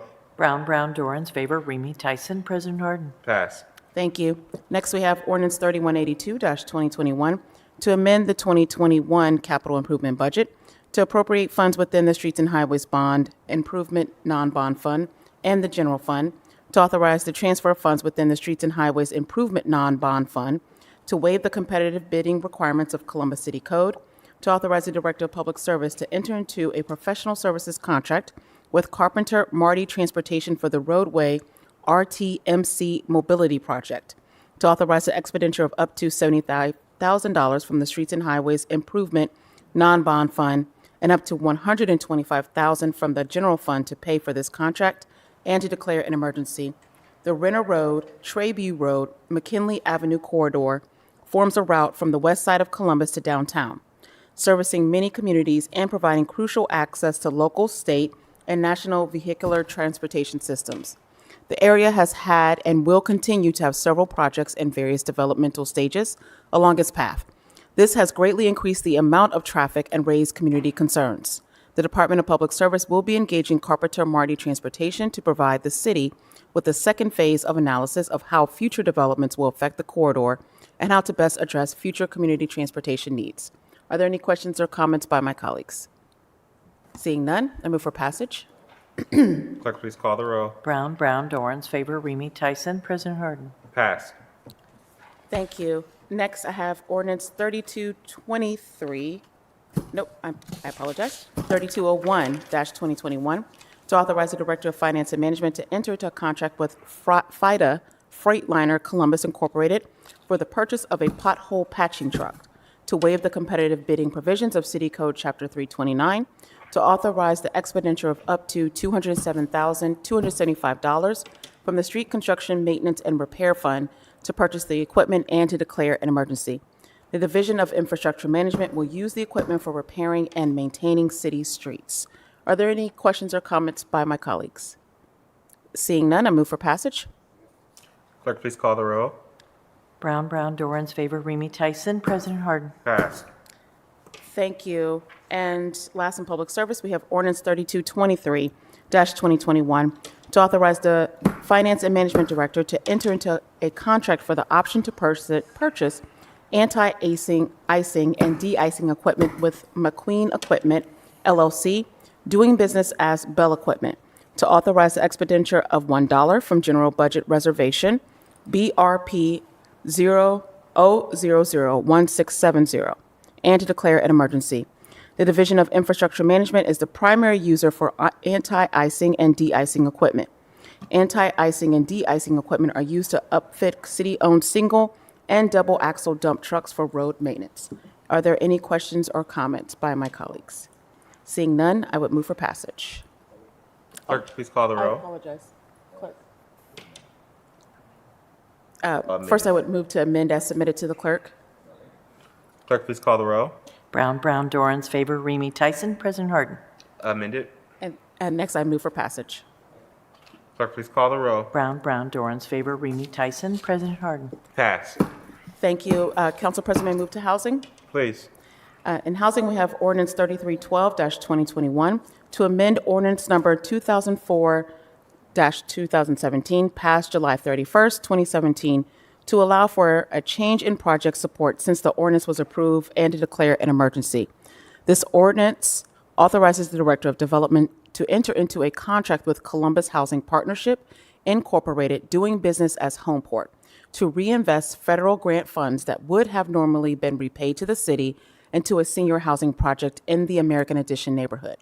However, as Homeport worked with the neighborhood, it was determined that the neighborhood was not supportive of the change from single-family home development, even after several meetings and presentations. Instead of returning the funds to the city, the Director of Development is supportive of using these funds for Homeport's Maple Meadows housing project. Director Stevens, are you still on the line with us? I am. Would you like to provide any additional remarks at this time? Thank you, President Harden, Chair Favor. Just to highlight that the project that these funds will be going to supports 56 units of new construction of a 4% low-income housing tax credit deal. Happy to answer any questions. Thank you, Director Stevens. Are there any questions or comments for Director Stevens? Seeing none, I'd move for passage. Clerk, please call the row. Brown, Dorans, favor, Remy Tyson, President Harden. Pass. Thank you. May I move on to criminal justice? Please. Thank you. We have ordinance 3124-2021 to authorize the Director of Finance and Management to enter into the contract with Stenograph for the stenographer writers to authorize the expenditure of $61,896 from the general fund to waive the provisions of competitive bidding and to declare an emergency. This ordinance authorizes the Franklin County Municipal Court judges to contract with you guys know what I'm saying. I can't get that out tonight. For the purchase of 12 stenographer writers. There are multiple types of writers available but the specific one the court would like to purchase is only offered by one company. The court has a need for new stenographer writers. It's too late. As the existing ones are 12 years old and not working properly and out of serviceable range. Are there any questions or comments? And don't ask me to pronounce that word again. Seeing none, I move for passage. Clerk, please call the row. Brown, Dorans, favor, Remy Tyson, President Harden. Pass. Thank you. Next, we have ordinance 3249-2021 to authorize and direct the city attorney to settle any and all claims arising out of the events described in the case captioned Tamara K. Asada et al. Versus City of Columbus et al., United States District Court, case number 220 CV 3431, to authorize a transfer of $5,750,000 within the general fund, to authorize the expenditure of the sum of $5,750,000 in settlement of any and all present and future claims arising out of the events, and to declare an emergency. This ordinance authorizes the city attorney to settle any and all present future claims arising out of the events as described in the case of Tamara K. Asada et al. Versus City of Columbus. At this time, I'd like to invite City Attorney Zach Klein and Attorney Laura Baker Morris to provide to provide an overview of the case. Well, good evening, Council President Harden, Chair Faber, members of council. Can you hear me loud and clear? Yes, we can. Thank you so much for having me on tonight.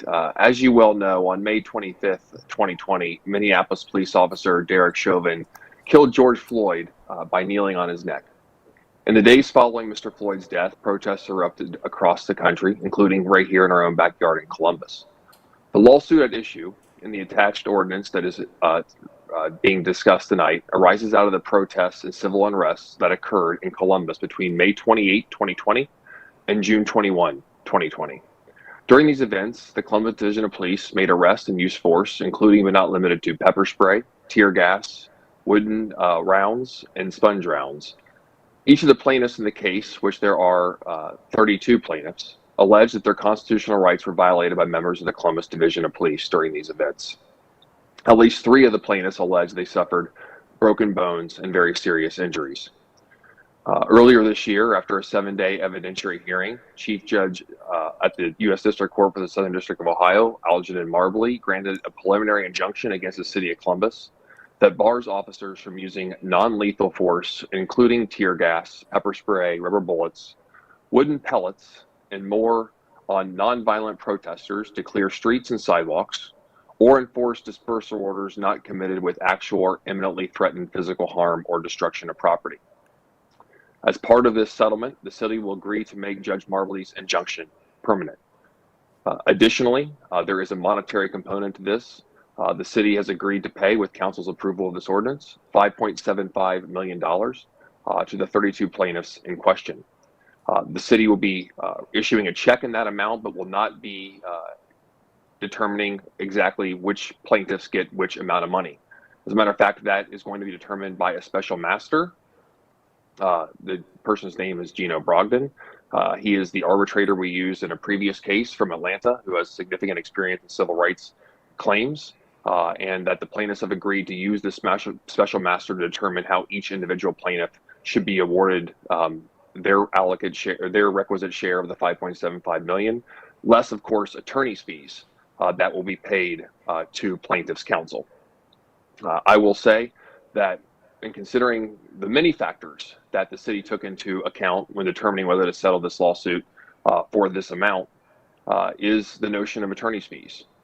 We believe that attorney's fees that the plaintiffs would get, even at this point, and like I said, we're just at the injunction stage, moving into discovery, et cetera, would be well into 7 figures. Additionally, we have been led to believe, in talking with plaintiffs' counsel in good faith, that plaintiffs' counsel could be adding approximately 40 to 60 other officers to this lawsuit.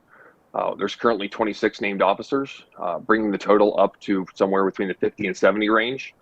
Because of the potential conflict that the city attorney's office would have in representing the city's interest, that may or may not be divergent with the officer's interest, each one of those officers would be appointed special counsel, which again would be paid for by the city's behalf. Therefore, the financial exposure to the city in not settling this case is significant when you factor in special counsel fees for the upwards of potential 50 to 70 individual officer defendants, as well as plaintiffs' fees or plaintiffs' attorneys' fees that have already been accrued through the preliminary injunction stage, but then would continue through discovery, summary judgment, motion practice, as well as trial.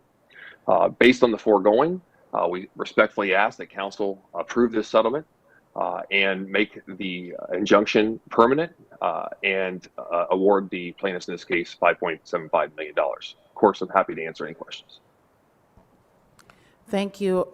Do my colleagues have any questions or comments for City Attorney Klein?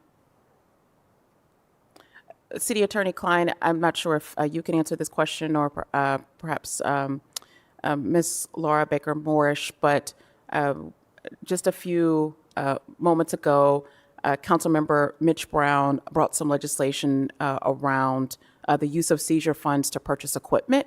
I've asked this question in the past when we have settled large settlements, why we're unable to use seizure funds to pay for settlements like the one that is before us today.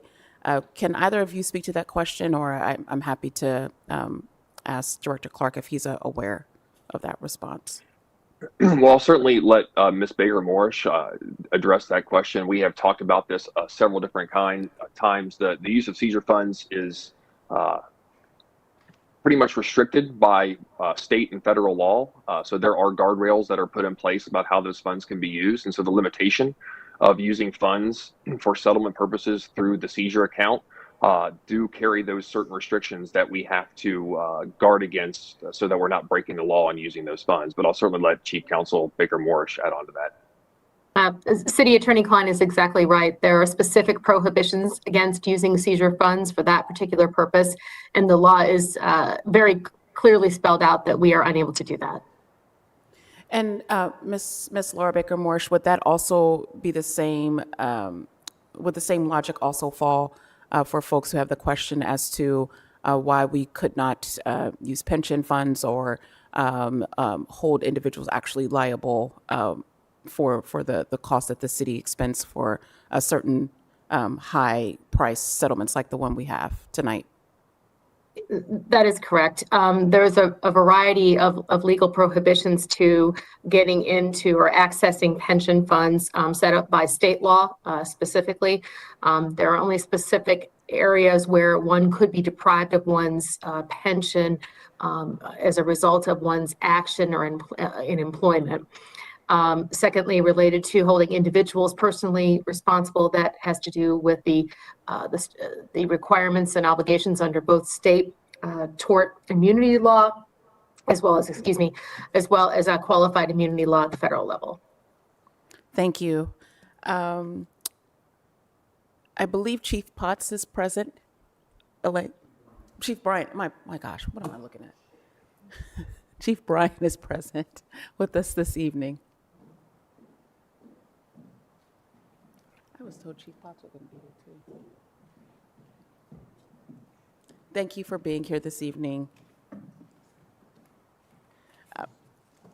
Chief Bryant, if you don't mind, and if I could just extend my appreciation, as Councilmember Tyson stated earlier, it is an incredibly, I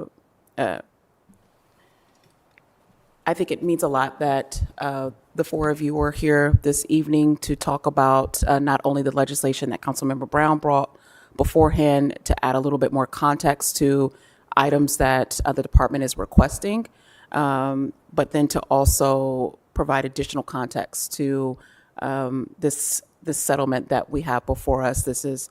We've had quite a few high number settlements this year, more than I'd like to have brought forward.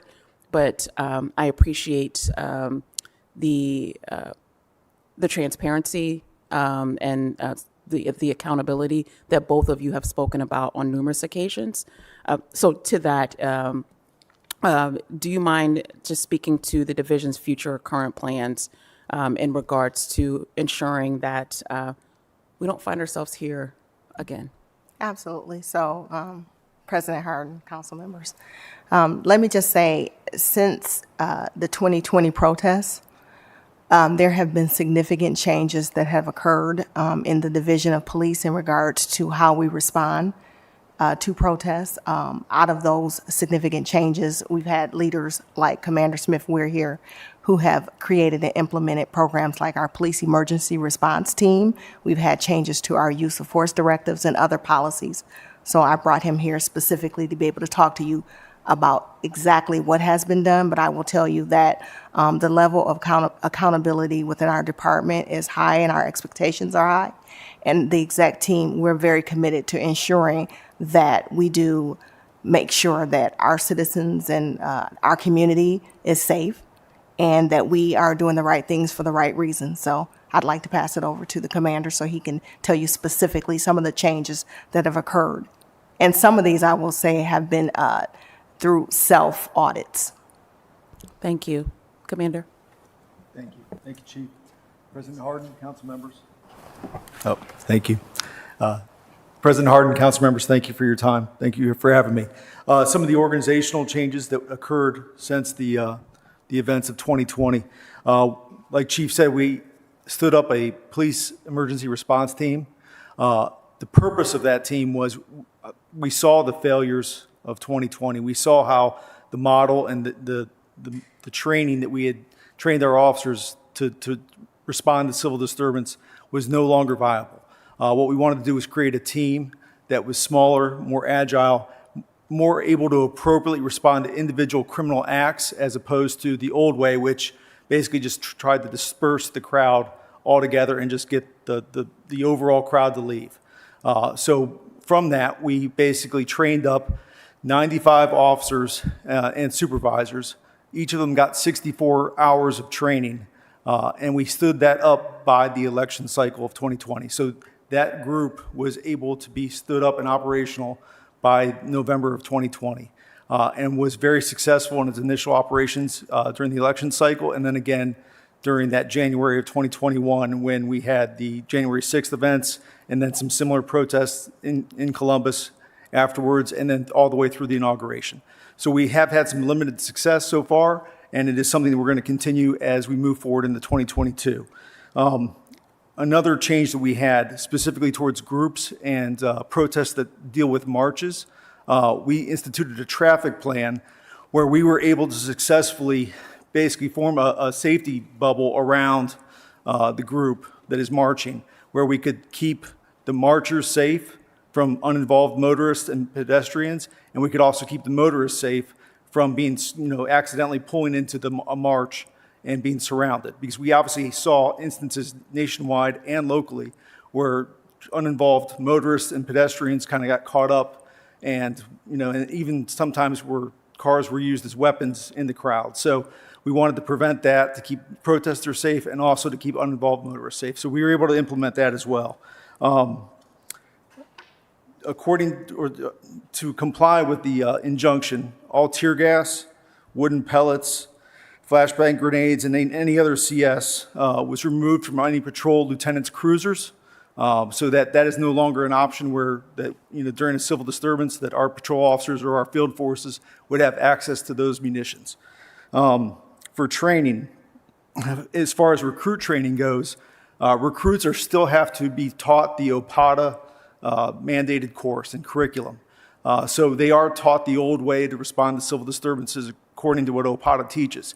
After the recruits pass the state test and are certified, then they are brought back for basically a refresher training in which the Marbley Order is taught to our recruits, and they are taught basically the real way that the CPD will have to respond to civil disorder so that they know that the way that they were taught in the academy so that they comply with the OPATA curriculum is not how we're going to respond moving forward. We instituted an 8-hour management and leadership training for lieutenants who are often the field force leaders and the field force leaders on the street. We gave them an 8-hour training course on how to comply with the injunction and the new rules of engagement. Like I mentioned earlier, PERT officers received 64 hours of training on this. And then as far as policies go, we altered and amended Directive 2.01, which is the use of force directive. We amended 2.04, which is the chemical agents directive. 2.05 is the gas guns and grenades directive. And we amended the Emergency Operations Manual 4.1, which is the Field Force Manual directive. In addition to that, the City Attorney's Office reviews all policies and procedures and proposed revisions. And they also, on December 9th, issued a legal office update to all officers on the Division of Police with the, basically the legal, their legal update concerning the injunction. So that's the steps we've taken in the meantime. If I can, Yes, also, ma'am. I want to talk to the modification in regards to our identification and body-worn cameras. We also, well, while working civil unrest situations, are required to wear traffic vests over their riot gear now. And officer helmets and vests are required to be marked with their badge numbers, and body-worn cameras are going to be mounted to the traffic vests. I think that's important to point out that we did that as well. And there is some other training that we are looking at for our officers that is in line with our 21st century policing in terms of how we respond to crowds. We want to make sure that we are up to date and doing it the best way possible so that no one gets injured. Thank you for mentioning, because that leads me to my next question, or maybe just comment.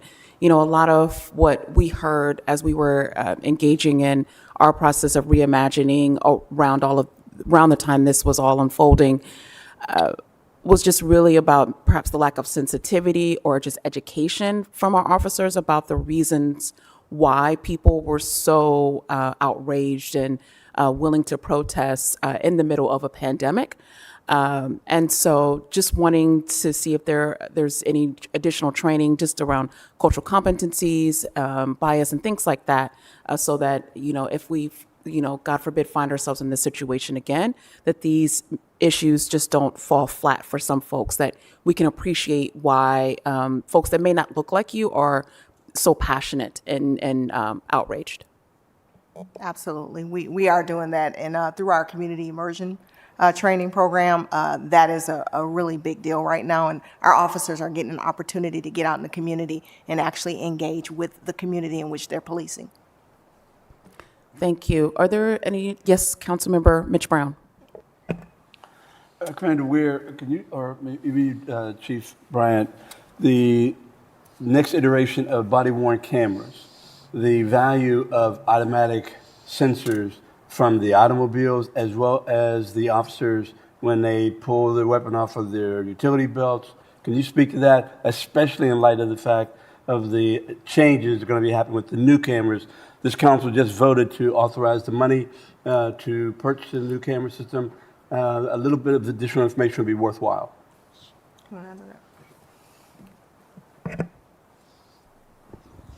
Certainly, Chairman Brown. As I mentioned to council a few weeks ago, our new body-worn camera system has a multitude of upgrades. It actually has a menu of items that we are going to be taking full benefit of.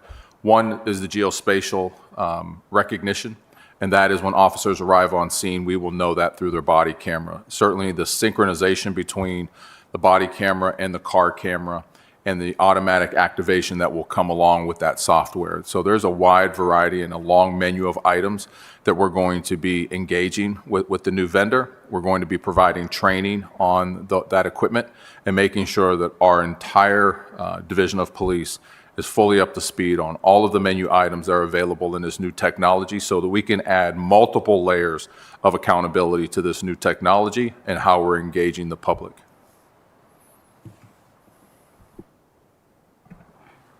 Also, there was a question with regards to techniques involving training involving bicycles and the use of bicycles to hold back crowds. Commander, could you speak to that as well, please?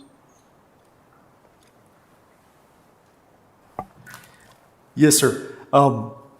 We are trying, with the emergency response team, we are trying to move away from that model. I think that we saw that the public did not appreciate that, did not think it was a useful technique. And I think as we move forward, we're trying to move away from what we used to call the skirmish line, whether that's bicycles or whether that's officers standing in a line, especially in social justice type causes.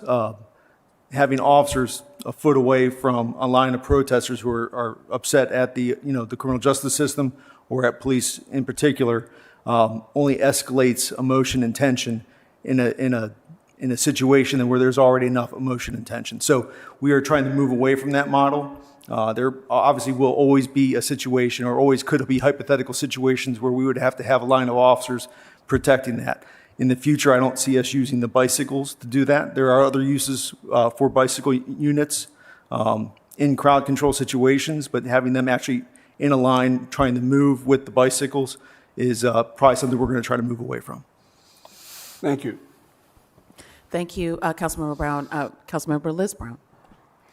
Thank you so much, Chair Favor. I appreciate your presence and the outline of how the injunction and what results from it is being taken seriously within the department. That is a level of follow through that is really encouraging. And I bring that up because so many of us saw a response last summer that didn't represent our city, right? It got us here today. And during that time, there were some directives that were wrong.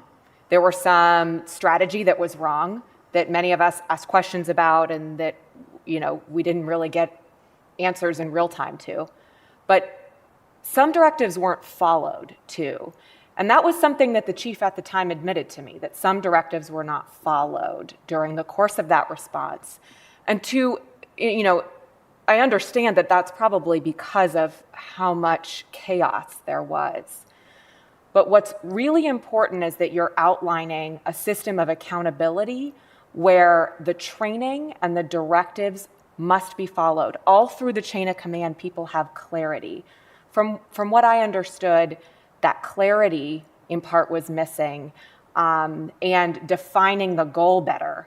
That it's not about quelling peaceful protest, or it's not about quelling free speech, and the sort of lack of understanding that Councilmember Favor was talking about too, but that there's a different goal here. You don't have to clear the streets, right? The streets are not more important than our speech. So that's a preamble to say that these issues were evident last summer, and many of these things started to make their way into policy.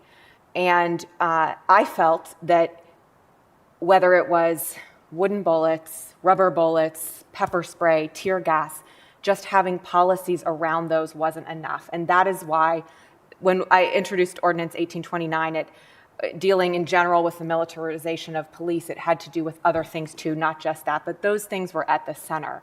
And the reason is because policy didn't seem to be enough. And, here tonight, with, what the city attorney's office has negotiated with the courts, it shows that the courts didn't think pure policy was enough either. And that is why we are here with this settlement. And I just want to take a moment to acknowledge that a serious pivot must take place in response to free speech assembly. And I hear that coming from you all. So this is not a criticism in that sense. I appreciate what I'm hearing. But especially because we have two new leaders at this bench, I am highlighting just how far we've had to come, I believe, from last summer, which has taken a great deal of flexibility and change within the department that I'm sure is not easy all the time. But I thank you for being here to outline those things. And I think it's important. And thank you, Chair Favor. Thank you, Councilmember Brown. Councilmember Dorns. Thank you, Chair Favor. And again, I appreciate the leadership being here with us tonight. My first question actually is for our Chief Counsel, Baker Morrish. One of the things whenever we're talking about these kinds of things, and I think Chair Favor sort of laid out some of the context that we're talking about here tonight, I never like to assume that folks that we're talking about this as a public meeting know what an injunction and certainly a permanent injunction means. So I wanted to allow Laura Baker Morrish from the City Attorney's Office to sort of spell that out as part of our record here tonight of what does that exactly mean as part of this settlement. Well, Councilmember Dorns, I'm happy to also defer to the city attorney who was involved in negotiating the injunction. Well, okay. Well, thank you, Ms. Baker Morris, if it's okay with Mr. Dorns. Essentially what the injunction means, because it will cover the city of Columbus, it is, for lack of a better description, it's the law of the land. We must comply with the plain language of the injunction. It is permanent. That means that it will be in place from the oversight of the federal court and Judge Marbley in particular until Judge Marbley at some point in the future, unknown, in conjunction with plaintiffs' counsel and us as defendants, lift it. I can't put a time period on when that may be, but I honestly don't believe that it's going to be any time in the near future. So it has the weight of the law and the way that the city and CPD in particular must act in a First Amendment scenario, the violation of which could be civil contempt. And civil contempt of a federal judge's order, as you can imagine, could range from an admonishment to fines to jail time. So this is something that we take very seriously. It's why we've worked in conjunction with the Columbus Division of Police to ensure that any ambiguities in Judge Marbley's preliminary injunction were cleaned up before we agreed to enter into a permanent injunction. We worked closely with plaintiffs' counsel to make sure that we could come into agreement. And we've come to a meeting of minds that with the passage of counsel and support of counsel and the sign off of Judge Marbley, which he's indicated that he will do, I think we'll put important perspective and guardrails around how not only the Division of Police should act, but also how protesters who wish to engage in First Amendment activities and those who wish to stray from First Amendment activities and engage in violent and destructive behavior, how police can respond to those individuals as well. So I believe what's important about this injunction is that it sets important clarity for the Division of Police. I think Councilmember Brown said something that resonated with me. And that is at the time, in talking with some ranking file officers during the early days of the protest in particular, that there was some confusion amongst the rank and file of exactly what the expectations of city leadership, and shining a light on myself included, I'm a city leader, the community, what the community expected of them, and at the same time, protesters, the vast majority of whom acted peacefully, the vast majority of whom wanted to exercise their First Amendment rights, but there were a few that did not, that caused violent and destructive behavior. And in the same instance in this lawsuit that highlighted that was brought before Judge Marbley, there were individuals who were injured by officers, and now the city is accountable for that conduct as well. So this is really a win, in my opinion, for the community and for the Division of the Police. To set up the contours of how we can be a national leader in making sure that protests are handled appropriately and the First Amendment is exercised safely for police and protesters in the city of Columbus. And one final note, I just would like to say that these changes are important. And a lot of the changes, to the Division of Police's credit, were made in real time as we all watched the events unfold. I mean, just to name a few, the addition of identifying gear for police officers over the course of the summer, that was added. And again, this is before the lawsuit was ever filed.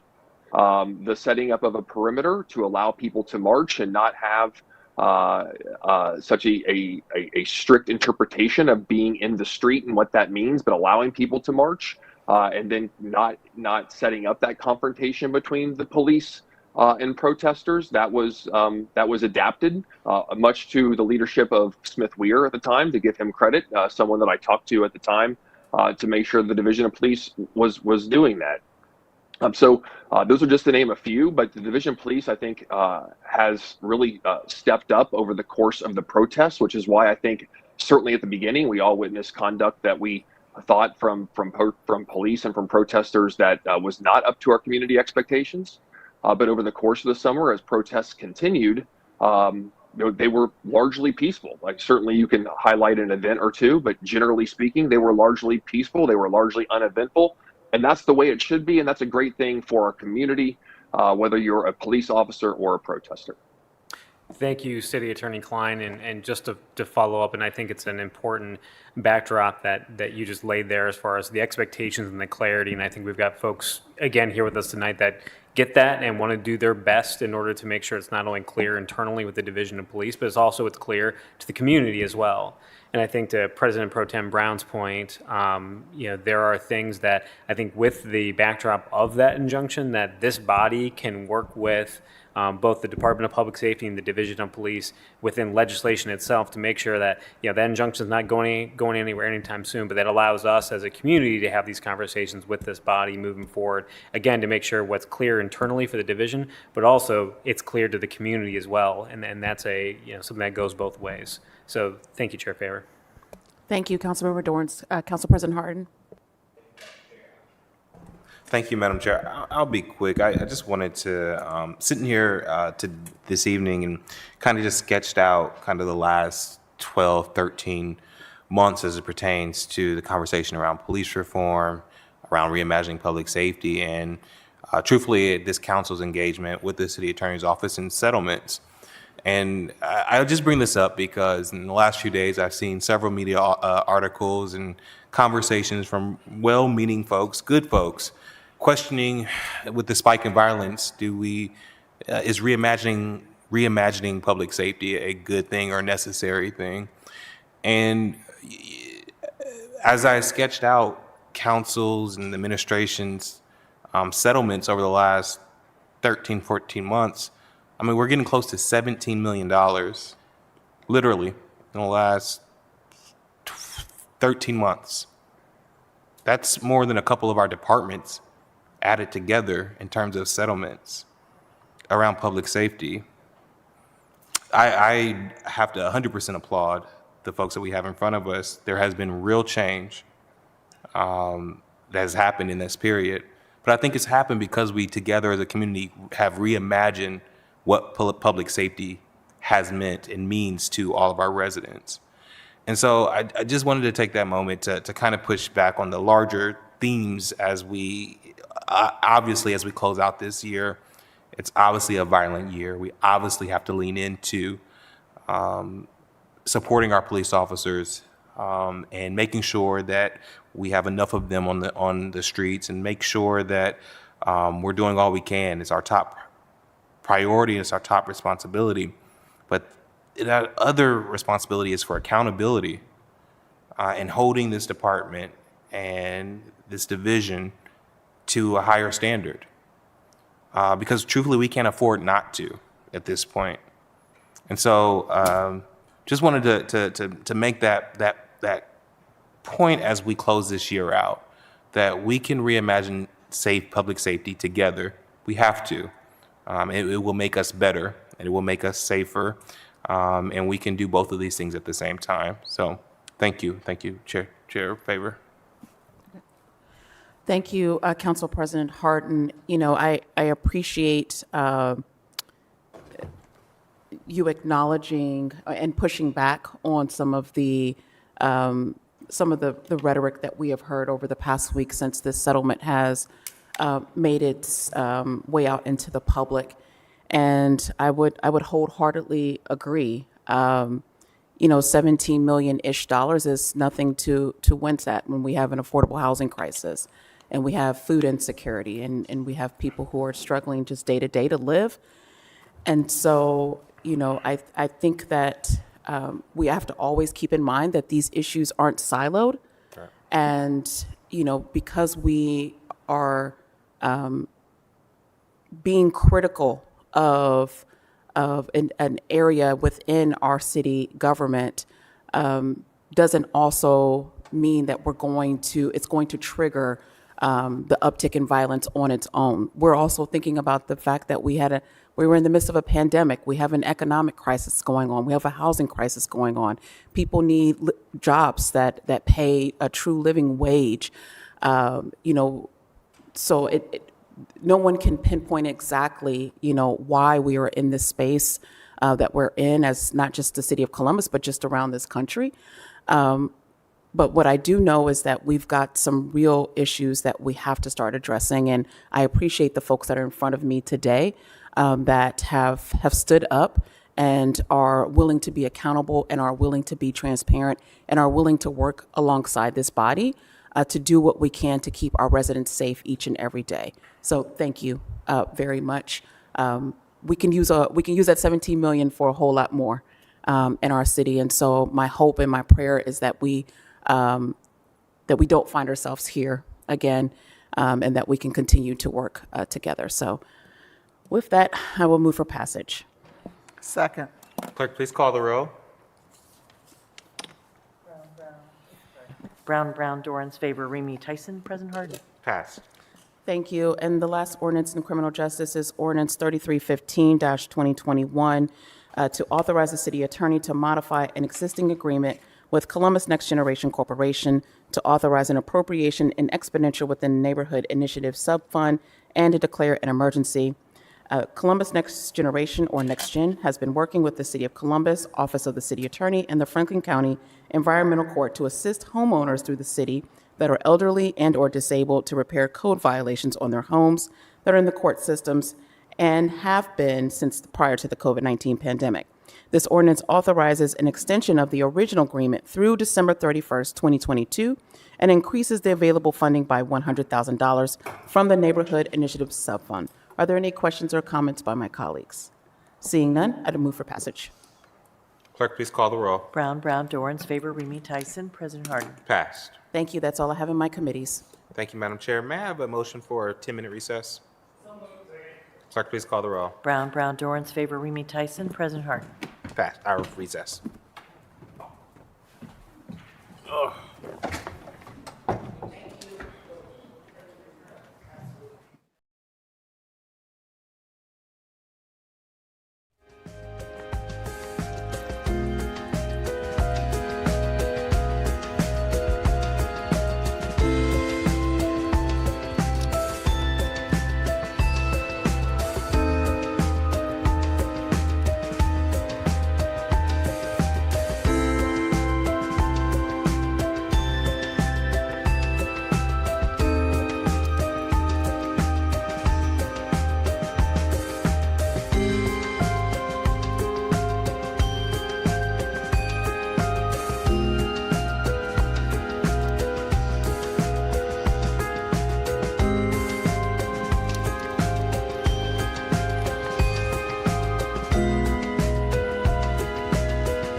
I thought I saw him too.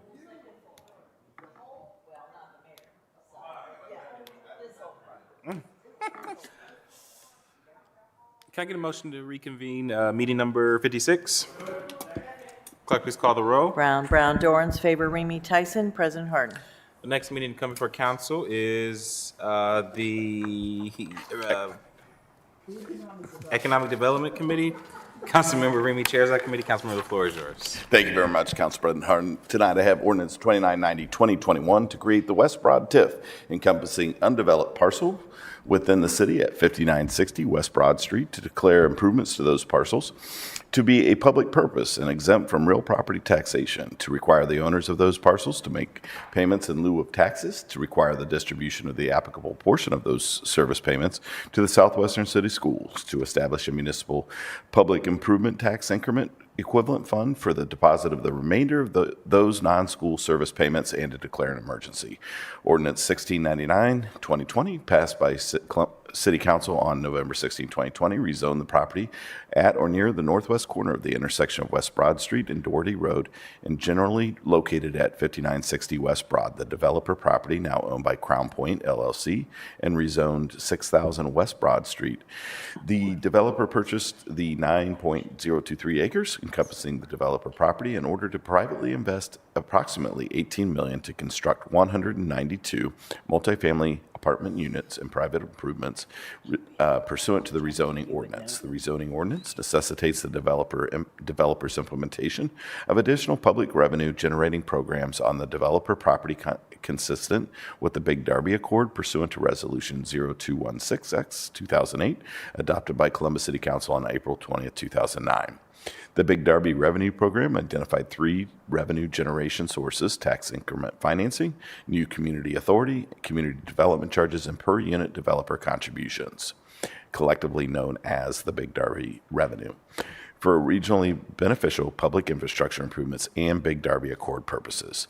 The West Broad Street TIF provides for a 95% exemption from real property taxation on improvements to the parcel within the West Broad Street TIF for not for not more than a 30-year coextensive period for all parcels within the West Broad Street TIF.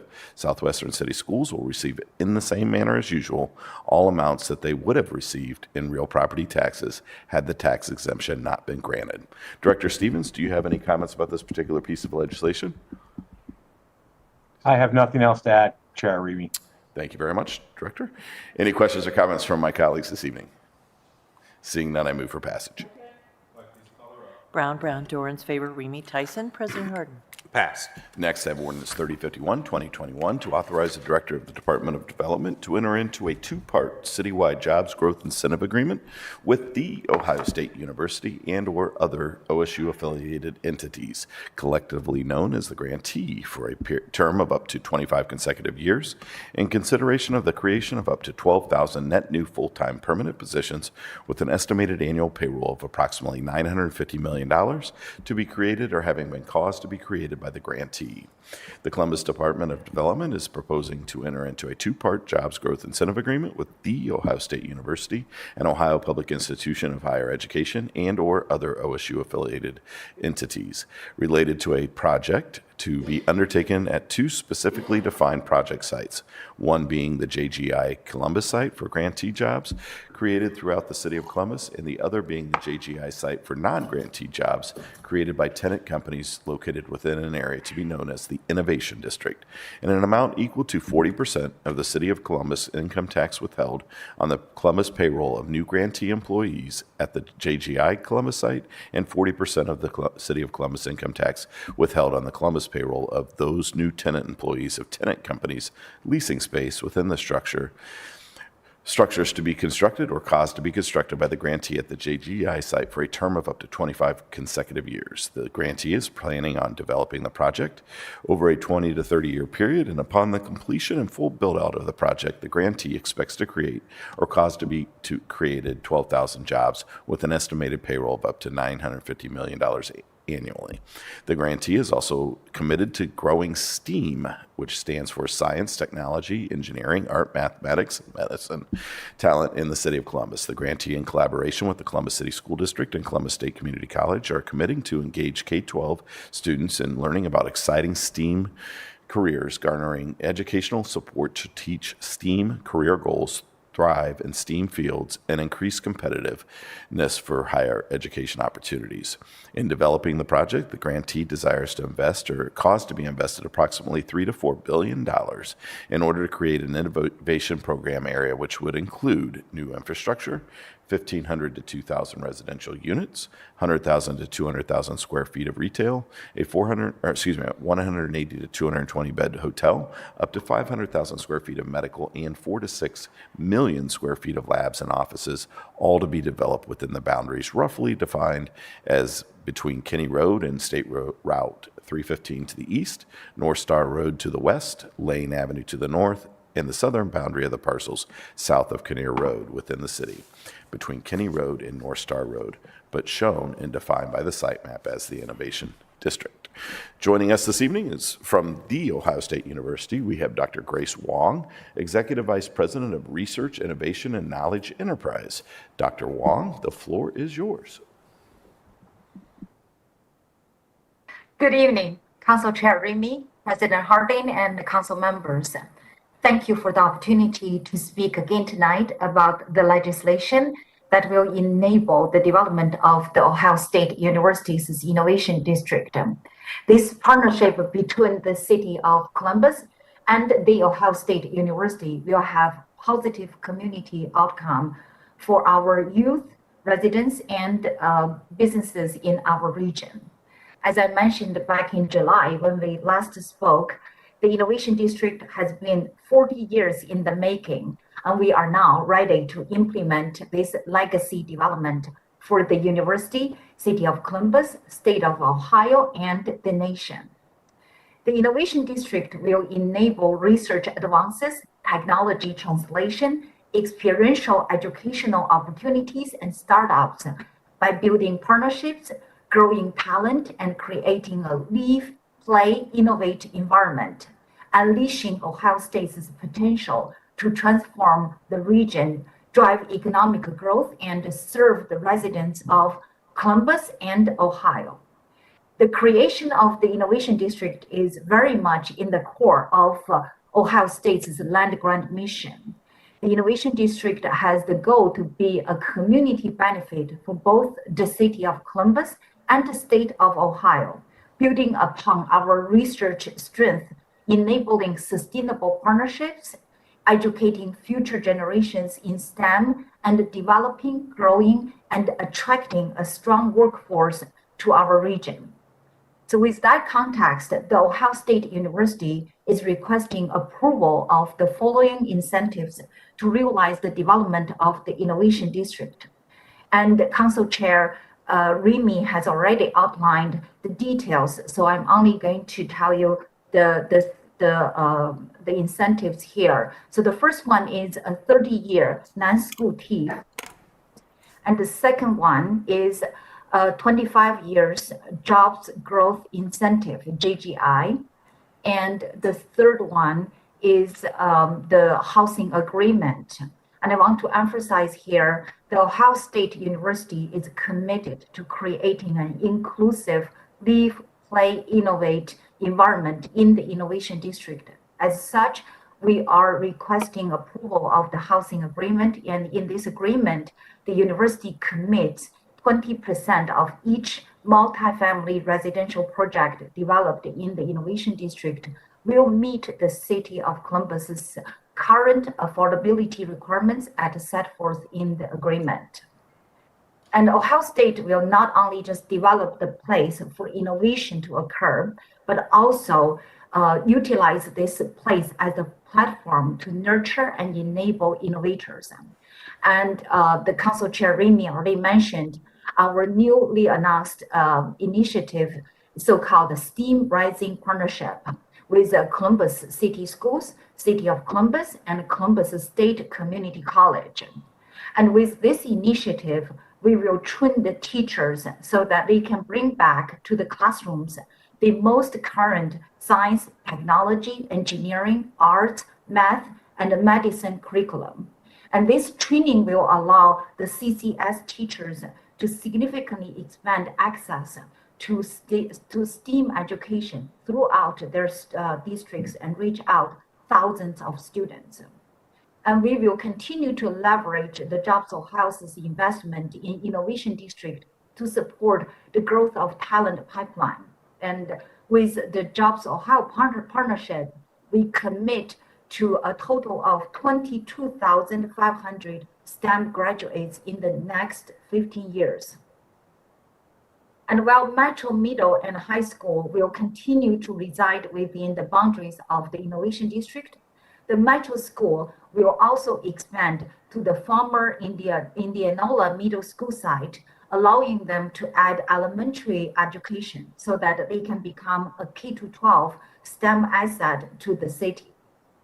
And before I close, I want to say, given the 20 to 30 years timeline for the development of about 5 million square feet of new construction in the Innovation District, there are opportunities for individuals and businesses in the construction field to work on our 344-acre job site for the entirety of their career and the business, so thereby sustaining households and families for decades to come. So Council Chair Remy, President Harding, and council members, thank you very much for the opportunity to present not only the Ohio State University's request for consideration, but also the opportunity to discuss the positive community impact we believe our partnership can have for the residents of the city of Columbus. It's an exciting time, and we look forward to the next chapter together for our Innovation District. With that, I would like to answer any questions you may have. Thank you. Thank you very much, Dr. Wong. We certainly appreciate the collaboration and work to put this agreement together. It is an exciting time for the Ohio State University and the city of Columbus, and we appreciate the work that went into getting this agreement where it is today. Do any of my colleagues have any questions for Dr. Wong? Seeing none, I will turn the floor over to Director Stevens for some additional comments. Thank you, President Hardin, Chair Remy, members of council. The proposed job growth incentive and tax increment financing district will help Ohio State finance the infrastructure required to bring the Innovation District to its full potential. It also is significant in that it confers upon Ohio State the ability to extend this incentive to partner companies seeking to locate within the geographic boundaries of the Innovation District. This means that Ohio State will be empowered to negotiate directly with ultra-competitive engineering, pharmaceutical, technology, and clean energy companies and invite them to join the collaborative R&D ecosystem of the Innovation District without the need to negotiate each incentive with the city. This fuels job creation within the district while freeing up valuable city resources to focus on job creation and investment in our opportunity neighborhoods. If there's any questions, I'm available to answer them. Thank you very much. Do any of my colleagues have any questions about this piece of legislation? Seeing none, I move for Pat. Oh, wait a second. Let me just make a point of letting people know that we did have one speaker, Joe Motil, who, because of the late hour, decided to leave. So don't need to call him. So I will make a motion to remove this ordinance from the table by voice. Clerk, please call the roll by voice. Ms. Brown? Mr. Brown? Mr. Dorans? Ms. Favor? Abstain. Mr. Remy? Yes. Ms. Tyson? Yes. President Harden? Yes, remove from the table. Now I make a motion to request amend as submitted to the clerk. Clerk, please call the roll by voice. Ms. Brown? Mr. Brown? Mr. Dorans? Ms. Favor? Abstain. Mr. Remy? Yes. Ms. Tyson? Yes. President Harden? Yes, amended. Finally, I move for passage by voice. Clerk, please call the roll. Ms. Brown? Mr. Brown? Mr. Dorans? Ms. Favor? Abstain. Mr. Remy? Yes. Ms. Tyson? Yes. President Harden? Yes, ordinance passed.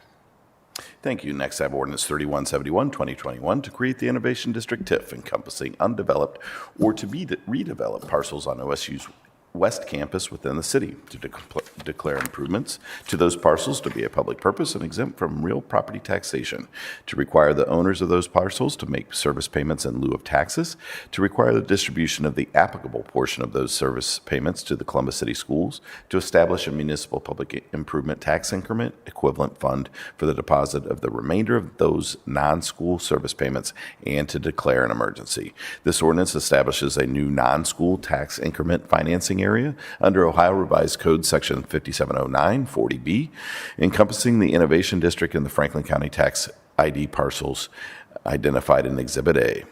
The Innovation District TIF provides for a 100% exemption from real property taxation on improvements to the parcels within the Innovation District TIF for a period of not more than 30 years. Columbus City Schools will receive in the same manner as usual all amounts that they would have received in real property taxes had the TIF tax exemption not been granted. Annual service payments in lieu of taxes will be made by the owners of each parcel with respect to the TIF exempted improvements, unless that parcel is subject to a superior public or charitable use exemption from real property taxes. The applicable portion of those service payments will be distributed directly to Columbus City Schools by the county. Are there any questions or comments by my colleagues? Seeing none, I make a motion to remove from the table by voice. Second. Clerk, please call the roll. Ms. Brown? Mr. Brown? Mr. Dorans? Ms. Favor? Abstain. Mr. Remy? Yes. Ms. Tyson? Yes. President Harden? Yes. And now I move for passage by voice. Second. Clerk, please call the roll. Ms. Brown? Mr. Brown? Mr. Dorans? Ms. Favor? Abstain. Mr. Remy? Yes. Ms. Tyson? Yes. President Harden? Yes, ordinance is passed.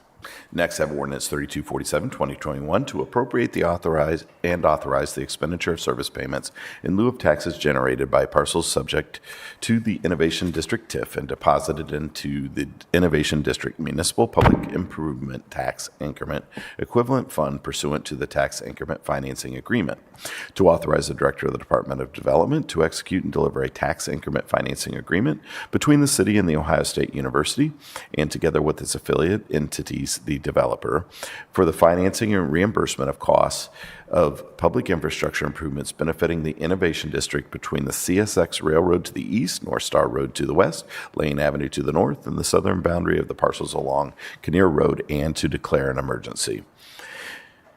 Are there any questions or comments from my colleagues? Seeing none, I move for passage by voice. Clerk, please call the row by voice. Ms. Brown? Yes. Mr. Brown? Yes. Mr. Dorans? Yes. Ms. Favor? Abstain. Mr. Remy? Yes. Ms. Tyson? Yes. President Harden? Yes, ordinance is passed. Next, I have ordinance 3248, 2021, to create the Sugar Farm 40B TIF encompassing property on the far west side of Columbus, to declare improvements to those parcels to be a public purpose and exempt from real property taxation, to require the owners of those parcels to make service payments in lieu of taxes, to require the distribution of the applicable portion of those service payments to Hilliard City Schools and Tullis Career and Technical Center, to establish a municipal public improvement tax increment equivalent fund for the deposit of the remainder of those service payments, and to declare an emergency. Pulte Homes of Ohio and Harmony Development Group purchased or have options to purchase 369.2 acres within Columbus near the intersection of Alton and Darby Creek Road and Renner Road in order to construct 525 single-family homes and 220 multifamily units to the north of Renner Road, valued at approximately $226 million, and to construct 147 single-family homes and 196 multifamily units south of Renner Road, valued at approximately $100 million, in addition to $70 million of public infrastructure improvements serving both areas, consistent with the Big Darby Accord Watershed Master Plan and Ordinance 1685-2020. Rezoning the developer's property, the parcels are subject to the requirements of the Big Darby Revenue Program adopted by Council under Resolution 216X 2008, pursuant to Ordinance 1557-2020, passed by Council. The Director of the Department of Development entered into a Big Darby development agreement dated March 10th, 2021, with the developers to outline the plans and respective commitments of the city and the developers for the fulfillment of the Big Darby Revenue Program by establishing new tax increment financing for parts of the developer's property, including a separate TIF area for a 13.886 acre parcel. I'm getting tongue-tied. Acre parcel of real property encompassing 220 multifamily apartment units north of Renner Road, valued at approximately $29 million. The Sugar Farm 40B TIF provides for a 95% exemption from real property taxation on improvements to the parcels within the Sugar Farm 40B TIF for a period of not more than 30 years. Hilliard City Schools and Tullis Career and Technical Center will receive funds in the amounts they would have received in real property taxes had the tax exemption not been granted. Annual service payments in lieu of taxes will be made by the owners of each parcel with respect to TIF expected improvements. Are there any questions or comments from my colleagues? Seeing none, I move for passage.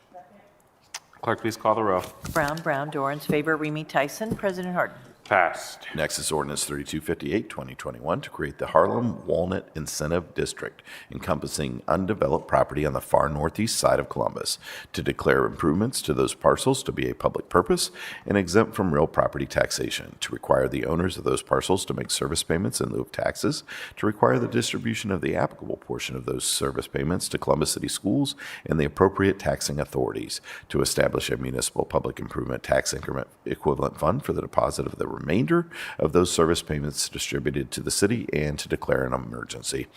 MI Homes of Central Ohio, Pulte Homes of Ohio, Southwest Luxury Apartment Homes, and Walnut Land Holding plan to develop or are developing approximately 227.13 acres located within the far northeast area of the city of Columbus.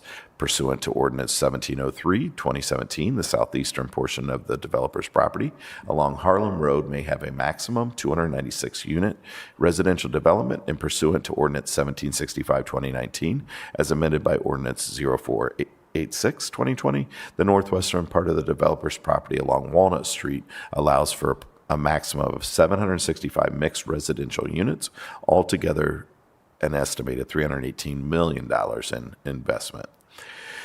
Improvements. A portion of the developer's property, which encompasses about 706 new residential units with a value of approximately $142 million, will be included in this new TIF incentive district in accordance with the Harlem Road Plan and Walnut Street Plan. The Harlem Walnut Incentive District provides for a 50% exemption from real property taxation on improvements to the parcels within the incentive district for a period coextensive with the life of the incentive district containing such parcels for a term of not more than 30 years. Annual service payments in lieu of taxes will be made by the owners of each parcel with respect to improvements to the incentive district parcels. The applicable portion of those service payments will be distributed directly to Columbus City Schools and the appropriate taxing authorities as described herein, and the remaining portions of those service payments paid to the city for deposit into the appropriate TIF fund established in this ordinance to be used to finance public infrastructure improvements benefiting or serving the incentive district parcels. Are there any questions or comments from my colleagues? Seeing none, I move for passage. Clerk, please call the roll. Brown, Dorans, favor, Remy Tyson. President Harden. Passed.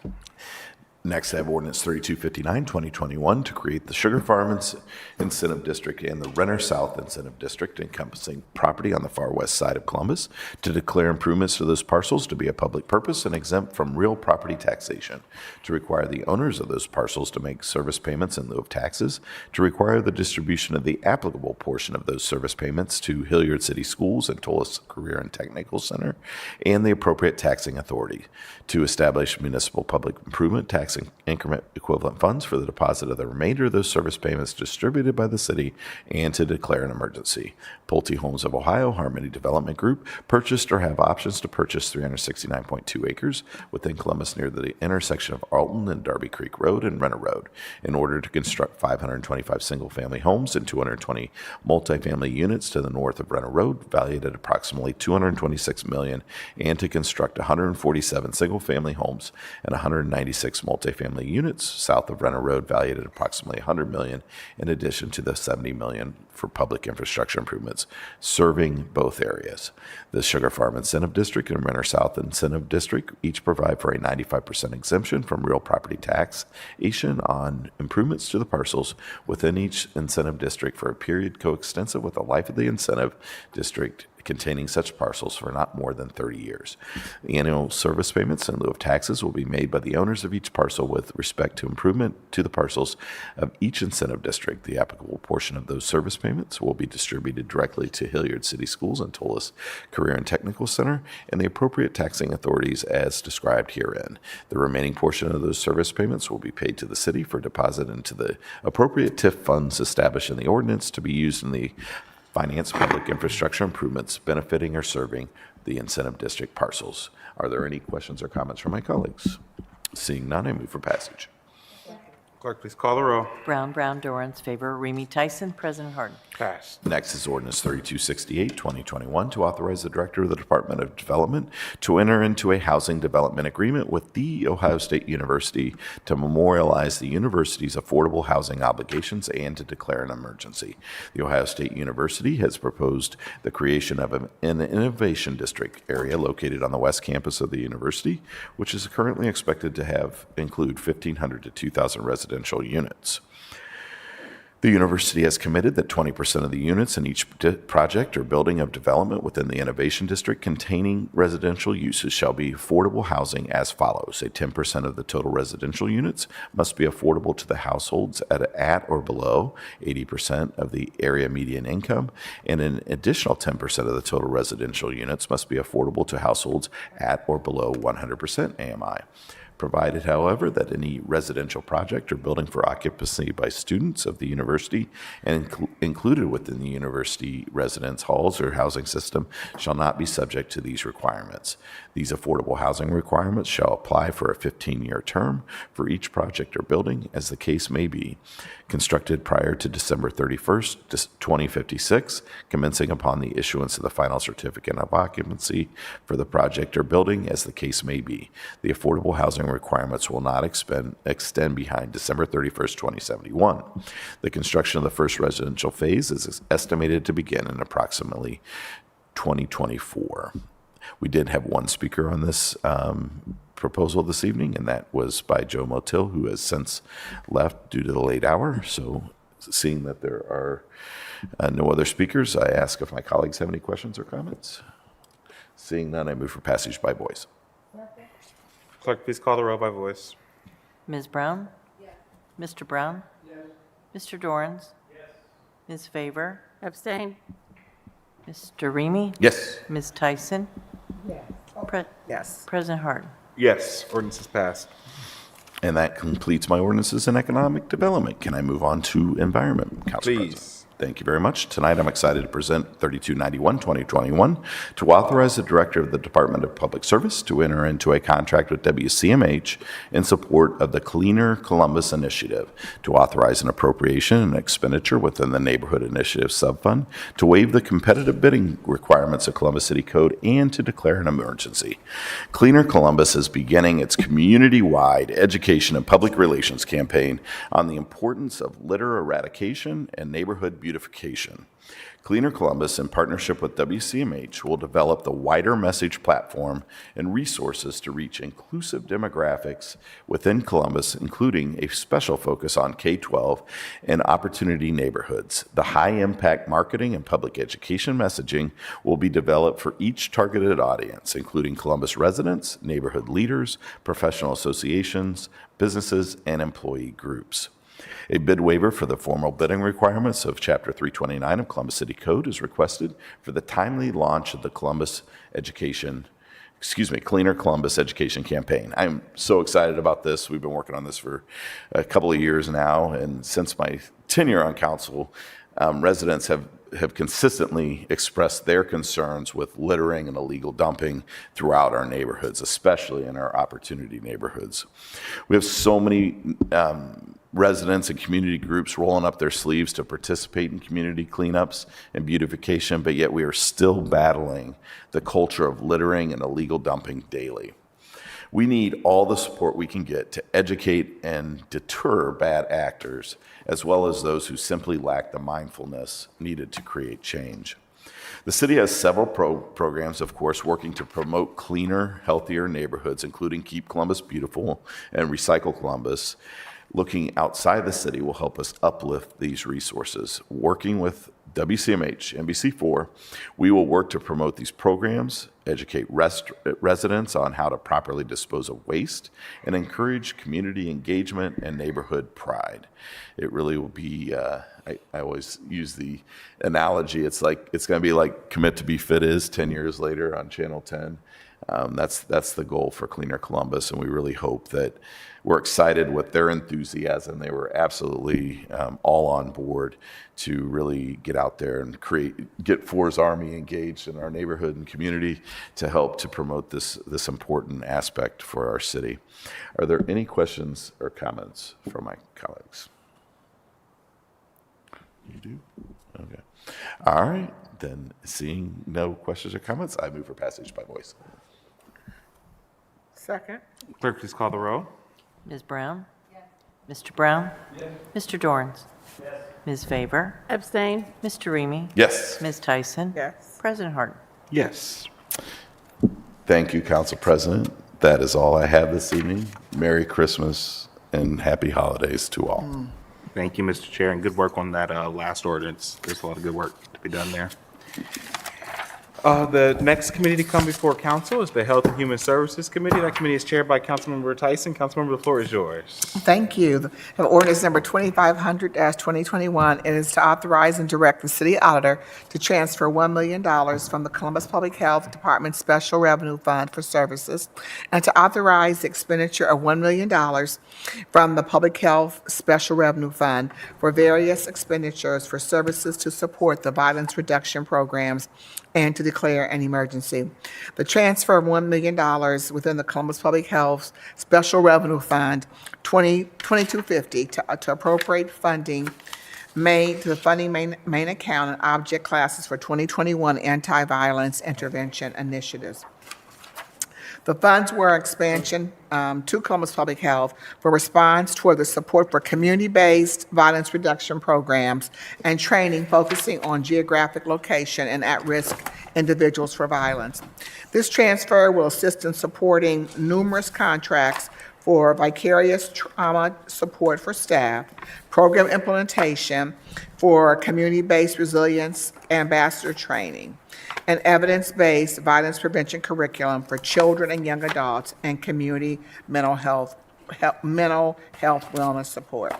If there are no questions or comments from my colleagues, I move for passage. Clerk, please call the row. Brown, Dorans, favor, Remy Tyson. President Harden. Pass. Thank you. The next ordinance is ordinance 3276-2021, and is to authorize the Director of Development to execute a grant agreement with Impact Community Action in an amount of $460,000 for the Women's Empowerment Initiative Sojourn.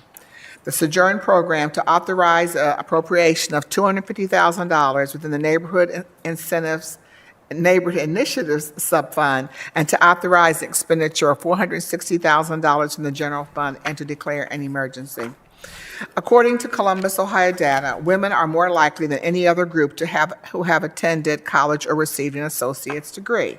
But despite this educational achievement, women are still most likely to live in poverty, making up 24% of Columbus's poorest residents.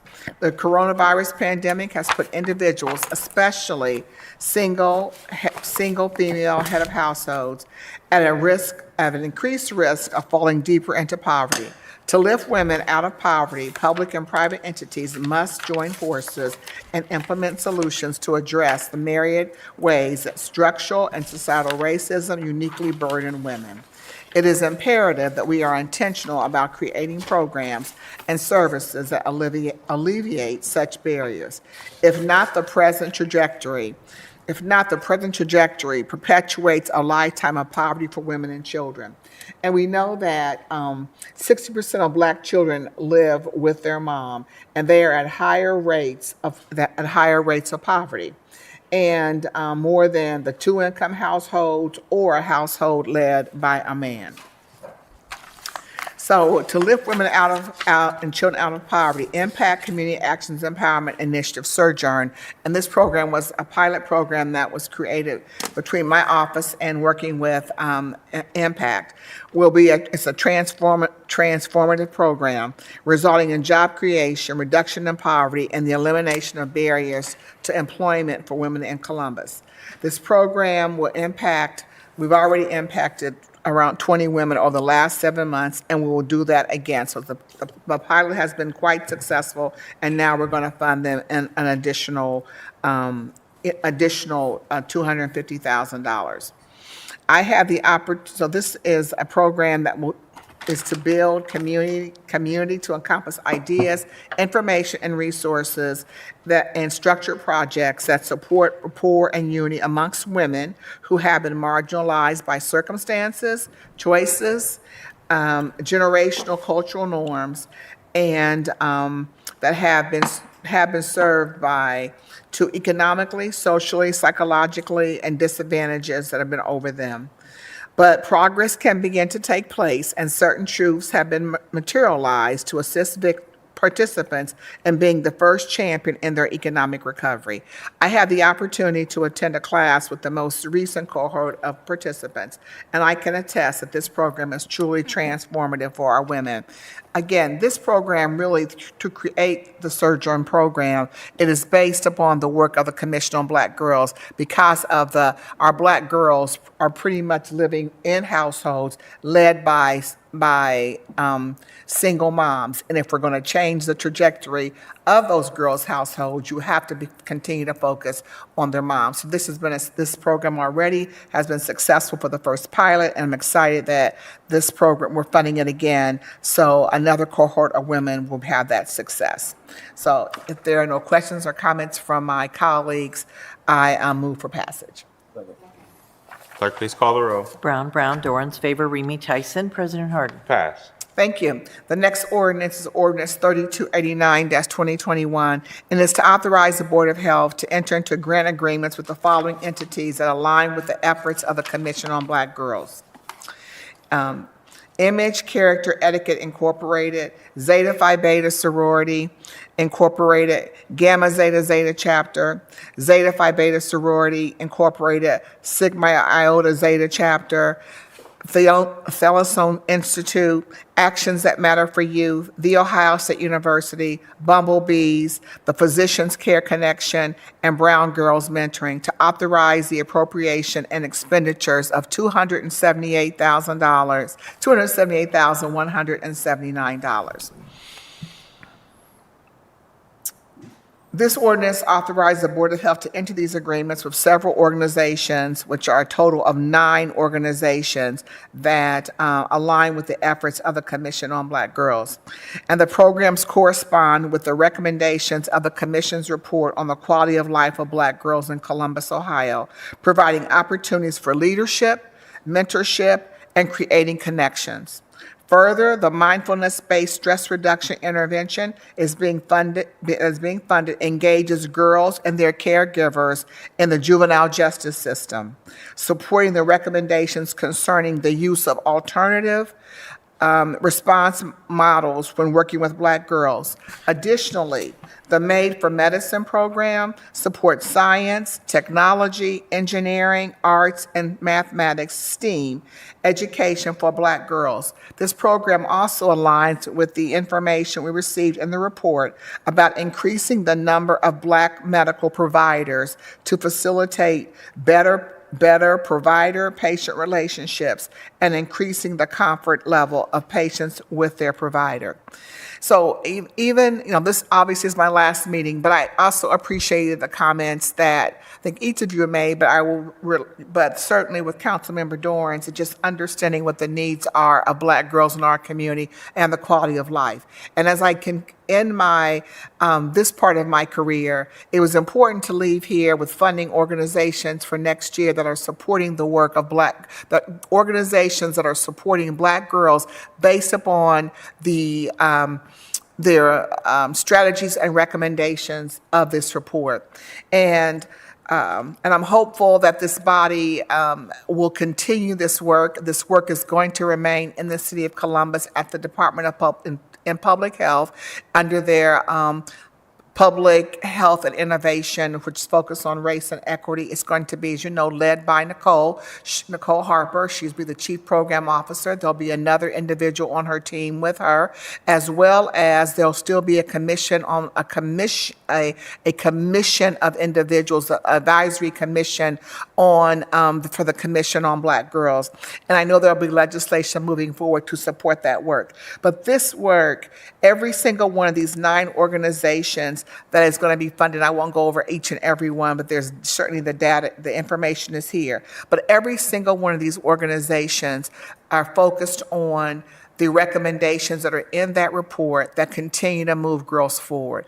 And so I am just very excited that it will touch girls from, like I said, who are justice involved, as well as girls that are from all different economic spheres, and that that they are on all, and so economic levels that will support them under leadership, as I mentioned, leadership opportunities, mentorship opportunities, going to visit colleges, just giving girls, cultural experiences, all the things that girls said they wanted. This is what this legislation is all about, and supporting those organizations. So I'm very pleased to pass this legislation today. So the first one is Erin Pink's part of this. She's Gold Leadership Program, the Zeta Phi Beta program. There'll be 75 young girls that will be a part of that program. Zeta Phi Beta, the girls will be focused on cultural awareness and social skill enrichment, educational enrichment, leadership development, and community service. The Ready, Set, Grow program will be focusing on the cultural experiences, so bringing authentic West African cultural representation to our girls, and they will focus on job readiness, financial stability, physical health and wellness, actions that matter. The program is called the CROWN Initiative, which stands for Confidence, Responsibility, Opportunity, Worth, and Natural Beauty. The mindfulness program is working with The Ohio State University, and just about that. It is working with a program that's there, so I don't know what will that matter. We haven't passed it yet, so maybe she'll abstain from that. I'm glad we talked. And it will be for girls who are justice involved for ages 14 to 17 with their parents. And then Bumblebees is for girls 10 to 13 that will provide them with a 10-month program. And then the Made for Medicine program with Columbus Medical Association.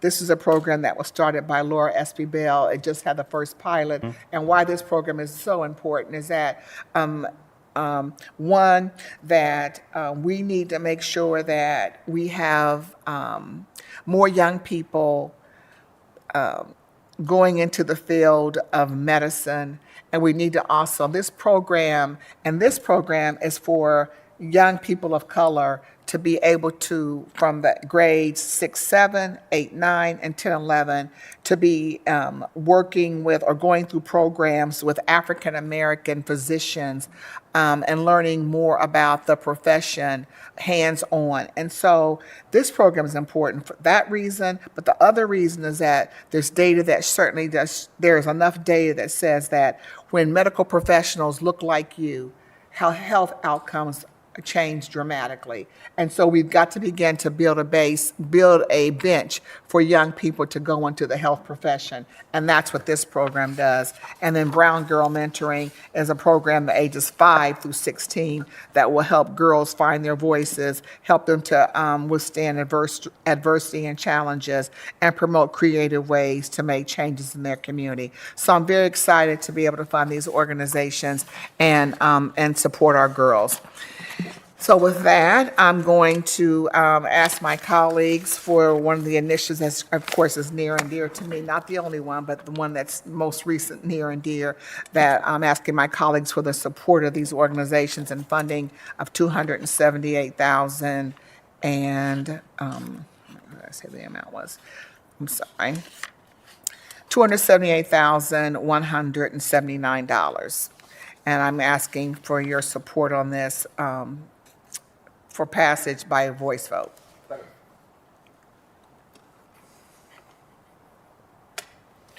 Clerk, please call the row. Ms. By vote. Brown? Ms. Brown? Mr. Brown? Yes. Mr. Dorans? Ms. Favor? Abstain. Mr. Remy? Ms. Tyson? Yes. President Harden? Yes, ordinance is passed. Thank you. And if we will go to page, this is quick. Let's see, back to page 17.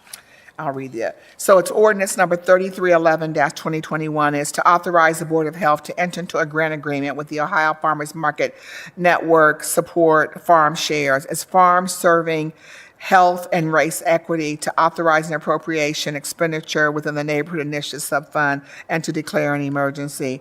And Farm Share supports neighborhood farmers markets and farm stands and community gardens and neighbors and food deserts by providing fresh, locally grown food through multiple distribution methods such as free distribution, traditional farmers markets, and pay what you can in those markets.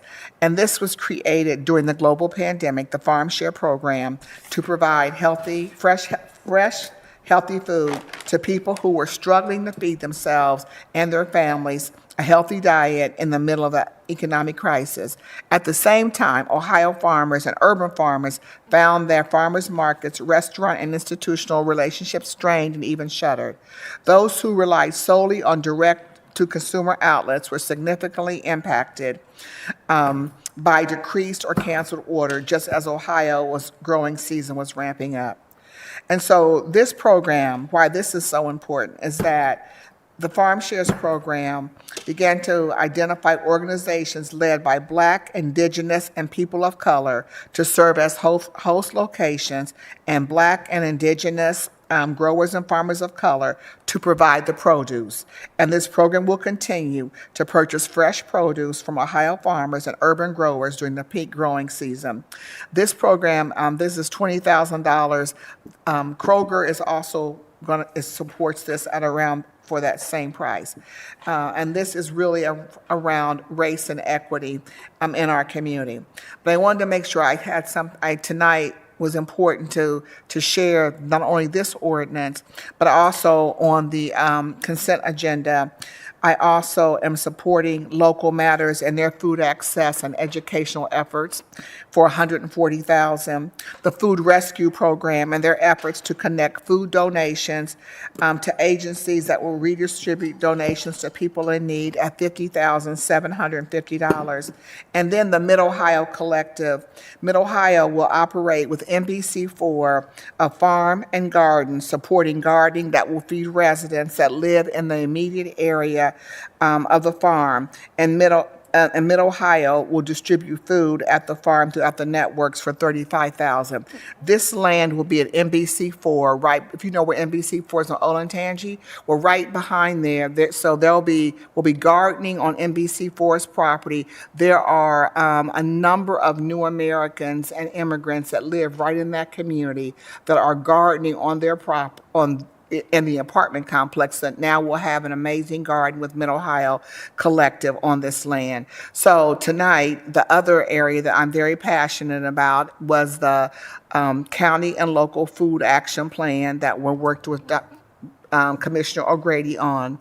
And so tonight, I am sharing or passing legislation with the support of my colleagues for $245,750 to support the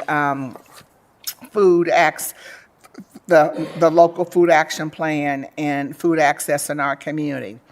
And lastly, the only comment before I pass this legislation, the importance of the Commission on Black Girls, I'll just say this. So Commission on Black Girls is just now about 3 years old. And the goal is that not only will the city, but also other entities will also support the work moving forward because the city can't do it by itself.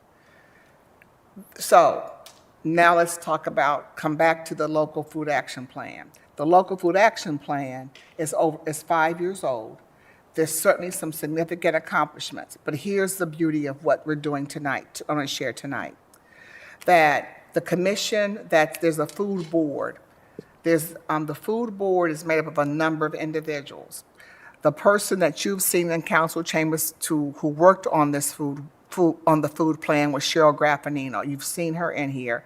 Cheryl went to work for the Osteopathic Heritage Foundation. She left us this year. And she went there because the Osteopathic Heritage Foundation also sat on the food plan board.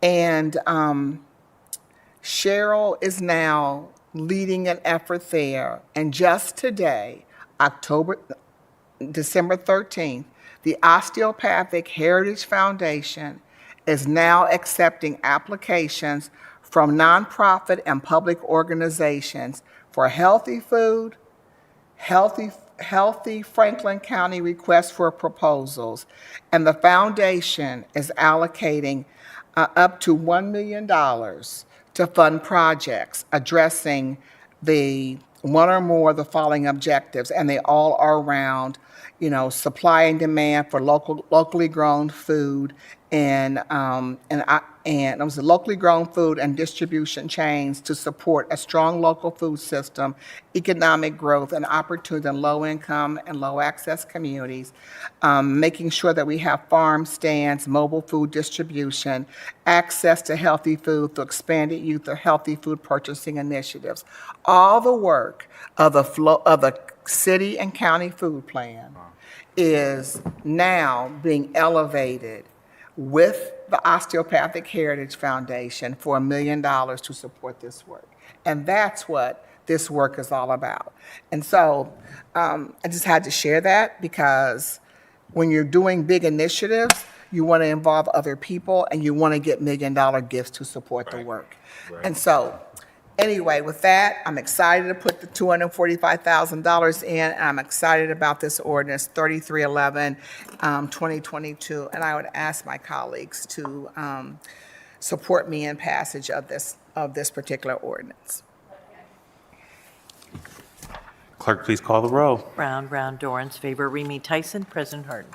Passed. And the very last ordinance is to amend ordinance 3061-2021 is to amend Columbus Code Section 3301.16 in order to reaffirm the definition of a produce stand originally contained in ordinance number 1029, 2021. And the only change is that in this legislation that was passed in May of this year, somehow, which was recently passed, inadvertently removed the definition of a produce stand. And so if we are now asking the word produce stand be back into this particular, into this city code. And with that, I move for passage. Clerk, please call the roll. Brown, Dorans, favor, Remy Tyson. President Harden. Passed. Thank you, and that is a wrap for Health and Human Services. I appreciate your indulgence in sharing those last initiatives of two of my major big initiatives, and I thank you. And again, I just wish you just kind of the very best as you continue to move forward. Don't be a stranger to me, and I don't want to be a stranger to you. And again, I thank the residents of Columbus for allowing me to be able to serve them. So thank you. Thank you, Madam Chair. I do wish we would have swapped those ordinances in order so your last ordinance wasn't defining a food stand, but it shows you the breadth of the work that we do here. Thank you again for your service and congratulations.